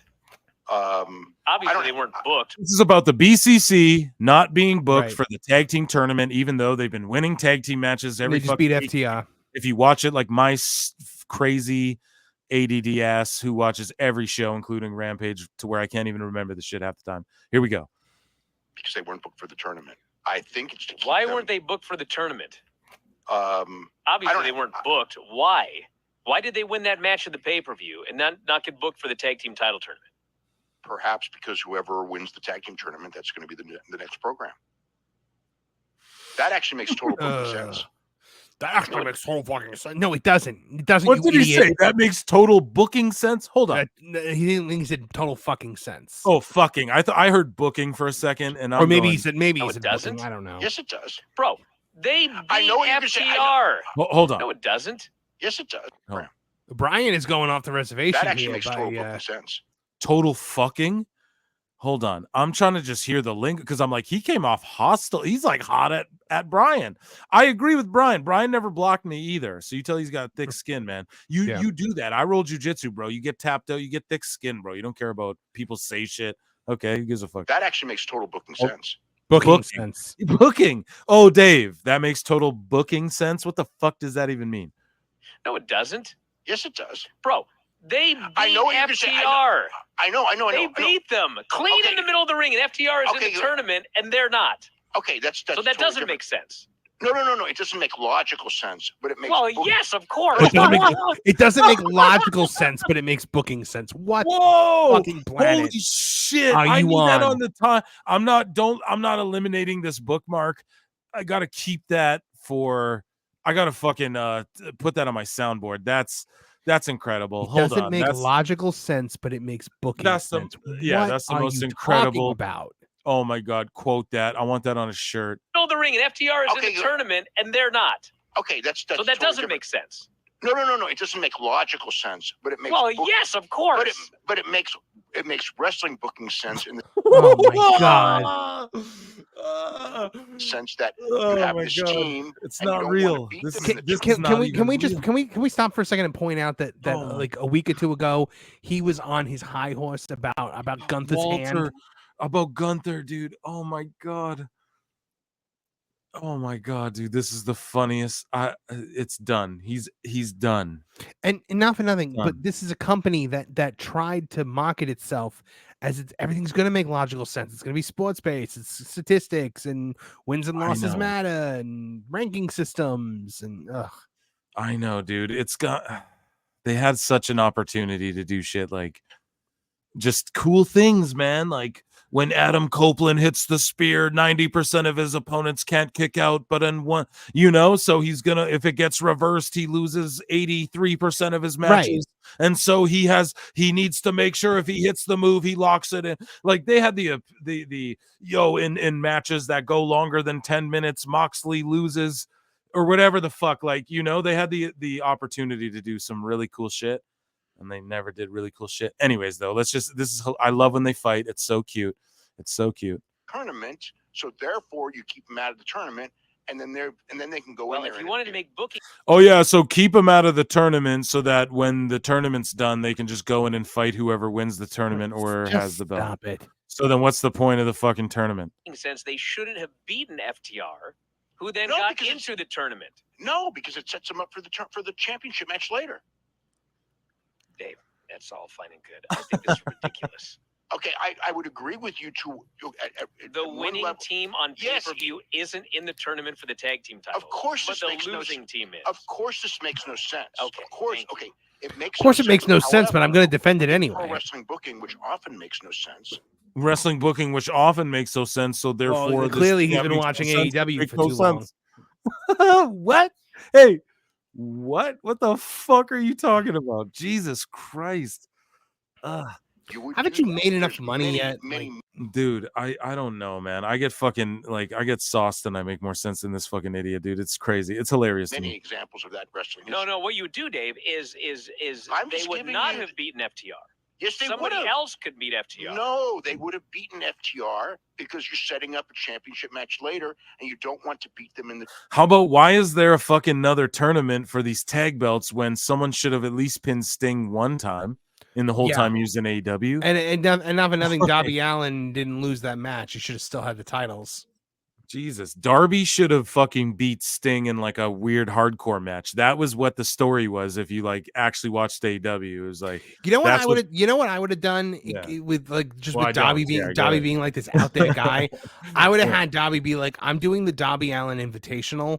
I'm gonna come out here and somebody can come out here and fight me in a singles match 1-on-1, and the first one to beat me is going to become one half of the tag team champions. That's a good ass idea. Or like my fantasy mark booking was you just have him go, oh, I'm gonna bring in a mystery partner or something, even though your idea is way better than mine. So there you go, guys. That's why you tune in. Marv came in with the shit right there. But yeah, this is these guys. It's a tournament for the tag team titles. Yes, but this has been done dozens He's and dozens so of times in desperate. I'm not saying that it makes perfect sense because it doesn't. I'm just saying that it has been done by Eddie Graham and it has been done by. Shut the fuck up, man! Why are the rankings there? And then they have rankings. So who cares if Eddie Graham did whatever? Eddie, what are you even talking about? Who gives a fuck? You're the one who put the rankings there, or not Dave, but or Dave, yes, because he's just a mouthpiece for Tony. Let's be real. So it's just what are you talking about? He would never in a million years defend WWE with this kind of. No.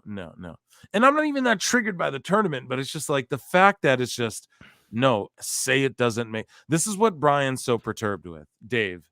Say it doesn't make sense. We're not gonna bully you here, but it's what this reminds me of. It reminds me of when in The Man of Steel, the Zack Snyder movie. I hate Zack Snyder. When Superman that movie was okay. That movie was okay. That movie was okay. That movie was okay. Zack Snyder's a hack, and the rest of the movies after that were awful. But when he snaps Zod's neck, that was the thing that kind of broke the movie for me. That and Jonathan Kent dying in a tornado. But somebody was like, oh no, but Superman killed Zod in the comics one time. And I was like, that was a dumb decision in the comics, and it's a dumb decision here. The fact that it happened in the comics does not make it good. Yeah, it doesn't validate it automatically. And no, I agree with you fully. There's other conversations too with as far as Shuri becoming Black Panther, where it's well, they did in the comics. It's in 2010, and that shit didn't really do that good. But I'm not even a hater on that. It was actually kind of it was an okay story, but I dig exactly what you're saying. It's the same thing. But yeah, we'll close. These motherfuckers are arguing here. Promoters that are regarded as great bookers Many promoters who are regarded as great bookers. What the fuck does that mean? Did this had ran a tournament with you put in the guys that lost a match that. It just doesn't even. It's just say give an example. What does that even mean? I don't even understand what that means. Great bookers make bad decisions. What if they made money with it? I'm sure they could make. It's about making money. It's not about anything. So okay. Do you hear what Dave's saying? It would be nice if they would stop making some money. This is the greatest Dave Meltzer moment of the week of all time. Yeah, exactly what Marv just said. Yeah, if you made some fucking money, maybe it would make some sense, dude. Jesus. What does he even talk? So now he's just he can't even follow his own train of logic. That's why I'm just discombobulated. So now AEW compared to WWE ain't shit then. But no, he's going to try and still measure it with, but look at Peacock and we covered it on the last show, the last live show, whatever it was. Oh, but look at Peacock, and Nick Khan would have a conversation with him about Cage Match and Peacock, talking about losing money. Now you're going to say it's about making money. AEW's never made money a day in their life. Maybe the first show. Bookers make bad decisions. Have done. What if they made money with it? I'm sure they could make. It's about making money. It's not about anything else. Wrestling has always been about. So now it's about making money. That's it. Exactly. That's it. Once you start, you start doing this stuff where you start going getting into the minutia of everything, and at the end of the day, that's what you do, Dave. That's what you do. That's what you're doing. All of these rules. Tag team, and now I'm doing that to you. Match on pay-per-view. No, I agree with you, but you're missing the point. What is wrestling about? Wrestling. It's about drawing money, Dave. Yeah, but you are vociferously defending a company that draws no money. My Tooneytown Wrestling has a higher profit margin right now than AEW does, and we make nothing. If you started a company today and you made $0, you would still be making more money than AEW. So I botched at the very start of this watching UFC while I was also crediting things to Dave that had to do with Brian Alvarez. But regardless, they're all lumped together in this segment that we call Meltzer Moment of the Week. And we're not changing the name, even though it's sort of Observer, I guess, and Figure 4 lumped into a Moment of the Week. But here's AIR Gold. Like, these guys are disagreeing. If you're familiar with this account, Marv, have you had interactions with AIR Gold? No, I do not believe I have. Okay, they probably blocked you. They blocked. I've become a blocking machine lately. Yeah. I've gotten to the point where I just can't deal with it anymore. So if you annoy me, you're done. Dunzo. So, go ahead. Sorry. Once the channel hit a certain point, I was just kind of I'm done arguing with people now. Like anyone that is supporting the Westboro Baptist Church right now, which I'm sure we'll get to. I agree, but block. Here's one thing too. There's people who are like, if someone retweeted the tweet about the story about the Westboro Baptist Church. Now, if you retweeted it or whatever, that's okay. Like, I get it if you're just someone who's interested and you're like, this is an interesting thing, I'm going to retweet it. Maybe people read into it, whatever.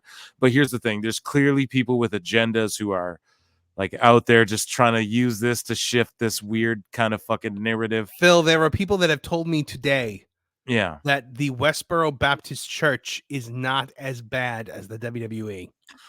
Right. And a guy literally said to me tonight, has the Westboro Baptist Church ever done anything more homophobic than the Chris Canyon Undertaker? I mean, the fact that their website is called God Hates. Yeah, I literally just responded. Yes. Yes. Yeah, absolutely.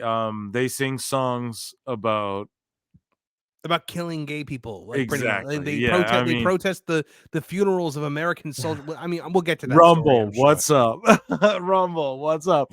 But 100% what Marv's saying. We have to be honest here, dude.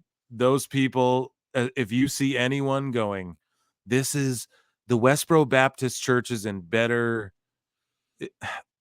Has better morals than WWE, instantly you have to I'm just gonna block that motherfucker or mute you or whatever I gotta do. That's crazy talk. That's crazy. And they're bad people, but they're on the right side of this one. But of what though? I believe in God, but you don't fucking do. That's just weird. They're weirdos, dude. They're never on the right side. These people are a crazy hate group. I couldn't even believe. I tweeted out. I was like, they still exist, and I was not kidding. They still exist. That's hilarious because I saw a documentary about them 10 years ago, and I went, "That's crazy." And then I was legitimately shocked. The daughter escaped or whatever. She went on Joe Rogan. Megan Phelps. Yeah, Megan Phelps. So I went, okay, maybe they're falling apart. I don't know. But then all these years later, I go, this is still a thing. These people. And not for nothing. I'm supposed to Google the names of whatever random Mexican or Japanese or random indie talent Tony has brought in that week so that I can be caught up with the storyline, but you can't Google the Westboro Baptist Church before retweeting it. So what happened? Sorry, give me what are you talking? Like people were uninformed. I'm sorry. Were we not done with the Meltzer stuff yet? Because I feel like we're moving on to a completely different story now. Well, no. We're good. The Westboro Baptist thing. Like, so what are you saying? Like, there were people who didn't understand, and they were just happy that they were protesting WWE. Is that what happened? Like, I didn't see a lot of that. So what happened? So, folks, for some background for those that don't know, the Westboro Baptist Church is a hate group posing as a Baptist church. It was stopped by a guy named Fred Phelps, and they have very extremist views on a lot of things. Their big thing is being anti-gay. It's God hates, and then they use the slur for gay people, and that's like their website. It's like that.com. They're also God hates God hates America. God hates soldiers. God hates so YouTube, what's up? I'm trying to be chill, but like, yes, what he's saying is absolutely correct, and it's God hates and like, it's crazy. It's actually crazy. Their big thing was they would go to the funerals of like, so if you have like a soldier that died in Iraq, for instance, and they come over and they're getting buried with honors. The Westboro Baptist Church shows up to protest the funeral and scream in the face of this guy's widow and kids that they're burning in hell. Things like that. Like they are the worst of the worst. They are like the most evil. Hating the Westboro Baptist Church is like the one thing that the left and right typically agree on. Like the most liberal leftist socialist on the planet, and the most like fastidious like MAGA conservative on the planet. They come together in hatred of the Westboro Baptist Church. Right. I always just thought that's what everyone thought about them. Like, this documentary came out. I remember I watched it.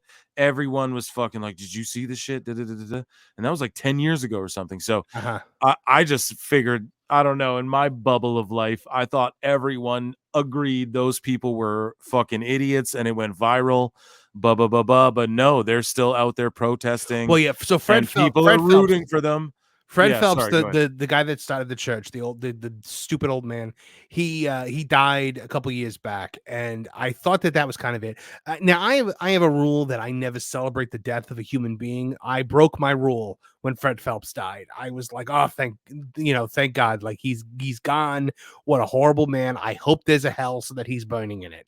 And so now what happened is the Westboro Baptist Church, I thought they were pretty much gone because like a lot of them too. That's what I'm saying. They kind of like rose again, and now they're protesting WWE over the Janelle Grant situation, which I'm like, what the fuck is that situation? I'm like, I don't understand why they would have heat. Like, at first I was like, what are they? Are they saying God hates Janelle Grant? Because that seems more up their alley than like God hates WWE or whatever, because they're evil. They're evil people. They want some of her 3 million. Like, that's I don't know. It's not even about money. It's just for about, them. Like, so they're protesting, I guess, because of Vince McMahon. Which, yes, Vince McMahon, if the allegations against him are true, did a terrible thing. But that doesn't mean that you get in like so. Now, people like, so people that have been known to virtue signal and like, cancel people for these, for the smallest offenses are now retweeting this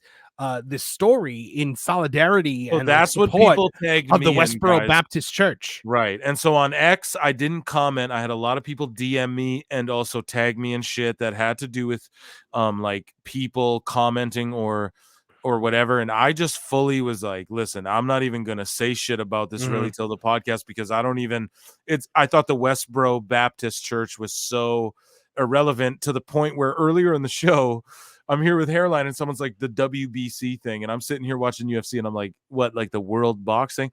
Like, I was like, what the fuck? Like, what are you talking about? They've been out of the public eye for a long time. Exactly, dude. But the thing is no, they are absolutely, like, they brainwash people. They're just like hateful, crazy people. Marv broke it down. So Yeah, as far as that goes, I don't give a shit about them protesting WWE because they're irrelevant. So I don't care. It doesn't affect WWE is the point I'm making. Desire Death here in our chat. He had shared this with me on X, but he said his cousin had served and died, and the Westboro Baptist Church actually showed up and protested the funeral with the "God kills soldiers" signs.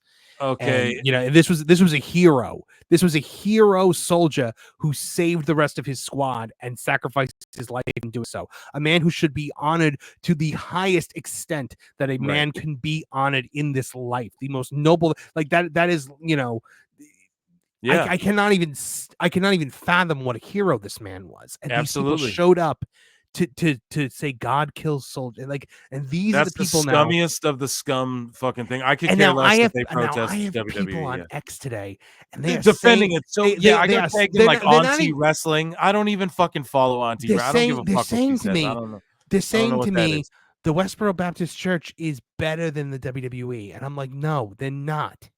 How? What does that even mean? I don't even understand what that means. So they're better.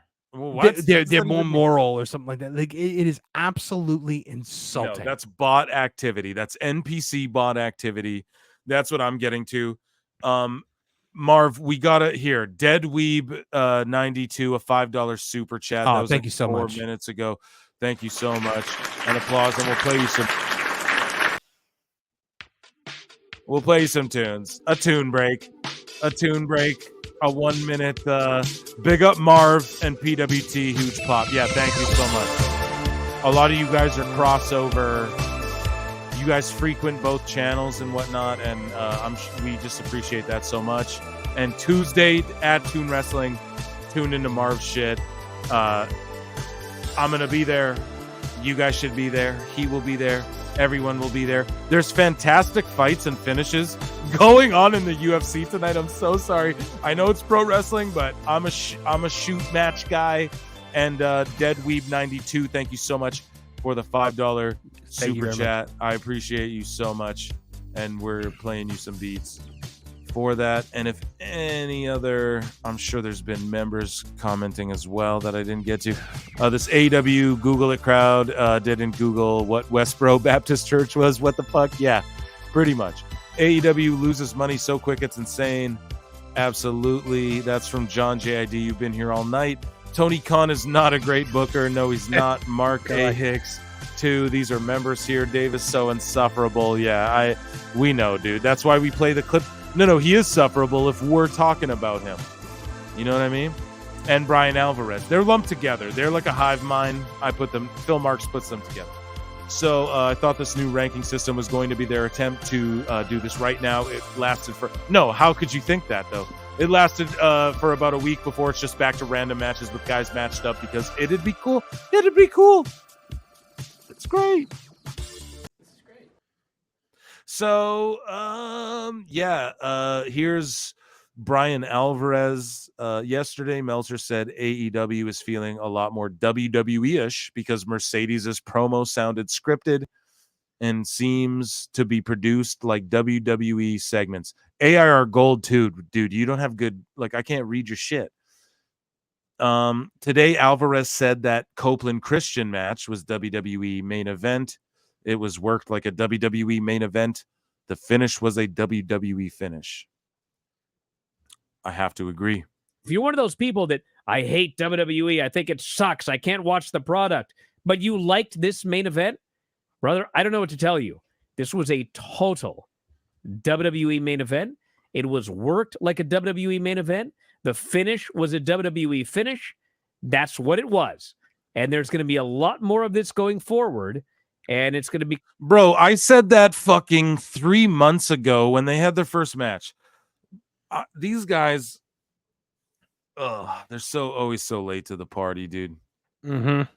I just can't. It's just, I don't know, dude. I mean, let's I said that 4 months ago. If you watch the show or whatever, let's call a spade here as well. It's they've already like changed the entire look of the show to make it look like Raw or SmackDown. Exactly. So when you're flipping the channel, we pointed that out. No one's talking about that. Why isn't anyone pointing that out? But the dirt sheets are going to write that in like 3 weeks. Watch. They're going to be like, oh, well, they're the reason the ratings are down. They're trying to look more like WWE. There's already a little bit of that with the Mercedes stuff, like them go like we covered it before, Marv. I think you were on the show and we were talking about Dave saying, oh, it's WWE. It's more WWE.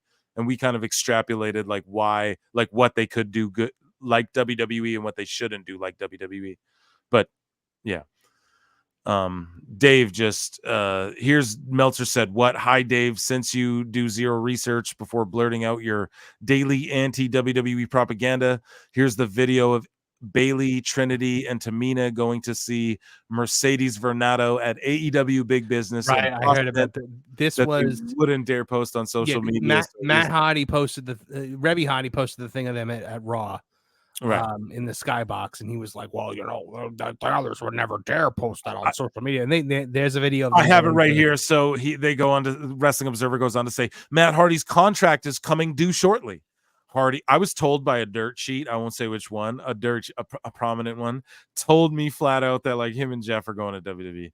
And wife Rebby went to Raw in 318 in Raleigh, not far from where they live. Rebby also taped them there and put it up on social media. Bailey, Tamina, and Naomi all went to AEW in Boston last week for Mercedes Moné, but they wouldn't dare have put that up on a video or on social media, rather. Sorry, I lost my mouse. And then here they are putting it on video. Nobody's gonna know. Where's the Price is Right music? God damn it. Nobody's gonna know. They're gonna know. Jesus, here we go. How would they know? I'm just joking about it because they don't care. Is the other one Tamina? Yes, it's Tamina. Oh my goodness. So it's just like it's just Dave is on. So Meltzer said what went off. I could have bookmarked his whole fucking past few days, man. He's going off like, dude, he's like Meltzer's on the worst streak, the coldest streak of all of just wrestling in general. So that Meltzer says what guy? Like he's got non-stop material to work with. He's the GOAT. I need to get him on the show. I haven't even reached out to him. I've been a pussy. Let's be for real, bruv. Oh, sorry, and I have this chat up here too. Sorry, guys, we'll get that. Have you talked about speaking of bruv? Have you talked about the Will Ospreay knowing how to take a joke thing yet? Yeah, we did play the flutes. Yeah, let's play this segment out here. We have some comments here. I'm gonna play this. That was Dave Meltzer's moment, and Brian Alvarez and everyone, whatever we lumped into that segment. Moment of the week. So, yeah, what were you like? Ospreay taking the joke. I didn't bookmark it. I mean, you guys already talked about it, so I'll be very brief on my thoughts on it. In endless respect for Will Ospreay for doing that. I mean, like the guy knows how to take a joke. He doesn't take himself too serious. And here's the thing. This is what happens when you are comfortable with the product that you represent, or his product not being AEW, his product being himself. He knows how good he is. He doesn't need to justify how good he is to people. So when somebody like takes the piss out of him, he can laugh at it because he's not sensitive to it. That's why whenever somebody says something at Tony or at Jericho or whatever, and they like snip back at guys with like 20 followers, it's because they strike a nerve. Because like I don't ever feel the need anymore to like respond to people that are like, oh, you play with puppets and no one watches your channel, because I'm confident in the product that I put out. And if you're confident in yourself and your ability and your audience, you don't have to be that like crazy defensive, And Will Ospreay showed that that's who he is. And honestly, I was kind of like almost on the fence about him just because, Meltzer touts him the way he does. And I was like, you know what? Good on him. Good on that guy. He knows how to take a joke. He has a sense of humor. And that's the thing that I started my channel even for, was because I wanted to be like, people need to learn how to have a sense of humor about these things. Right. Absolutely. And speaking of your channel here, I want to show everybody your channel, and I want you to talk about it for a little minute. Sure. Okay. Does that sound good? Because we've been going for like 4.5 hours. We're gonna do. You gotta run to the bathroom, don't you? Yeah, exactly, dude. I gotta bleed the lizard. I gotta just possibly hydrate a little bit. And my man here, Marv, is gonna, because he's been so gracious to join us, and you're all here, 48 of you. So like, we dipped, we went up, bro. The quarter hours are crazy. We're gonna get the PWT quarter hours. We're gonna post them weekly. But no, what I'm gonna do here is I'm gonna show you guys Toon Wrestling, and Marv's gonna talk about it and just plug where you're at, because I don't know, dude. We should do it every hour, but we do it once every like fucking 2 hours. You don't need to give me a plug every hour, man. It's okay. But no, dude, we have to. That's what the show's all about. We're all hanging out together. This ain't like yo, the recorded show. Okay, that's wrapped up. We just kind of want to get a nugget of hits in there for everyone to enjoy. But when it comes to the live show, we're just hanging out, man. It's a vibe. Everyone knows. I'm even gonna give you some fucking background. We're gonna play this shit right here. You're gonna plug the channel. I was like, goodbye horses. I'm gonna like start doing a little dance, tuck it in. Oh yes, record it. All right, so Tooning Town Wrestling was kind of my brainchild when I decided that I wanted to present the wrestling, I guess gossip and news of the week. We're not a news source. We're not journalists. We don't break news, and we should not be taken seriously as a news source. Basically, what we do is we just kind of like take what's going on in wrestling. We shine a humorous light on it, because in my opinion, it's kind of like, hey, you don't need to take everything about wrestling so seriously. You don't need to take yourself so seriously. You don't need to take your fandom so seriously. It's okay to laugh at it, because at the end of the day, you know, we should be able to like poke fun at the things that we love. That's part of the joy of being a wrestling fan, is being able to do that. And so, you know, you can see here we got the Headlock headlines that comes out every week. We've got song parodies that we do. You know, right here on the screen now, you can see our latest Headlock headlines, the second video up there. Big names, small numbers. Mercedes Monet doesn't deliver for AEW. That's been our pretty much biggest like hit out the gate. I think it's like a 4.8K now. You know, in just 3 days, which has been incredible for me. And I thank everybody that's watched it, liked it, commented, and subscribed. It's been beyond my wildest dreams, because in 9 weeks we managed to fully monetize the channel, and now I can kind of throw my full-time, you know, efforts behind it. You know, you see what we did we did song parodies up here. We got the No Milliversary, which was a take on Seasons of Love from Rent, about, you know, AEW not hitting 1 million views. Please Come Back is from Hamilton, which is a show that I don't even like, but it just kind of worked for the song. And it's Tony Khan singing about Cody Rhodes. We have My NDA, which is a take on YMCA, you know, about all the NDA stuff in AEW. There will be my next one is probably going to be a Piano Man spoof. That should be pretty fun. And then, you know, I got one coming up also that's going to be, I got another Hamilton one coming up, which is really weird that I'm doing another one on a show that I don't even like. And then we've got another one coming up. It's going to be Springtime for Helmsley, which is going to be a take on Springtime for Hitler from the producers. There you go. And yeah, dude. And it's just one of the best fucking channels. Everyone agrees. Oh, Godless Scummer just said the thing that was like my elevator pitch. He said, Tooning Town Wrestling is wrestling's answer to the Muppet Show. That was exactly what I was going for. Good. Yeah. Because that's how I perceive it. It's just such an original thing. Fuck everything about that. The WBC. Yeah. Love how all the AEW marks were trashing NXT 2.0 color scheme, and now Dynamite. Yeah, but Dynamite had that color scheme, I think, at the start. But no, you're right, I guess. I don't know. Whatever. No, Dynamite's color scheme was always like the white and the gold, wasn't it? Yeah, but they use when Dynamite was a thing, they use like the chalk exploding with all the multicolored 80s kind of colors and stuff. So it's not like it's not veering that far off from their own stuff. Wow, we're at like peak listeners. We were like only maybe like 10 or 20 above this before, you know, and then we dipped, and then now we're just high. So this is awesome. We're gonna keep going here. I'm glad. So AEW marks would be so mad if they went WWE style. AEW equals wrestling on Wish. Okay, this is a member here. I grew up in Moore County, North Carolina. The Hardys went to my high school. With how they look now, I want them to just take their money and go home. But they're my hometown guys. One more run in WWE. Let's go. Really don't in want NXT. In NXT, like the good. I really don't want them to have another run in WWE. I really don't want it. With how banged up they are, and Yeah, I don't think it. I want them to get the Hall of Fame induction. Yeah, but that's it. And so Jake at Toon Wrestling equals fire, bro. There you go. Thank you, Jake. Yeah, these are real ones, man, in here. Yeah, and I know a lot of you guys like Cornette too. I don't know. Shout out Cornette. I like to do impressions of him, but I hope he loves me when he.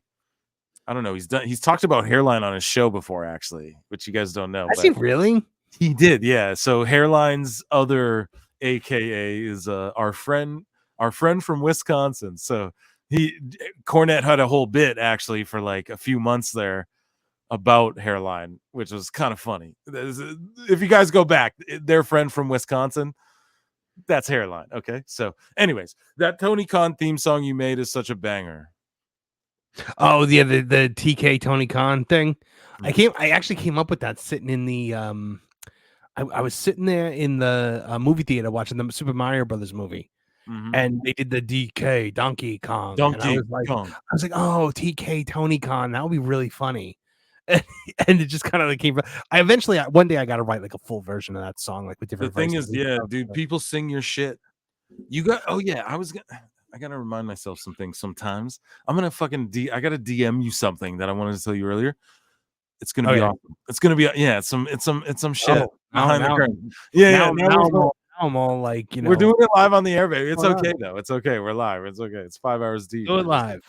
Yeah, we'll do it live. So here we have a new member, Silver Tower. Oh, big round of applause. Some shit. Yeah, we have to round of applause you. I'm going to play some beats. Shout out Jane the Boy for this track. Everyone has to vibe for 1 minute. 49 of you in here. The live chat, man, we ratioed ourselves, I think, tonight a couple times. 67 likes. I'm crushing it. I'm not going to ask nothing of you guys but to vibe out with me. A new member, Silver Tower. And if you're not a member, you just hit like, you hit subscribe, you share the shit, get in the chat, check out Toon Wrestling as well, and just waste your time with us, baby. I love this song.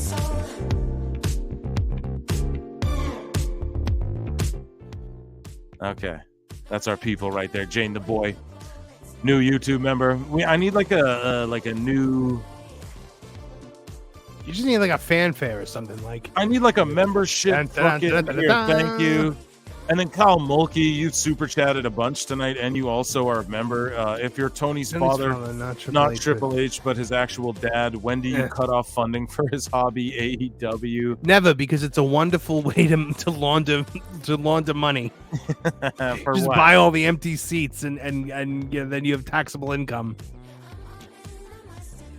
I need some sort of something specific. I'm gonna get Paul Nolan to cook me up something specific for when people super chat. I didn't really think about that before, but no, it's a great question. But yeah, I just don't think it'll ever really end. Like if Dixie Carter was able to keep their shit going forever, I don't see Tony Khan ever ending for a while. This guy says I can't pro wrestle. LOL. AEW is trash. Shout out Marvin. Keep up the great work. Same to you, Phil. Thank you, buddy. I see you in the chat all the time, Coyote. I see you all the time, man. So shout you out. Gotta go, Phil. Good show. Xavier liked and watched it for like 3 hours. I was just gonna say whole shebang later. Yeah, the replay will be uploaded on the other channel in the morning. You guys can enjoy it in the morning. And Xavier, you were with us like all night, dude. I really appreciate you being here with us. So I don't know, Marv. What are you trying to do? We got Mercedes Monet donated something. Goldberg, but she bought a kayak a $40 TV. Yeah. So I don't know. Like people, making $10 million a year. She's just looking for flowers because she gave some dude a television that might be $50. Right, so 40-inch TV bookmarks you guys have seen. Cody Rhodes, meanwhile, is flying people across the country to go to WrestleMania because they tweeted at him. Yeah, showing up at their birthday parties. And awful wrestling has just ended. Cheese and butt fuck nowhere. Like awful wrestling has just ended the chat. Oh boy! Shout out awful wrestling. Would you like if he'd like to join Awful Wrestling, shout you out. Well, business just picked up live. Great listen. If you want to ever join us, open door. I'd love to talk to you about your videos and stuff too. But if not, that's cool too, brother. You can chill. But dude, Mercedes Moné sees this tweet. People are shitting on her. She bought a TV. People are breaking down. Here's pro wrestling at WWF counselor. He breaks down what the TV is. She didn't even get him a 4K.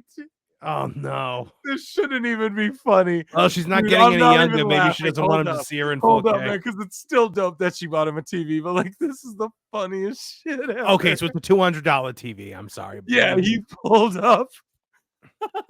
Cody's buying people flights, tickets to WrestleMania, and hotel rooms. I'm pretty sure at least like a quarter of that arena, the corner of that arena is going to be all people paid for by Cody Rhodes. Oh shit, dude! This is like the internet is always undefeated, man, and just this is. AEW found the TV. This is legend that he found the TV. I know. That's counsel. I love it. And then he goes, and then dude, she gifted it to him. That's cool that she gave him a TV, but that's hilarious. He found it on Prime for $200, but still shout her out. But it's not even 4K. Oh, AEW Neckbeards is entered the chat now. We got a lot of Neckbeards. Shout out Neckbeards wherever you guys are. Here we are. No money, no Millie. No, you know what, Neckbeards? No. We got to do, me and Neckbeards got to do a debate show where we just debate each other, but it's like I'm from the opinion of the fucking like AEW fan. You know what I mean? Like how people were baffled that I was wearing the Orange Cassidy shirt. It would be funny. Because like I get it, I actually watch it all. But were people baffled about the shirt, or were people? People were just laughing, like because like okay, 90% of the listenership, like when you break down the data, like the people who listen to like me and shit, they listen to Jim Cornette as well, like a lot, you know. So Jim, the thing is that like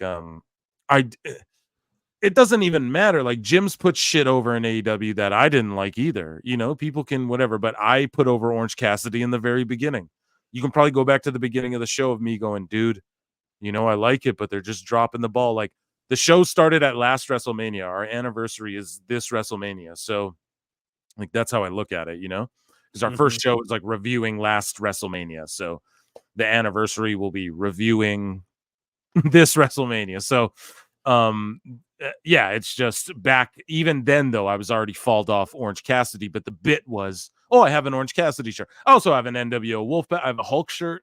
I got a fucking Macho. I got all kinds of shirts. How dare you? How dare you compare having an Orange Cassidy shirt? Right? No, I know, but I always mention when I'm wearing the Orange Cassidy shirt. Right? Like you could go back through every like 10 episodes of PWT and I'm wearing Orange Cassidy. You know? Why did you think did you think I was starting to respect you a little too much? And you had to it's just funny that like you get some of the Cornette guys that might like at first be like, oh fuck this, but then when you really listen to it, you know why. You all listen to the same channel, you know what I mean? But shout out AEW Neckbeards, he's here. Jess is popping. Sorry, we're showing chats. We got to save it for members. So here's member Mark A. Hicks too. It's a party now, LOL. Yes, it is an absolute party. And we're fucking, the viewership blew up and we're in like the deep territory. So we're going to keep going. Cody Rhodes accepted to be someone's best man at a show. I know. I got to read all the members chats too. I got to do it. Maybe Mercedes isn't getting paid as much as we thought, or she doesn't like her fans, not even 4K. Yeah, she doesn't like her She fans. definitely doesn't like her fans. And Awful Wrestling, and shout out to the chat. Shout you out, Awful Wrestling. I don't know if you got, you might be DMing me. I don't have my DMs open, but you guys fucking, you have whatever you want. Would the link that I sent you work if I sent it to them? Because I can send it to them if they wanted to hop on. The link that you sent me, the one that I sent the one that you sent me to get sorry, you phrased it the reverse way. Yeah, the one I sent you will. Sorry, I've had a little something. Bring them in. Let's get Neckbeards. Let's get Awful Wrestling. I would love that. I don't know if I can forward this to them. Hold on. It's okay. You just I don't know if I can. I got it right here. Watch this. Okay. Invite. Copy. Oh, guys, are you guys live tapped in? 46 of you guys. Let's see. Yeah, we ratioed ourselves. There's like 70 likes on this shit. You guys killed it tonight. And we're going to kill it tonight for you too. Here, this is what I'm going to kill though. The screen before I open my DMs. So how about that, Marv the Monster? That's a good idea. That's probably a good idea. Because I will drop this shit everywhere. Way too many. Hey, girl, you up? Yes, sir. So how'd you like to spend the night with a man with an Orange Cassidy shirt? Neckbeards, and we're looking for Awful Wrestling, and I got a DM with him somewhere. I look for it. AE full. But yeah, man. So what else are we gonna talk about? I got tons of bookmarks. How about Ray Dominic too? So that's okay. So well, what about it? Like, I think they're kind of hotshot booking it last second, and it could be. I DM'd on X, so death of AEW. Off a it's such a weird thing to even say. At Awful Wrestling and Neckbeards, you both have links to join, and you're so welcome to come in here. It would be awesome. Yeah, so Dom and okay, there's some school somewhere that has a wrestling club, and Cody made a video for them and bought them tickets. The video of all these kids are so happy to go to Mania's Priceless. Yeah, that's the wrestling. But she bought him a $200 TV. You don't understand. Do you remember when Taya kind of tripped out about the glasses too? It's weird. You're making all that money. Definitely the CEO of cheap TVs. Okay, guys, we can't roast the TV she gave him. But it is funny to like. I know it is nice that she gave the guy. No, everything gets memed. Everything gets memed. We live in internet. It's 2024. Here's my thing. If the goal was Ray Dominic 2, then I feel like something should have happened. We have it right here by a member. Something should have happened to build it up. Before, like a week before WrestleMania. Just my opinion. And then so to these comments here, Ray Dominic 2 is going to go so hard. I'm here for it. Andrade joining Judgment Day and Dominic is joining LDF. What do you think about that? Is that Mark Fantasy booking X-Files, or is that? I think that I don't think that's going to happen. I don't think Dominic is going anywhere from Judgment Day. Him and Rhea together is still too hot of an angle. But yeah, I don't know. I mean, why? I don't know. I loved the last Ray Dominic match. I'm sure I'll love this one too. I just feel like it should have been, maybe something a little more built up.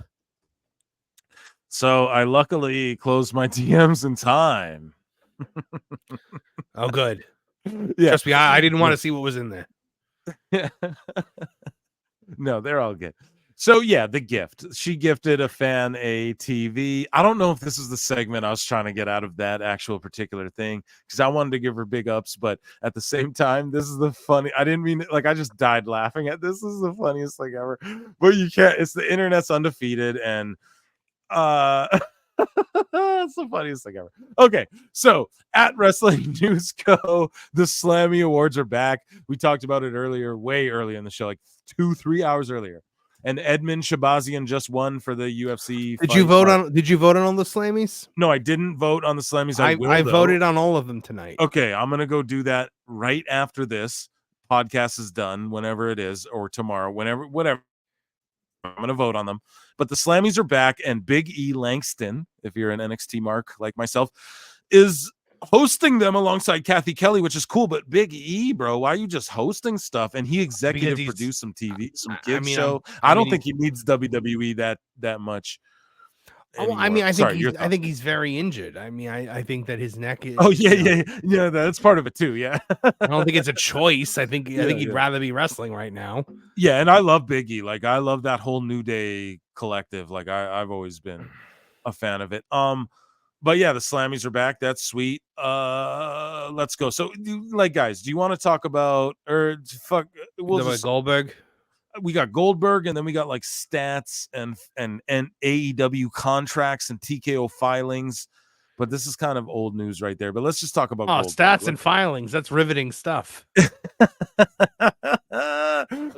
the summated TKO Group's stock went up after. Let's talk about the stock prices.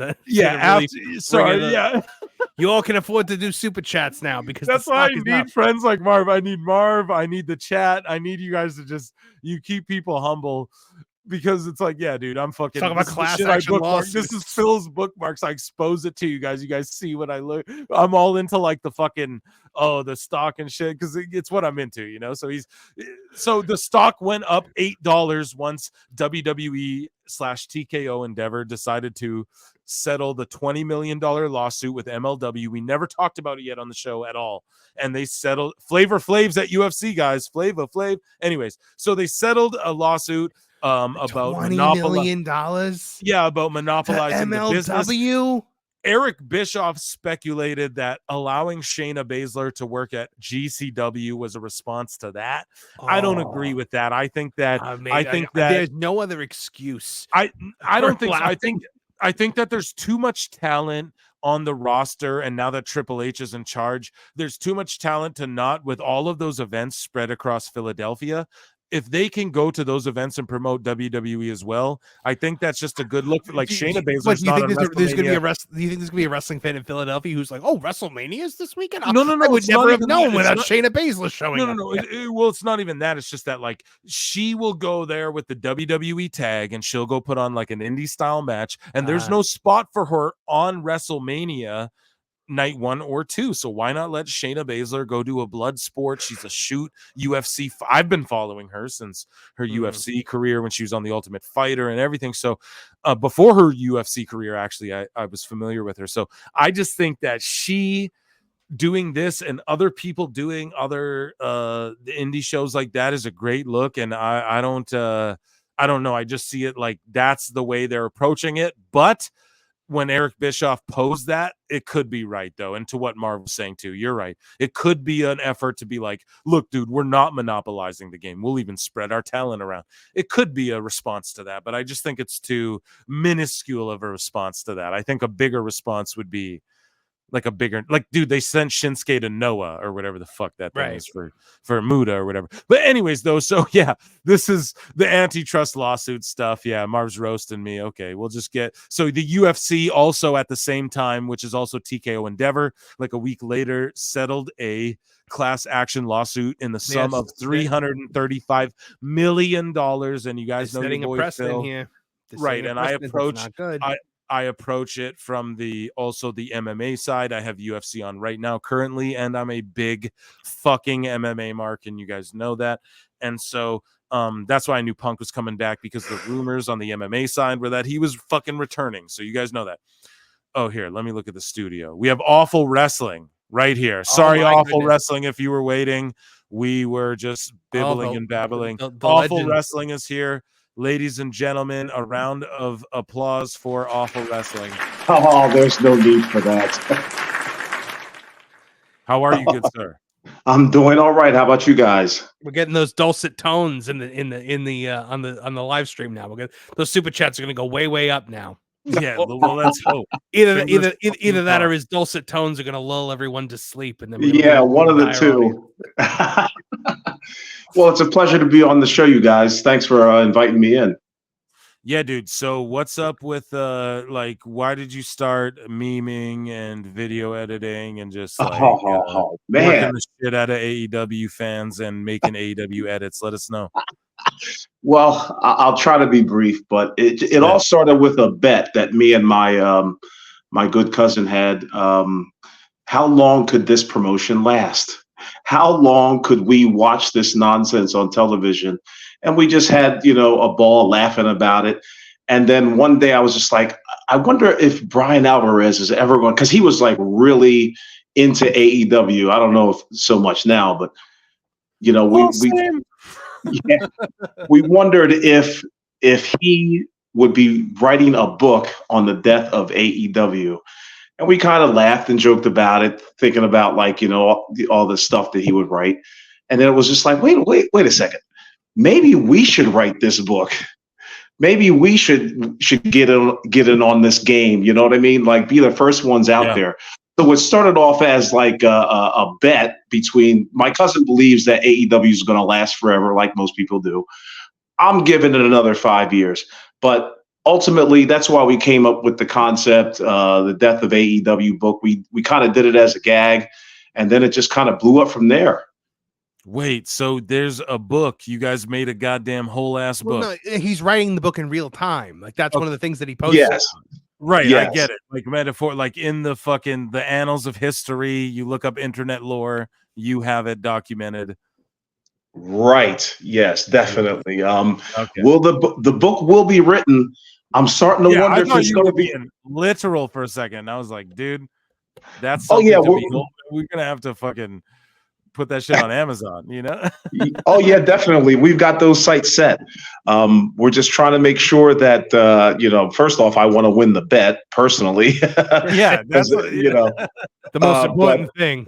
Yeah, for me, definitely. But moreover than that, if it loses its TV, if AEW loses its TV deal, I may have to fast track everything because I don't see it lasting too much longer if they don't get that WBD deal. And I'm waiting. You're going to True TV, bro. What do you think about that? Awful wrestling. The Weather Channel looks nice. Okay. It wasn't TNA. Wasn't TNA on like the TV Guide channel at one point? They were on fucking dude. Yep. Mm-hmm. But I mean, this is why I don't think that the AEW is going anywhere anytime soon. And God, I hope not. It's not. It's never gonna go anywhere. Never ending. Man, if TNA still exists. And TNA has always managed to find in Impact or whatever, always managed to find its way onto some kind of TV network. I can't imagine that Tony Khan won't be able to fail upwards, and that's kind of the way it is with things. I don't know. It might be on smaller and smaller networks, but I don't know. I don't see it going under. And God, I hope not, because then what would I do with my life? Well, gentlemen, and everybody in the chat, I would look forward to May 15th. That's when WBD has their upfronts. And hopefully, they don't get a deal for the sake of my wallet. But other than that, if they do get a new deal, I really don't see it being like another 5-year deal like they got the first time with all these bells and whistles. Well, the problem is also we will not know what kind of deal they got, and right, because it is a private company, we don't have access to their financials. We don't, Tony can say whatever he wants to say. Tony likes to say that he set a world record at All In, and the local government disagreed, but so I mean, when it's like when people use him as an excuse to community note something, well, like, oh, Tony Khan said this is false. Oh, known liar lied. Known liar said this, so it must be true. Right. It's crazy because like you come on the channel, you come here, and you're just a completely competent, well-spoken person, and it's like, oh, thanks. They'll try and paint you as some unhinged fucking obsessive dork, but it's not the truth, and no, not at all. It's not like you own an orange. Exactly, dude. It's just silly. Like it's just we love pro wrestling. It's not, it's not weird to have like an affinity or a love for pro wrestling, dude. Like whatever anyone has to say. But oh yeah, right. I mean, I've been watching it for 40 years, and I really enjoy all wrestling, if you want to. But I really enjoy paying attention to how people think about what they're watching, and right. I kind of take it from there and gather the opinions of others, and I take it all in consideration. There are people that come on my account and say, things like, why don't you enjoy it? And for me personally, I don't enjoy it because I don't believe it's the best that pro wrestling has to offer. And I don't think Tony Khan is that guy who can bring them who can usher in or help bring in a new wrestling boom.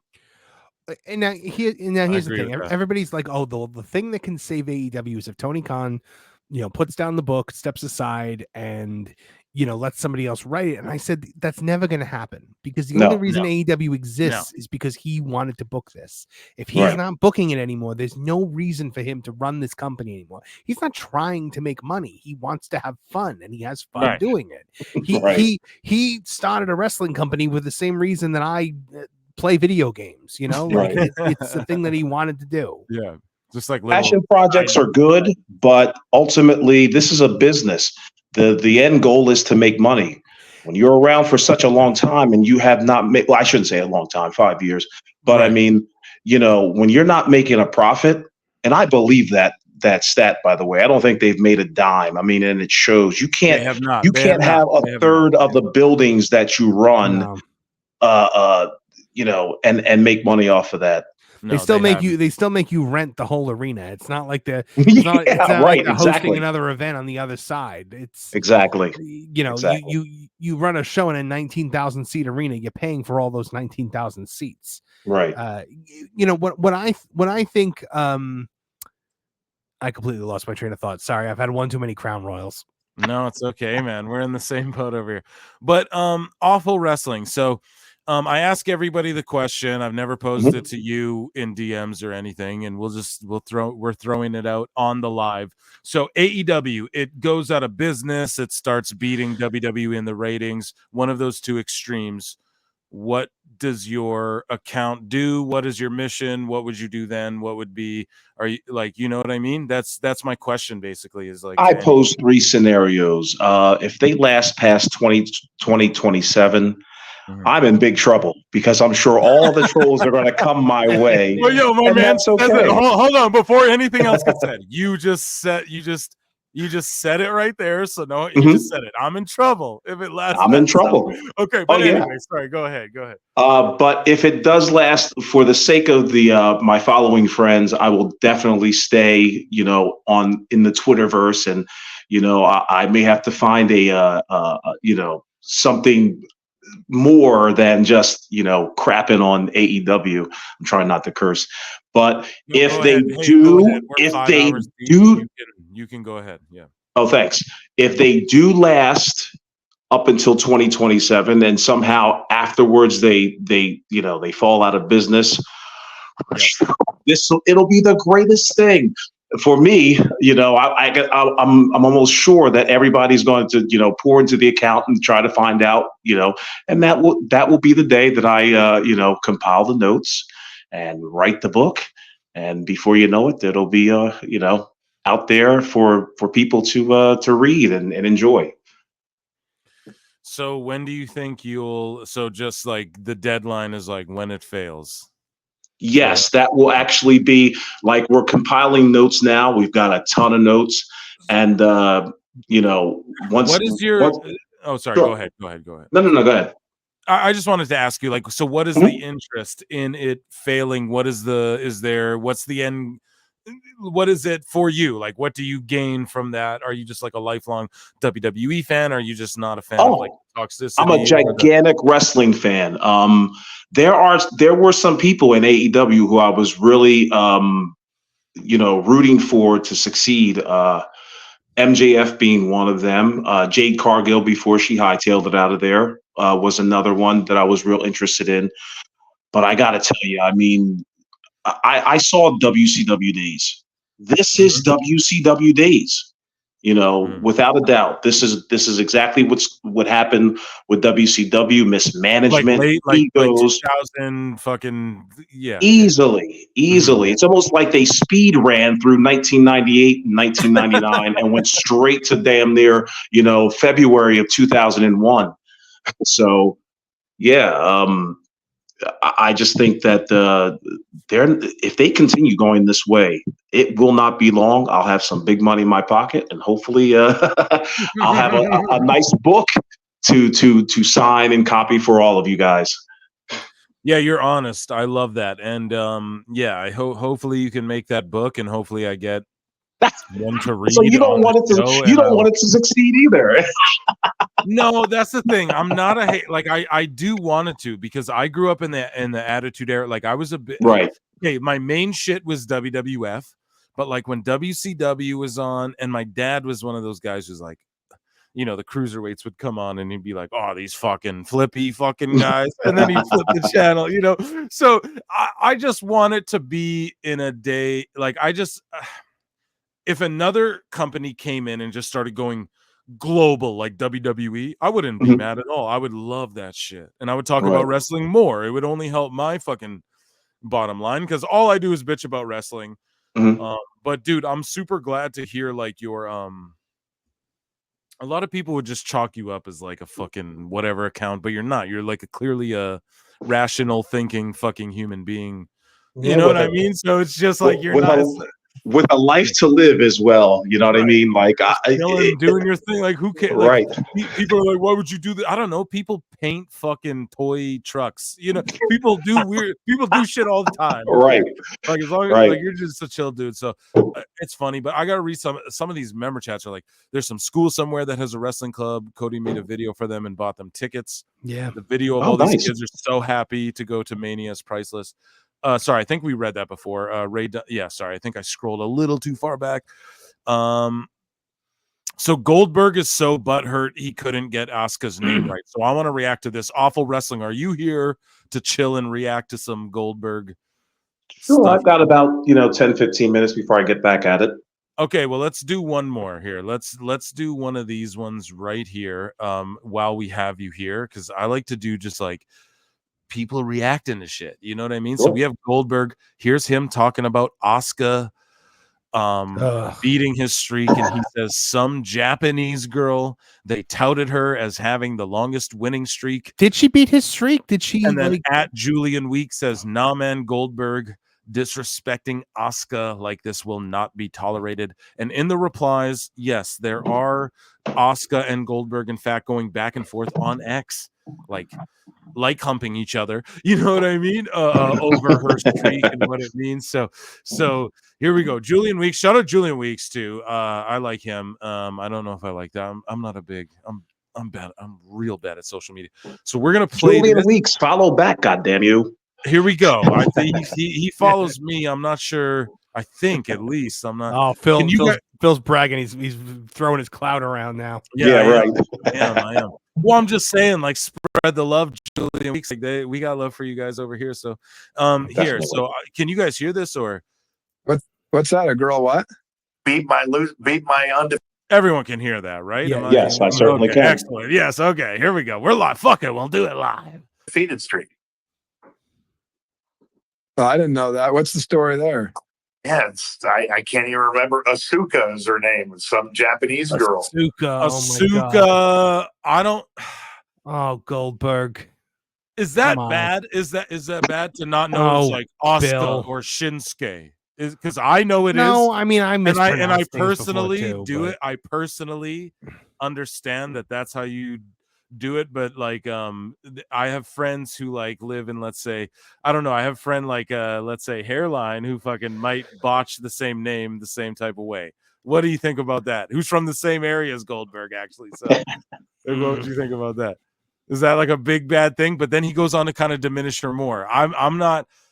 I don't know. I disagree with Goldberg on this one. Sorry, let's go. I can't even remember. Asuka is her name. Some Japanese girl, and they touted her. Japanese girl. That's where, okay, sorry, that's why I paused it real quick, because that's where it's like some Japanese girl. Then it goes, okay, you know what I mean? It's also the tone. It's like some Japanese girl. Right. Like at first, it's a talk down. At first, I was like, okay. And then I was like, dude, you lost me. Like, what the fuck? Because his tweets came up too, where he's putting her over and she's putting him over. The one to have the longest winning streak. And it just so happened. And his winning streak was in WCW, a defunct company, not even WWE. So what the fuck are you talking about? That culminated when I got there, right? And then it just so happened that every single wrestler uses the spear in their moves, right? I bitch about that. I bitch about that. I had to listen to this clip a couple times because I was like, I agree with him on some shit. Yeah, everyone does a spear and a super kick. It drives me fucking insane. The super kick thing drives me insane because a kick to the face should knock you out. And my goodness, does everybody remember Rhino? Rhino had the greatest spear of all time with the glory. Watch TNA, he'll show up and gore a motherfucker every other week. Yeah. Yeah, that's for sure. Pretty ironic that happened when I got there, right? No, it's pretty ironic. It happened when I made no Alex Jones. There's no black helicopters flying over. Like, what the fuck are you talking about? Turning the freaking frogs gay. Yeah. Dude, what are you talking about, baby? Bro? Chill the fuck out. Oh, it's a coincidence that happened when I got there. Yeah, I'd headbutt another. Yeah, I know. I'll headbutt another locker. It's a coincidence. I know what I'm gonna do. Let me smash your car. the second he shows his face again, I'll have some Japanese girl beat his winning streak. I know I'm not even booking at this point, but I'll still do it. All I can say is that Bret Hart was right on every account. This guy is a mark for himself, without a doubt. Like, your streak, you know, or somebody beating your streak doesn't diminish your legacy at all. Why are you talking about this? And just as a side quest, who's the gentleman on the far left? I have no idea. I don't know. Sorry, I have no idea. Sorry. Yeah. Okay. I thought he might have been a former wrestler or something. Okay. Goldberg, what a mark. Yeah, it's very clear that, like, Bill never had like a big love for the wrestling business, and I don't think he ever really developed I think he kind of saw it the way Brock saw it, where it was just kind of like, this is a way for me to make a whole lot of money now that my football career is over. Right. And it's so great that look, one of the things that I will always remember more than anything else is the night that he beat Hulk Hogan. I will always remember watching that live. And that run, but when you look at that run, though, I mean, that run of his was only like from the time he won the world title to the end of it, when Nash, you know, with the cattle prod, because that is the end of it. Like, I know it's when he loses, and like anything after that was just garbage. Right. Up until, so that was what, Bash at the Beach to Starrcade, because he wins it right before Bash at the Beach. And it goes until Starrcade, so that's what, July or August to up to December. Like, it was not a very long period of time on top. Right.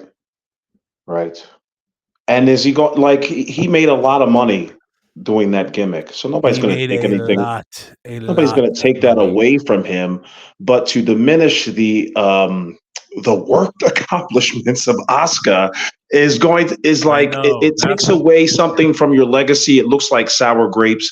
It's just not a good look, Bill Goldberg. It is sour grapes all these years later when he doesn't need to do that. Like, it's so silly. Just look, here's where you start to run into the issue of subjective opinion versus objective fact, because when you say, like, okay, who's the better wrestler? Obviously, I think Asuka is the better in-ring performer than Bill Goldberg. Right. But if you look at who is the biggest star, who drew more money, who made more money, it's Goldberg. Right. I don't know what Asuka makes, but it can't be more than Bill Goldberg made at the height of WCW. Right. So I'll tell you what, gentlemen, one thing that would scare the hell out of me is if Tony Khan picked this guy up. I'm shocked it's taken this long. But wait. Hold on. Awful Wrestling. Why would that scare the hell out of you? As in, like, oh, it could turn the ratings around, or like, what do you? I think it would be a big get. But once again, I've got to come to my senses. I don't think he'll be promoted correctly, so he might end up on the edge train. I'm sorry, I was dreaming. AEW. No, don't be sorry, dude. The thing is like, because I root for it too. Actually, I'm like, dude, if Goldberg went to AEW, I'd be entirely okay with that. I could literally. He'd have to decimate the entire roster. His manager, Barry Bloom, I believe, and Eric Bischoff talks about this all the time, is the same. Like, he's like Jericho's, he's like Osprey's manager now. He's like all these guys' manager. He's just making money off of everybody signing these big deals with AEW. That's what him and Conrad talk about. And so I'm more inclined to believe that, because him and Conrad do seem like valid, enough sources to imply it and have it be true. So Goldberg's manager is the same guy as all that. I could see him doing like Wembley maybe, but he's just shitting on. This has been his year of like, fuck WWE, but he's always apparently had heat with Triple H because of the Triple H reign of terror, however you want to phrase it. Because he's a mark. Go on. Exactly, dude. I love Triple H's reign of terror, dude. I gotta be honest. So when I was a kid during that shit, it was great. So, but he has heat with them because of all of that shit, or Triple H, like, in particular, because of all that shit. Do you think that's more what it is, or like, do you think there's a possibility? I just want both of your guys' opinions on. Do you think that either, like, he could show up in AEW because, like, he's not in the 2K game, Goldberg isn't, and they use his likeness all the time. So like, he, not a riff, but like a a separation there and Goldberg could go do something for AEW where his agent / manager has done a bunch of business, like a bunch. Nothing would make me like more happy than Bill Goldberg going to AEW. Because the amount of hypocrisy, First Osprey, book it. The amount of hypocrisy that would sprout up among the AEW fans about this man that they have decried and just lambasted for years. Now all of a sudden they have to be a game changer. Goldberg's the greatest. And then the first time you feed you have Wardlow job to him, Wardlow and Hobbs and Wardlow. And Joe. Yeah, you have Wardlow lose to Goldberg. But lose to Goldberg in under a minute because that's all he can do is under a minute. I mean, the guy was limited 20 years ago. Now imagine a match where Wardlow's carrying the match. Hey, here's the thing though. I was gonna say, like, even if he did a one-off though, do you think that's a bad thing? Just like one-off. If you promote it correctly, the one-off would bring him, it would bring him some viewers. That's for damn sure. Yeah, that's what I'm. He's got to promote it though. He's got to promote it. But why? If he doesn't promote it, he's going to run into the whole issue like he did with Mercedes Moné, where it's just like it didn't work. And now it's conclusive. That formula doesn't work. It happened. It was lightning in a bottle with CM Punk. It worked then. It's not going to work with almost anyone else. And back to your point about him going or having hesitation going to WWE, CM Punk is in WWE. Whoever thought that could happen? I mean, for real. Yeah, dude, that shit popped me harder than anything. For 1 second, though, we got to play some music for Desire Death, who became a YouTube member. Hey, all right. Thank you for becoming a member. We're going to play some tunes, some hot tunes while we read some hot news. Okay. All right. Here we go. Thank you, Desire Death, and we'll try and read all of the member chats. Absolutely. So a nice 80s synth wave. I love it. Yeah, dude, thank you. That's all we do here. It's just all about a vibe. You know, if you look at the aesthetic, I'm an aesthetic mark. We talk about it all the time. Goldberg would just have to come on in and smash everyone in AEW. Exactly. He'd have to kill the entire roster. And is Tony Khan up for doing that? Is he up for business? We just saw that Tony Khan is up for doing that with Sting smash the entire roster. That's true. If he marked out for you as a kid, you can come in and kill his whole roster. Who the fuck? Hold on, guys. Desire Death just became a member. That's who we're playing the music for. They just laid out a bunch of... It goes Goldberg 461, Crimson 470. What is this? I don't understand what these numbers are. The longest winning streak. Oh, okay. Member Desire Death, you just became a member. I appreciate and love you so much. Could you just clarify a little bit? Look, you came in with another one. Hold on. You got a bunch of numbers. Just clarify what you're talking about. And then member I think he's talking about the winning streak. Keep Hook away from Goldberg at all costs. Yeah, absolutely. Goldberg comes and beats Hook. That'd be funny. Sorry, he says it's their undefeated streaks, but is that the number of days? Because it's definitely not the number of people they beat. Because Goldberg was 100-something and 0. It might be. Well, they apparently they kayfabed that though. Apparently, it was they would. Every week there was suddenly 8. It went up 10. It went up 10 wins. Right. That's what Kevin Nash and them would say. And guys, we're at 59 watching, 72 likes. You guys ratioed yourselves, dude. So round of applause for everybody listening to PWT right now. We have Awful Wrestling here. Of course, Marvin the Movie Monster. Marvin the Graps Monster. What the fuck is the movie shit about if we're talking Graps all the time? I know, right? Well, gentlemen, you know what I call you, Marv? Just Marvin the Monster. Boom. Yeah, I know. Yeah, that's all. Boom. I think Awful's got to head out. Yes, okay, definitely. But thank you guys for having me on. I look forward to Tuesday. I'm going to listen in and shout out to the chat. You guys have a great weekend. God bless. On the show. Round of applause for Awful Wrestling, guys. Follow him at Awful Wrestling, but it's AEW Full Wrestling.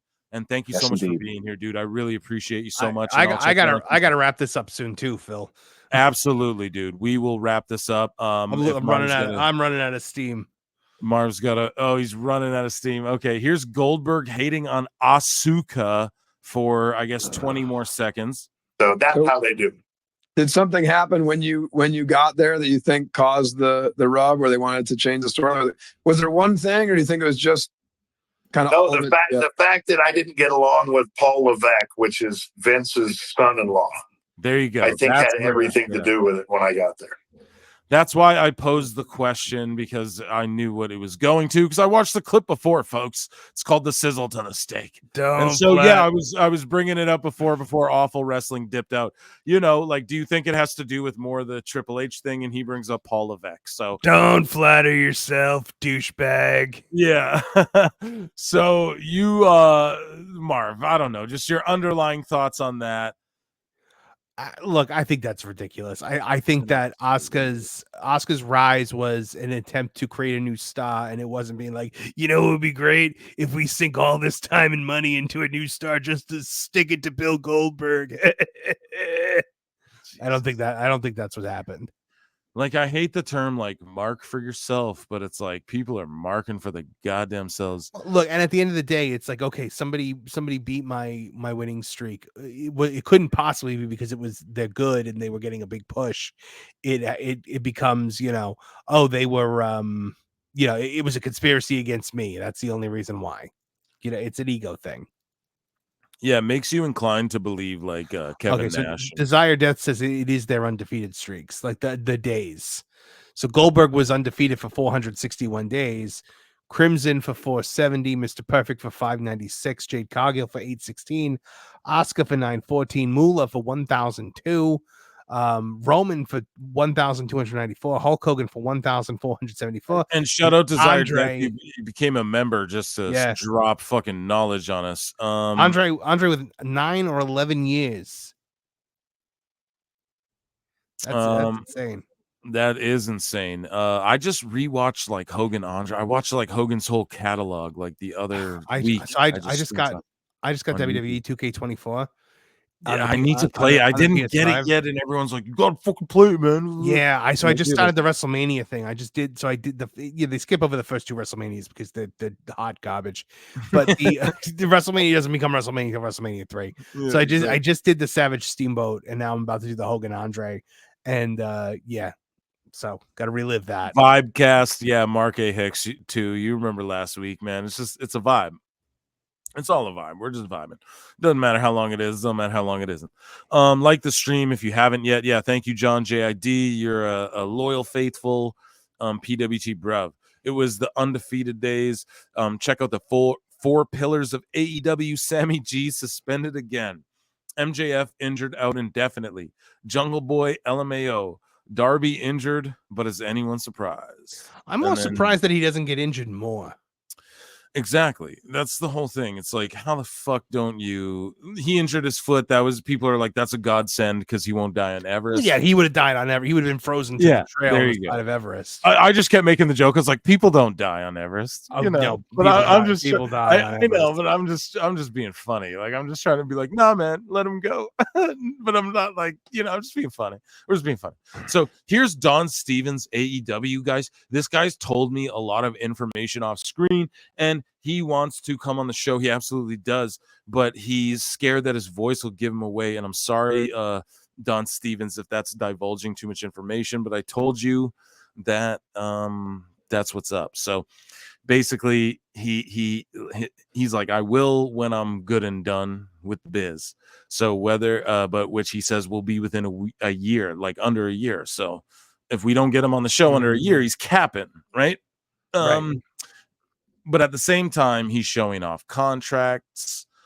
Marv, do you want to look at this? I don't know. What are you gonna do? You finally get him on the show, and he speaks, and his voice is like, "Sorry, ooh. Marv, I'm so sorry. We have a $5 super chat. That's all right. No, not never mind. We're gonna get to it. We got to interrupt it all for the $5 super chat. Though Silver Tower, love your clips. Found about you from your dumb Meltzer tweet videos.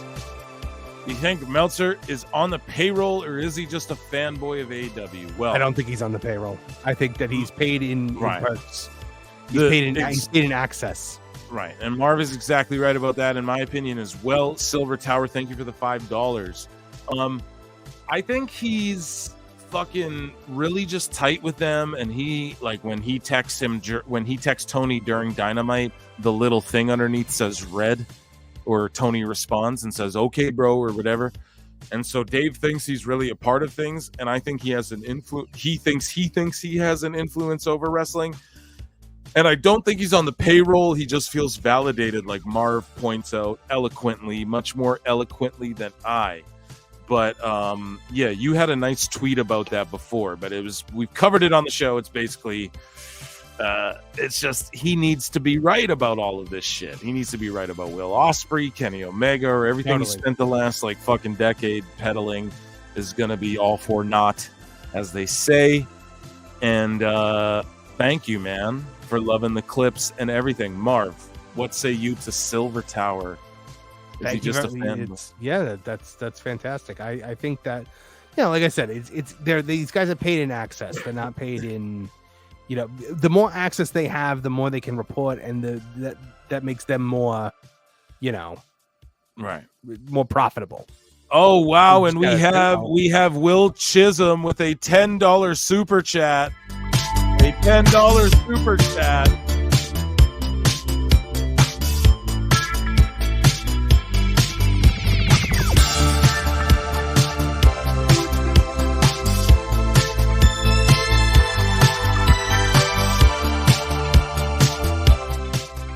Got some tunes for you, bud. Will Chisholm.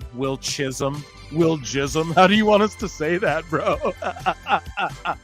Yo, in the chat, how do you want us to say Will Chisholm? That's how I'm going to say it. It's funny how, and thank you for the $10 super chat, my good friend Will Chisholm.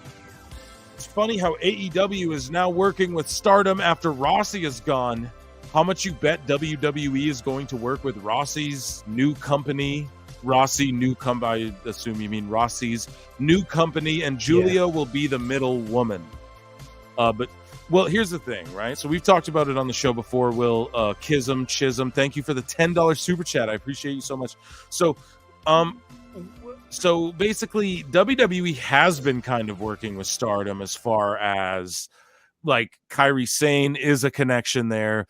Julia will obviously be a link up or whatever. And Asuka, well, like, I think there's like stories about how Stardom tried to like run Asuka tried to destroy Stardom and all this weird shit. I don't know about, but either way, Io Sky, Kairi Sane, Julia's coming over. There's a reason Rossi's starting his own shit. So Stardom was some weird shit that went down, but it is funny what you said, how AEW is now working with Stardom after Tony Khan had a meltdown and tweeted about how the Fed is whatever the fuck he was tweeting about. So, and how much you bet WWE is going to work with Rossi's new company, and Julia will be the middle woman. I don't know about her even being a middle woman, but just having a gateway there. And also Julia, I mean, yeah, absolutely, that makes perfect sense. And I could absolutely see WWE working with more and more independents and more territories and more random, not random, because I don't want to call Stardom random, but whatever Rossi does is going to be random. I'm so super sorry. I know the Dave Meltzer Observer Awards voted him over Triple H a year ago or whatever, but it's like whatever he does will be whatever. But if they can cultivate talent, there's so much good women talent from Stardom who are bred to be superstars. Their presentation, the way they come out, the way they present themselves on social media. I follow a lot of these Joshi accounts. I'm not one of these Joshi marks, but just look at people try to clown on you like, oh, you follow 2,000 people, you have 1,000 followers. Yeah, I follow any wrestler. If you're like an indie anything wrestler, I just follow you like automatically. If your shit says pro wrestler, I fucking follow you. Anyways, though, yes, I think that's what you're saying is a good idea, but it's not even Julia. It's just overall, they're going to get that talent. And I think it'll be sooner than later. We see like NXT Japan and NXT, like Triple H's actual vision will come to fruition sooner rather than later. And yeah, thanks for the $10, man.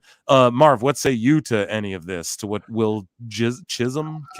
I mean, I don't claim to be an expert in Japanese wrestling or Stardom, but I mean, I think it's clear WWE did have something going on with Rossi, so stands to and apparently most of the wrestlers from Stardom have a lot of loyalty to him.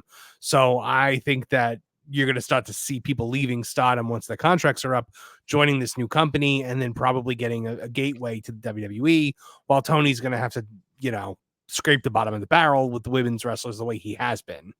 Yeah. No, you're absolutely right. And thank you so much, Will Chisholm. It's nice to have you here. I think that's our first time. I don't know if I've seen you in the chat before, so it's awesome seeing you.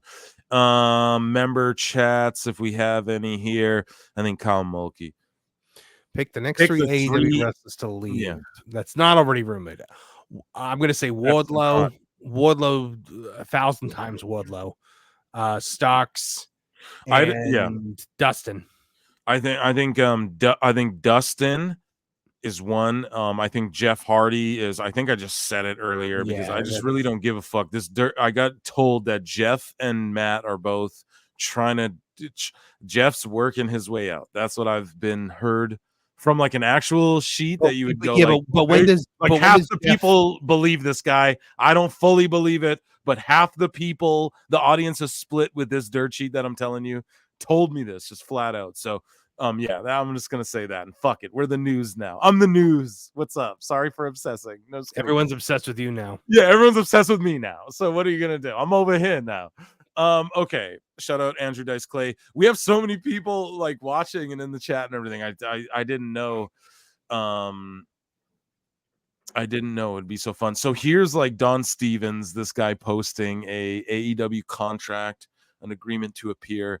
This person has no blue check. I've shared DMs with them.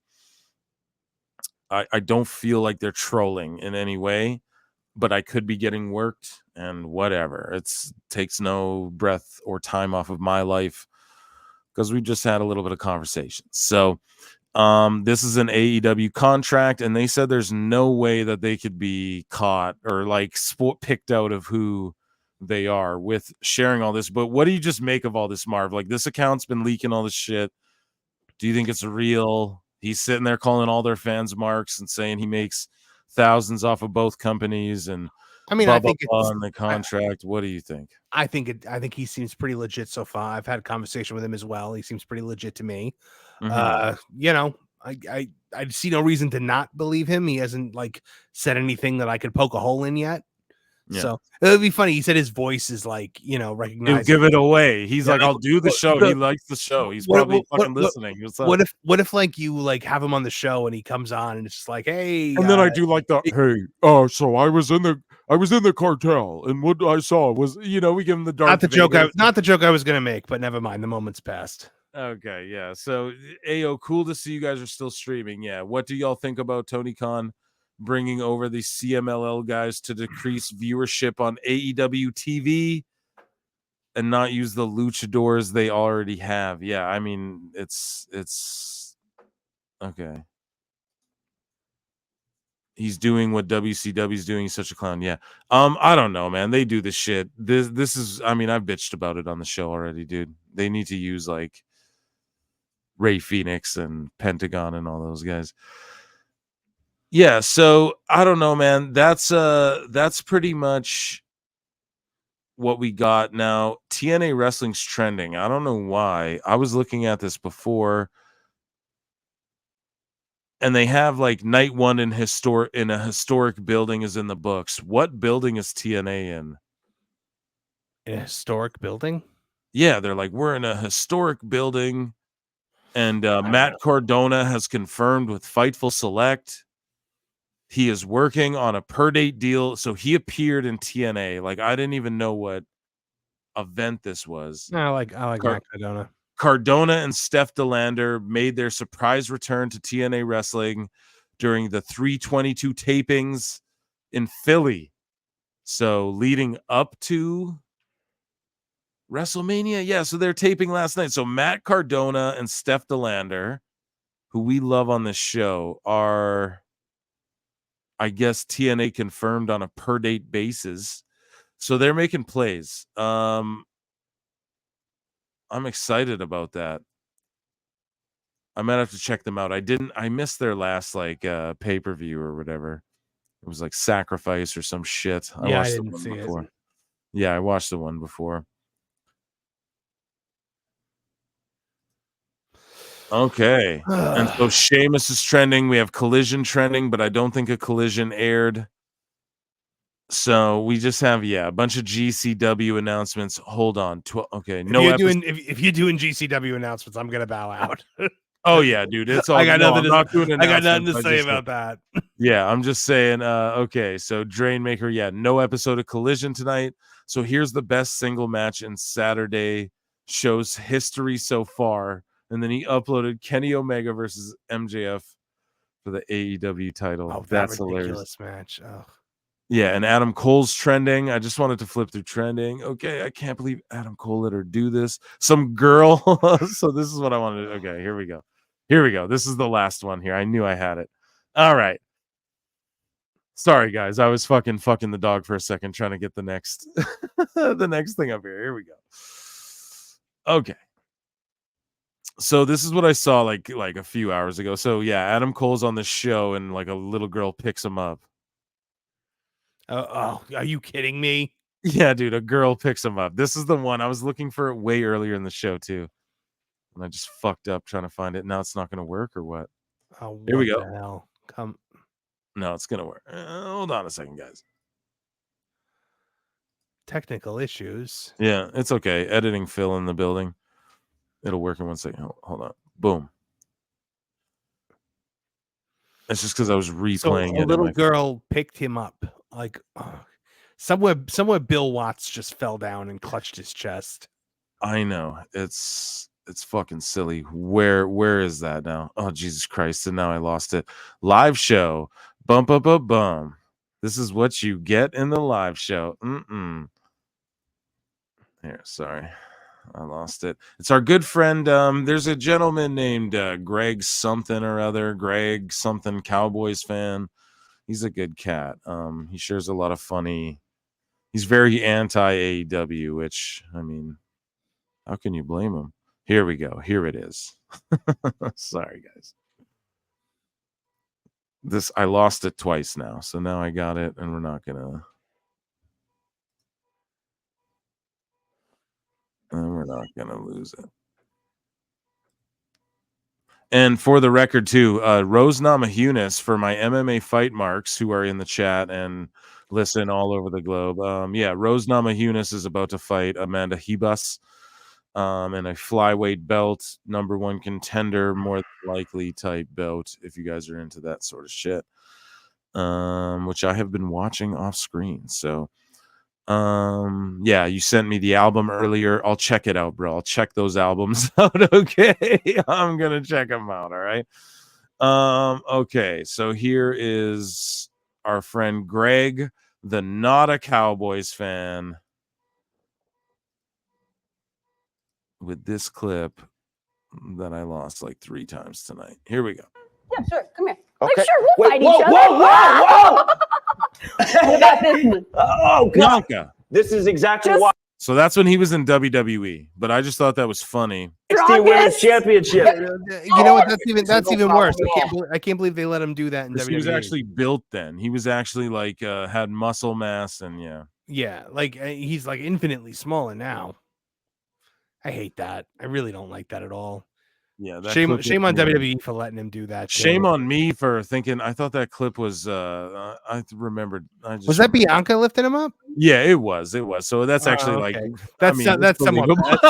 Yeah, I thought it was just some random little girl. All right. Well, on that note, I think it's time for me to head out to head to bed. Okay, absolutely, my friend. So everybody, round of applause for Marv Movie Monster. Thank you, guys. And Toonie Town Wrestling at Toon Wrestling, and we'll check them out on Tuesday. I'll be over there, PWT listeners. But yeah, thank you so much, Marv, for checking me out. Catch you guys later.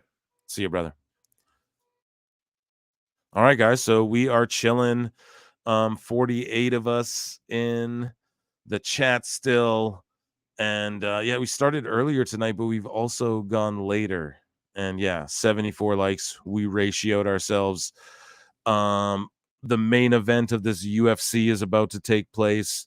Marv the Movie Monster stopped in. Hairline stopped in. We had some fun. We had a lot of new members. Let me read some chat here. Ayo, cool to see. Okay, what do y'all think about? Yeah, we talked about that. I hope MJF left that company. Yeah, I hope he did too. I hope he didn't though. He didn't. He's locked in for like a long time, bro. I sent you that JID album earlier. Yeah. I'll listen to that shit, bro. And Future. Ain't no way, bruh.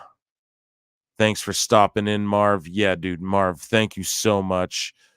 I'm watching it now. Yeah, sorry, we completely botched playing that. I've been super distracted the last little while. There's been some really great, like one of the greatest fights of all time happened on this UFC while we were talking to Marv, and he was like, yeah, you botched that whole thing, because I'm looking at the other screen while I'm reading the others. Oh shit, it's funny, guys. We're live. Fuck it, we'll do it live. It was just funny. If I didn't see the NXT belt, I would have assumed this was me too. Mark Hicks, number 2 member.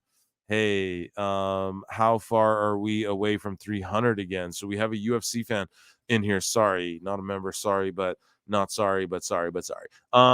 We're a weekend away. So this weekend is nada, and then the weekend after is WrestleMania, right? Or no, hold on. Yes. So this weekend coming up is nothing. The weekend after is WrestleMania. The weekend after that is UFC 300. The way she just so effortlessly picked him up. Yeah. Thanks, Marv. Yeah. Thanks, Marv, guys. He was fucking, he has to deal with me fucking all wind up and shit. It's super funny, man. It's good shit. And on Tuesday, he's going to have his show go live. And I'm going to be a part of that as well on the first episode. And you won't have to hear me babble so much. You can just listen. If you're more of a fan of Marv, you just hear Marv babble more. It's great. It's so awesome. It's great stuff. So I have so many of you guys here. If you're all going to stick around for a little while, why don't I just play this? We're going to take a little interval. Don't go anywhere. I mean it. I'm going to be right here, okay? We're going to play this fucking thing. It's 1 minute long. People dipped out already. See? It happens.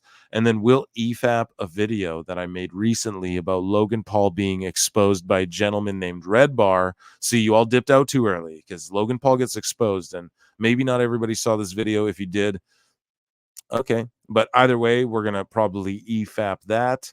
Maybe I might rather play a little wrestling, little video games or something. I don't fucking know, man. You guys tell me in the chat. People are dipping out. That's fine. But I'm going to play this. Don't go anywhere. It's 2 minutes. I'm going to be right back. 2 minutes, right back.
38 of you motherfuckers still sticking around. You guys are crazy. We're almost at 6 hours. Who else can do a 6-hour live show?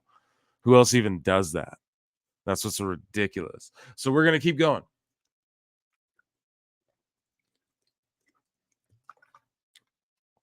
And I'm chugging water. Thank you all for sticking around with me. I'm watching the main event of UFC, whatever fight night bullshit this is. They give them all these goofy ass names. I don't know if this is a number one contendership or what. We got 34. A bunch of people dropped out. Don't be haters. Don't be haters. We're here. You guys stuck around. Let me play you something about what's happening, Pro Wrestle Times. Listen, I'm just joking. I'm just kidding. Whoever's sticking around me, it's 34 you guys. Let's look at the comments. And hey, I just appreciate like all you members, all you super chats, all the guys who's just everyone in here. I just love you guys so much. We can do whatever. Shit's crazy. I can't believe Dana Jeff Jarretted Igor like that.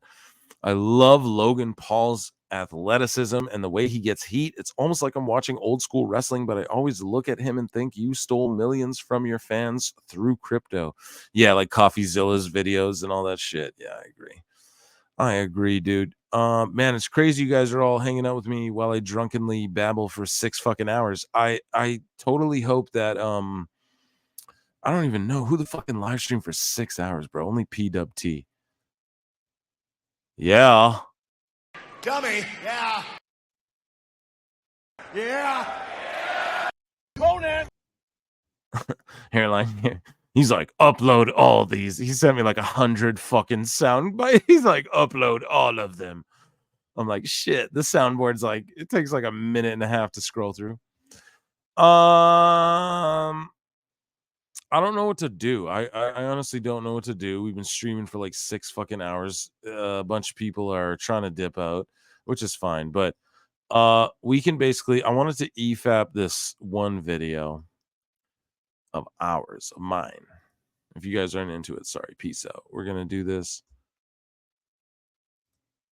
I'm always like, we can game, and then we never game. I got to start doing gaming streams or something. I don't game a lot, but I will. YouTube Studio. So there's this video I made where Red Bar Radio. If you guys aren't, holy shit, this video we posted today at Pro Wrestle Clips. If you guys aren't subscribed, please hit subscribe at Pro Wrestle Clips. This video is at like 3K hits or something in that vicinity that I posted today. Here, where is this clip? Here, there's a video I made with Red Bar. We're going to EFAP this together, guys. This is a video I made. Yours truly made. Yours truly made. I can't. I'm scrolling. I must be scrolling past it. I can't see it anywhere. Here we go. Here we go. Jeepers. Is it that long ago? It can't be. We got a copyright strike taken down. Yeah, you guys are just twiddling thumbs. So sorry. Where the fuck did this video go? We're going to find it. Yeah, that's crazy shit. I don't even see it. So hopefully it's this is crazy, guys. How many of you guys are with 35? Here we go. He rose up a bit in viewership as well. So okay. Pro Wrestle, whatever, or I'll just type in the name of the video. Hopefully it pops up because I don't know. Logan Paul. I just wanted to show you guys this because here we go. It pops up the first thing. So why it just wasn't in my. So this is a video I constructed. It's just a clip from a show called Red Bar Radio. Let's look at the chat. Who's in the chat? Your podcast and Booker T's podcast I look forward to the most. Both shows more people need to know about. Thank you so much, John JID. And like, oh my good gracious. You guys, hold on. Jimmy B comes in. What the fuck? A round of applause for Jimmy B.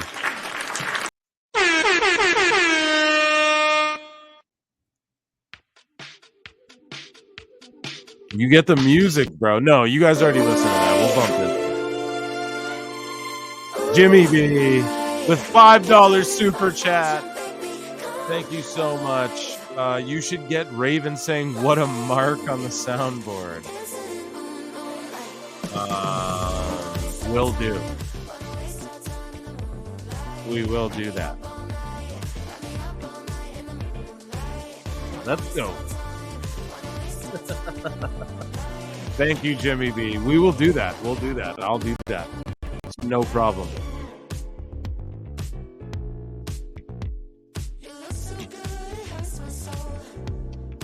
Thank you, Jimmy B, for the $5 super chat, guys. Consider becoming a member below. There's some shit in the link below, whatever. You guys know what the drill is. And while I have your attention, let me chat you up about some car insurance. I got some insurance for my house if you save a car, Conrad. Conrad.com. I love you guys. Thank you so much, man. And then we have a members chat. Reality of Wrestling is a solid promotion with family-friendly wrestling that is just focused on building talent. Zilla Fatu started there, and so many people have come from there. Yeah, you're absolutely right. Yeah, I mean, you couldn't fucking Booker T is like, he assembles a team and then he just stops in and says what's up. And then kind of trains you and then works with you and puts on like a little show. You couldn't ask for more. So yes, and there's a reason why Rikishi, I'm sure, and that family trained these young Fatu, like the Bloodline, man. More Bloodline people are coming. I don't talk. I've always fantasy Mark booked it, but I've never been like, it's happening. Spoke so confidently, like the way I talk about the Sami Zayn shit or whatever. Because like I don't actually know, like from everything I've heard, like Booker T's personally working on getting the Bloodline expanded, blah blah blah blah blah. Like he's working with Zilla and everyone to come in. So yeah, I mean I would anticipate it, but who knows? Because everyone, like, people need NXT. It's not like these guys could just come in main roster. Who knows? Maybe they could. If you want a song suggestion, there's this artist who just makes instrumental music for Tet. He has a new song. Loved it. Won't get you taken down. I mean, can I trust that? I can't wait for Mania. Jimmy B says, I can't either, dude. It's fucking crazy. It's going to be so good. It's going to be such a good Mania. Oh my God. Chat, what's the match you guys are the most excited for? I think Cody Roman, honest to God, I think they're going to put on a fucking banger instead of their one last year was good too. Obviously a little bit of schmoz in there, but I don't know. I think this Mania is going to be very special. Very special. 30 of you guys here. Should we keep going or what? You guys are here. Who's with me? I don't know. The fucking Steiner math. I don't know. Let's EFAP this one before we do anything else. Before we go anywhere, I promised it to you. We will do it together. Boom. So here's a video. Now this gentleman's called Red Bar. Video games are Logan Paul. Yeah. Let's do Cody, Roman, Logan, Randy, and Kevin Rhea. But yeah, it's all gonna be good, man. Thank you for being a member. So Red Bar. So this is a video I put together. It's just like clips of his show where I listen to this show called Red Bar Radio, and basically it's like a gimmick where he fucking hates on everything. I think low key he's actually a professional wrestling fan. Now I can't confirm that, but it's my hunch. Low key, but he covers Logan. He's been covering Logan Paul and Logan Paul's podcast for a long time, 5 years at least. And so he doesn't like cover Logan Paul's wrestling endeavors. Like he just refuses to, because he's like, it's cringe, and like it kind of is. But at the same token, the way he talks and jokes about wrestling, like he's clearly knowledgeable about it, you know. But anyways, this is a video. If you guys at Pro Wrestle Clips members, you guys get early access to videos like these that I make with like Red Bar exposing. Look, I got 2 of them I want to EFAP with you guys tonight. If you're down, we'll do another one too. But this is one, if you guys at Pro Wrestle Clips, go check out this video. It's titled Red Bar exposes Logan Paul for 7 minutes. And yeah, just go check it out if you ever have time. It's a good, we're at 6 hours. Who the fuck else does a show for 6 hours, dude? Nobody. Red Bar, he does. That's why I'm a fan of him. And yeah, so check out this video. It's just clips of his show. I want to, this is my commentary over it. Okay.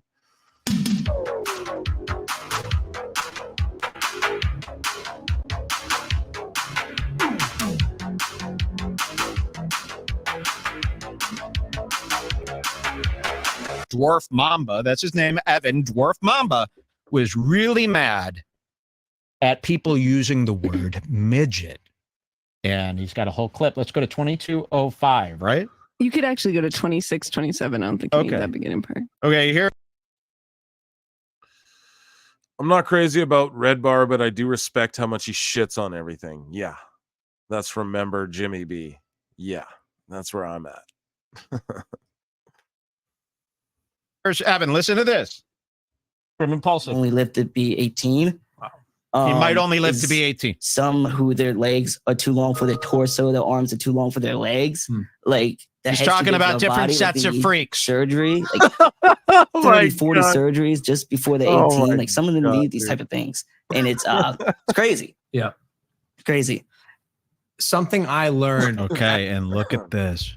Remember when Logan used to be Armin? I mean, he would really treat him like a puppy.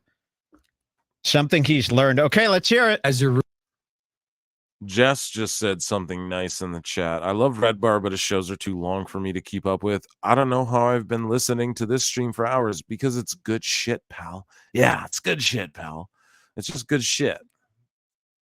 And Red Bar has a great visual aesthetic, but if you eliminate all that, his show is just audibly appealing. Do you understand what I'm saying? That's what we talked about way earlier in the show. When we got trolls in here. It's like, dude, yeah, the show's not about me and my wrestling belts and my toys behind me, right? The show is about what I'm talking about and the message I'm conveying, or the jokes I'm making, rather, or just the perspective and the chat and just everything we're doing here as a group. That's what the fuck it's about. It's not about, it's all audible, truly. You don't need to watch what I'm doing or what he's doing. You know, but these, like, look at the Impulsive set. It looks like, what are you trying to be? The fucking Gundam G Gundam of fucking the Gundam wing of podcast. Like, what is this set? Like, it's ridiculous. Now, like, I got the fucking gamer light. You see all the channels with the gamer lights and all the shit. I got all that right here. It's just not. What does that do? And I'm a fan of other channels too. Like this guy, I think his name's like Podcast Cringe. He's got like 1 million fucking subs, or like 500,000 subs. And he's like, I did a face reveal and it turned out that was very cringe. And it's just like, my shit's out there. You can find it. People have tried to dox it. Oh, is this you? I'm like, yeah. You know what I mean? Go look on Twitter. It's out there. I'm not afraid of. It's just funny. It's just super hilarious. But so Red Bar, though, he used to kind of be like that, but he got his whole aesthetic down. He actually owned a comedy club. And like a bunch of comedians would go there and stuff. You guys know I'm a writer. I'm, in the world of entertainment, and I have just like an interest in this sort of stuff too. So this is like not pro wrestling, but it is pro wrestling. It all leads up to pro wrestling. Don't worry, guys. That's what Pro Wrestle Times and Pro Wrestle Clips is all about. And I appreciate you all for rocking with me this long. There's so many of you. You guys are so great. You're great. It's so great. And we had so many great guests like Hairline and like Marv, I think, showed up, and like, Phil was here and he was watching UFC, and yeah, and this I'll tell you guys what happens with He-Boss versus Namajunas, pardon me. Brubs. Sorry guys, this fucking I'm gonna reorganize. I'm gonna get all look at Red Bar. We're talking about Red Bar, right? Look at his setup and his soundboard. God damn it, that's shit to strive for though. that's why I give him kudos, right? Like, look at his whole setup. It's not just like, I don't know. It's very groovy. He's got a whole like sound stage almost. So it's cool, but it's he earned it almost, I'd like to say. Roommate and friend, because I was roommates. I mean, sorry, I was ignorance- getting distracted again. Rose Namajunas is on the ground with Amanda Hebus, and she's trying to throw up like a triangle choke for the wrestling marks. That's what would you call that? I don't know. Everyone's roasting John Moxley for getting caught in a leg choke or a triangle choke, and it's like, yeah, people get caught in those. You know what I mean? Like, I mean, anyone who does jiu-jitsu or who's ever done jiu-jitsu, like myself, you understand that getting caught in a triangle, like he got caught in a reverse triangle. That's like a crazy move to even do to someone. So I don't blame Mox doesn't make him a schlub jobber or anything like that. Like, but yeah, Hebus is working one of those on Namajunas, but Namajunas is defending greatly in the guard position. Sorry, I got very distracted. When you guys hear me just mumbling, jumbling dumb shit, I'm just distracted by whatever the fuck's on my screen. So we're going to continue along here. And look, Logan Paul, it's funny because I'm EFAPing a guy EFAPing a video. This is where we're at in society, folks. Don't ever forget, right? And I just appreciate you all for being here on this journey with me, because we're going to break this all down here. So Logan Paul looks very young, even compared to his current WWE run. Like, this is a while ago. This might be like 20. I don't even know where this is from. I just heard this throughout one of Red Bar's many podcasts. Or people just dipping out, philosophizing. Phil, yeah, we're actually, people are just dipping out. Yo, shut the fuck up, bro. Quit talking. Critical Drinker does streams where he will talk about a certain movie, and I like that more because he will talk about what he liked, what he didn't, and not just break it down. Undertaker's Hell's Gate, yeah, but the Hell's Gate is a Goga Plata. I don't know either, but I'm still here. Who's that in response to? Yeah, you know what I mean, dude? Like, I don't know either what we're even talking about. No, but the Hell's Gate is actually technically a technique called the Goga Plata, Gogoplata. You can Google that shit. Google it like Commander. He has a tremendous CMLL record. But yeah, it's called a Goga Plata, right? Where you use the shin. Or does Undertaker, sorry, I might be actually yeah, I believe the Hell's Gate is where you're using your shin bone to choke under the throat, whereas a triangle choke is your calf muscle, like your leg will be wrapped around your your opponent's head, shoulders, neck, and you'll be playing that upper guard technique. Sean D, yeah, you're right. See, I'm getting into super mark shit about jiu-jitsu, and I'm sorry, guys. Here we go. I'm just not talking out of my ass when I say these things. That's all I'm getting at. Here we go. I think a problem you experience almost every day of your life. Huge. But like, here's an example of one that you might not have known. Listen. The M word for dwarves is like the N word for black people. Is that correct? The M word for dwarves is like the N word for black people. This is Yo. Right. I'm Logan Paul. This is a serious take from Logan Paul. And now this guy Red Bar's playing a character the whole time. You could say I'm playing a character the whole time too. It's just we're broadcasting. You're just obviously we all understand what we're doing here. Huge. But like, here's an example of one that you might not have known. But look at how Logan's like looking in the camera and like, here, you guys at home viewing, here, you in the camera. Wearing my Impulsive jersey, the M word's like the N word, and look at this. Like, what do you guys make of this in the chat? I love shit like this. I just think it's so funny how he compiled him doing this shit, and then I compiled this. You know, so oh man, 2024. Here we go. The M word for dwarves is like the N word for black people. Is that correct? Like, can you say it? I don't want to say it. Oh my god. I've stopped saying it. Wait. The M-word. So So Logan the word actually he's said that. It was like the N-word. That's yeah. his idea. Yeah, it sounds like Evan's like, wait, no, that's extreme. we're no, don't say that. That's we're gonna lose help. All right, well, let's hear him out. I've stopped saying it. Wait, did you hear that?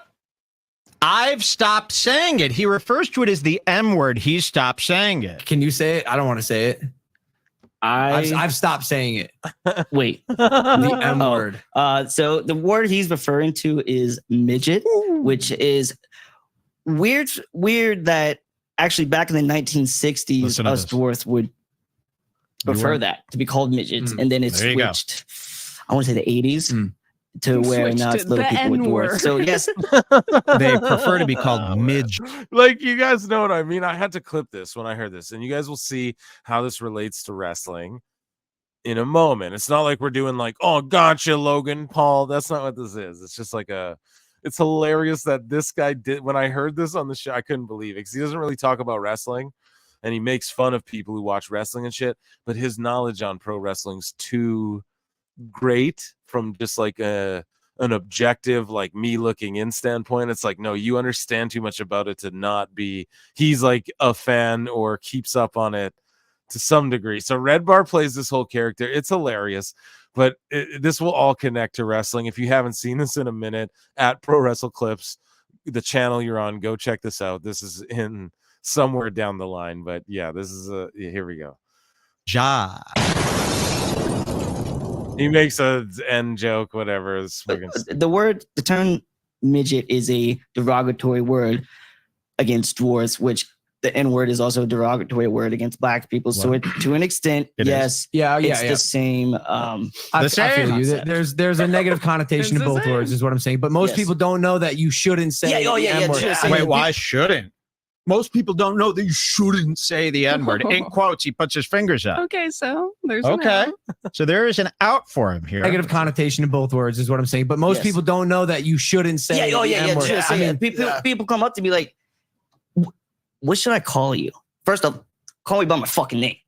Like, no, my name's Evan. Good start. Call me my fucking name. No. But they'd be like midget? Like, is that offending? I'll be like, yes, like that's not the correct terminology. It would be like little person. You're living. Is this true? I don't know. Yeah, here. In Logan Paul's house, the life of luxury. You don't have to go to work. You sit in your room once a week playing video games, and you get to live in Logan Paul's house, and you make hundreds of thousands of dollars, and you're gonna cry. He's got a point. Cry about being called the N-word. They're like, oh, like I didn't know that. And like that's the people who I envy the most because they're so open. Yeah. They want to learn. I ain't open. The people who just see that word and just. Well, you notice midgets are mean. They're all mean. Guys, so we're joking now, right? So people get triggered by Red Bar because they're like, oh, he's like he hates. Well, come on, right? He's just making jokes. Here we go. That's one thing about them. It's not about the height. It's about the attitude. Because Evan, like, I'm just like, oh, you're short. Who cares? Like, just the word. It's like say the same thing to a black person. Well, most people hear this, bro. Come on, man. Come on. That's crazy that he's even saying that. But they're like kids. I want to like look at little Logan Paul's little cute face here. He's a kid. Don't know. That's what I'm saying. Same thing. And we ran into this problem at Coachella. Do you remember? Okay. So very clear. And Logan is bringing this as a public service announcement to the world. Dwarf Mamba, he cries, though, in this, over this, about the M word. This is very serious for Dwarf Mamba. I mean, Dwarf Mamba is not a fun guy. He sends me this video and he goes, Logan calls Rey Mysterio a nano, which means midget in Spanish. Let's see the clip. Chat. You know what I mean? You guys see how it's all tying together. Here we go. He says, wonder what Logan's midge would think about this. I said, wow, nice catch. I'll try to get this to Evan. Wow, nice catch. I'll try to get this to Evan. Which leads me to the new segment. Help me get this to Evan. I'm going to play the clip now. You guys, it's too funny, man. And I clip, if you guys go through like the back catalog of PW clips, I do, there's a bunch of videos like this of Logan using the M word. If midget is so bad, you type in Inano. Woo! We're sending officers to your house. Okay, let's see what happens here. This is my Nick Aldis, Logan Paul, Rey Mysterio. Okay, here. Nano. Hey, no touching, no contact. We're gonna have to let it. Yeah, we're gonna have to let it loop. Just got one thing to say to get this clear. He called him a nano, so that's the M word / M. Right? You guys get it. It's funny. This is hilarious. That's Rey Mysterio. Fake fight. Nano. Hey, no. Oh, pats him on the head. Inano, you called a midget to his face. He said. Tell Evan one. Tell Evan. A new Red Bar slogan. Tell Evan. Oh my goodness. So that's just oh my goodness, guys. Yeah, definitely check him out. Like, he's so funny. I don't know. It's just a funny ass show. People get offended by it. If you're like me, whatever, this shit doesn't true. It's all just jokes, right? We're all just kidding. People are tuning out by the tens and tens. Guys, thank you so much for tuning in. This was another eclectic episode of Pro Wrestle Times podcast. And I just want to thank you all for being here. Thank you to all the members, all the super chatters, everyone who's been in here for hours and hours and hours. This was over 6 hours long. Who the hell can do that? Just for the record, Rose Namajunas and Amanda Hebos went to a decision. I believe Rose Namajunas won. Whatever, guys. Yeah, there's only a few of you in here. I thank you so much for joining us, everybody who just locked in, hung out. We'll do this again next Saturday, I guess. Yeah, and I'll just botch bringing you a bunch of news and just have a jolly old time. Make sure at Toon Wrestling for Marv the Monster for on Tuesday, his live show. I'll be there. I'll be on that show. And yeah, make sure you check us out on the Pro Wrestle Times. Sorry, there's a post-fight interview going on, guys. What the hell? I can't just dip out in the middle of the interview. So at Pro Wrestle Times, at Pro Wrestle Clip on YouTube, at Pro Wrestle Times on Twitter, at Pro Wrestle Times everywhere else. PWT Podcast on TikTok. And I don't know, man. Thanks for hanging out with me. We're just letting it air out. It's a vibe. Tonight's been a vibe. I hope you all vibed it. I hope you all enjoy it. And yeah, we'll see you next time. Next week at Pro Wrestle Times podcast will be the next time we get to do this. Probably a recorded episode, live show next Saturday. Thank you so much for tuning in.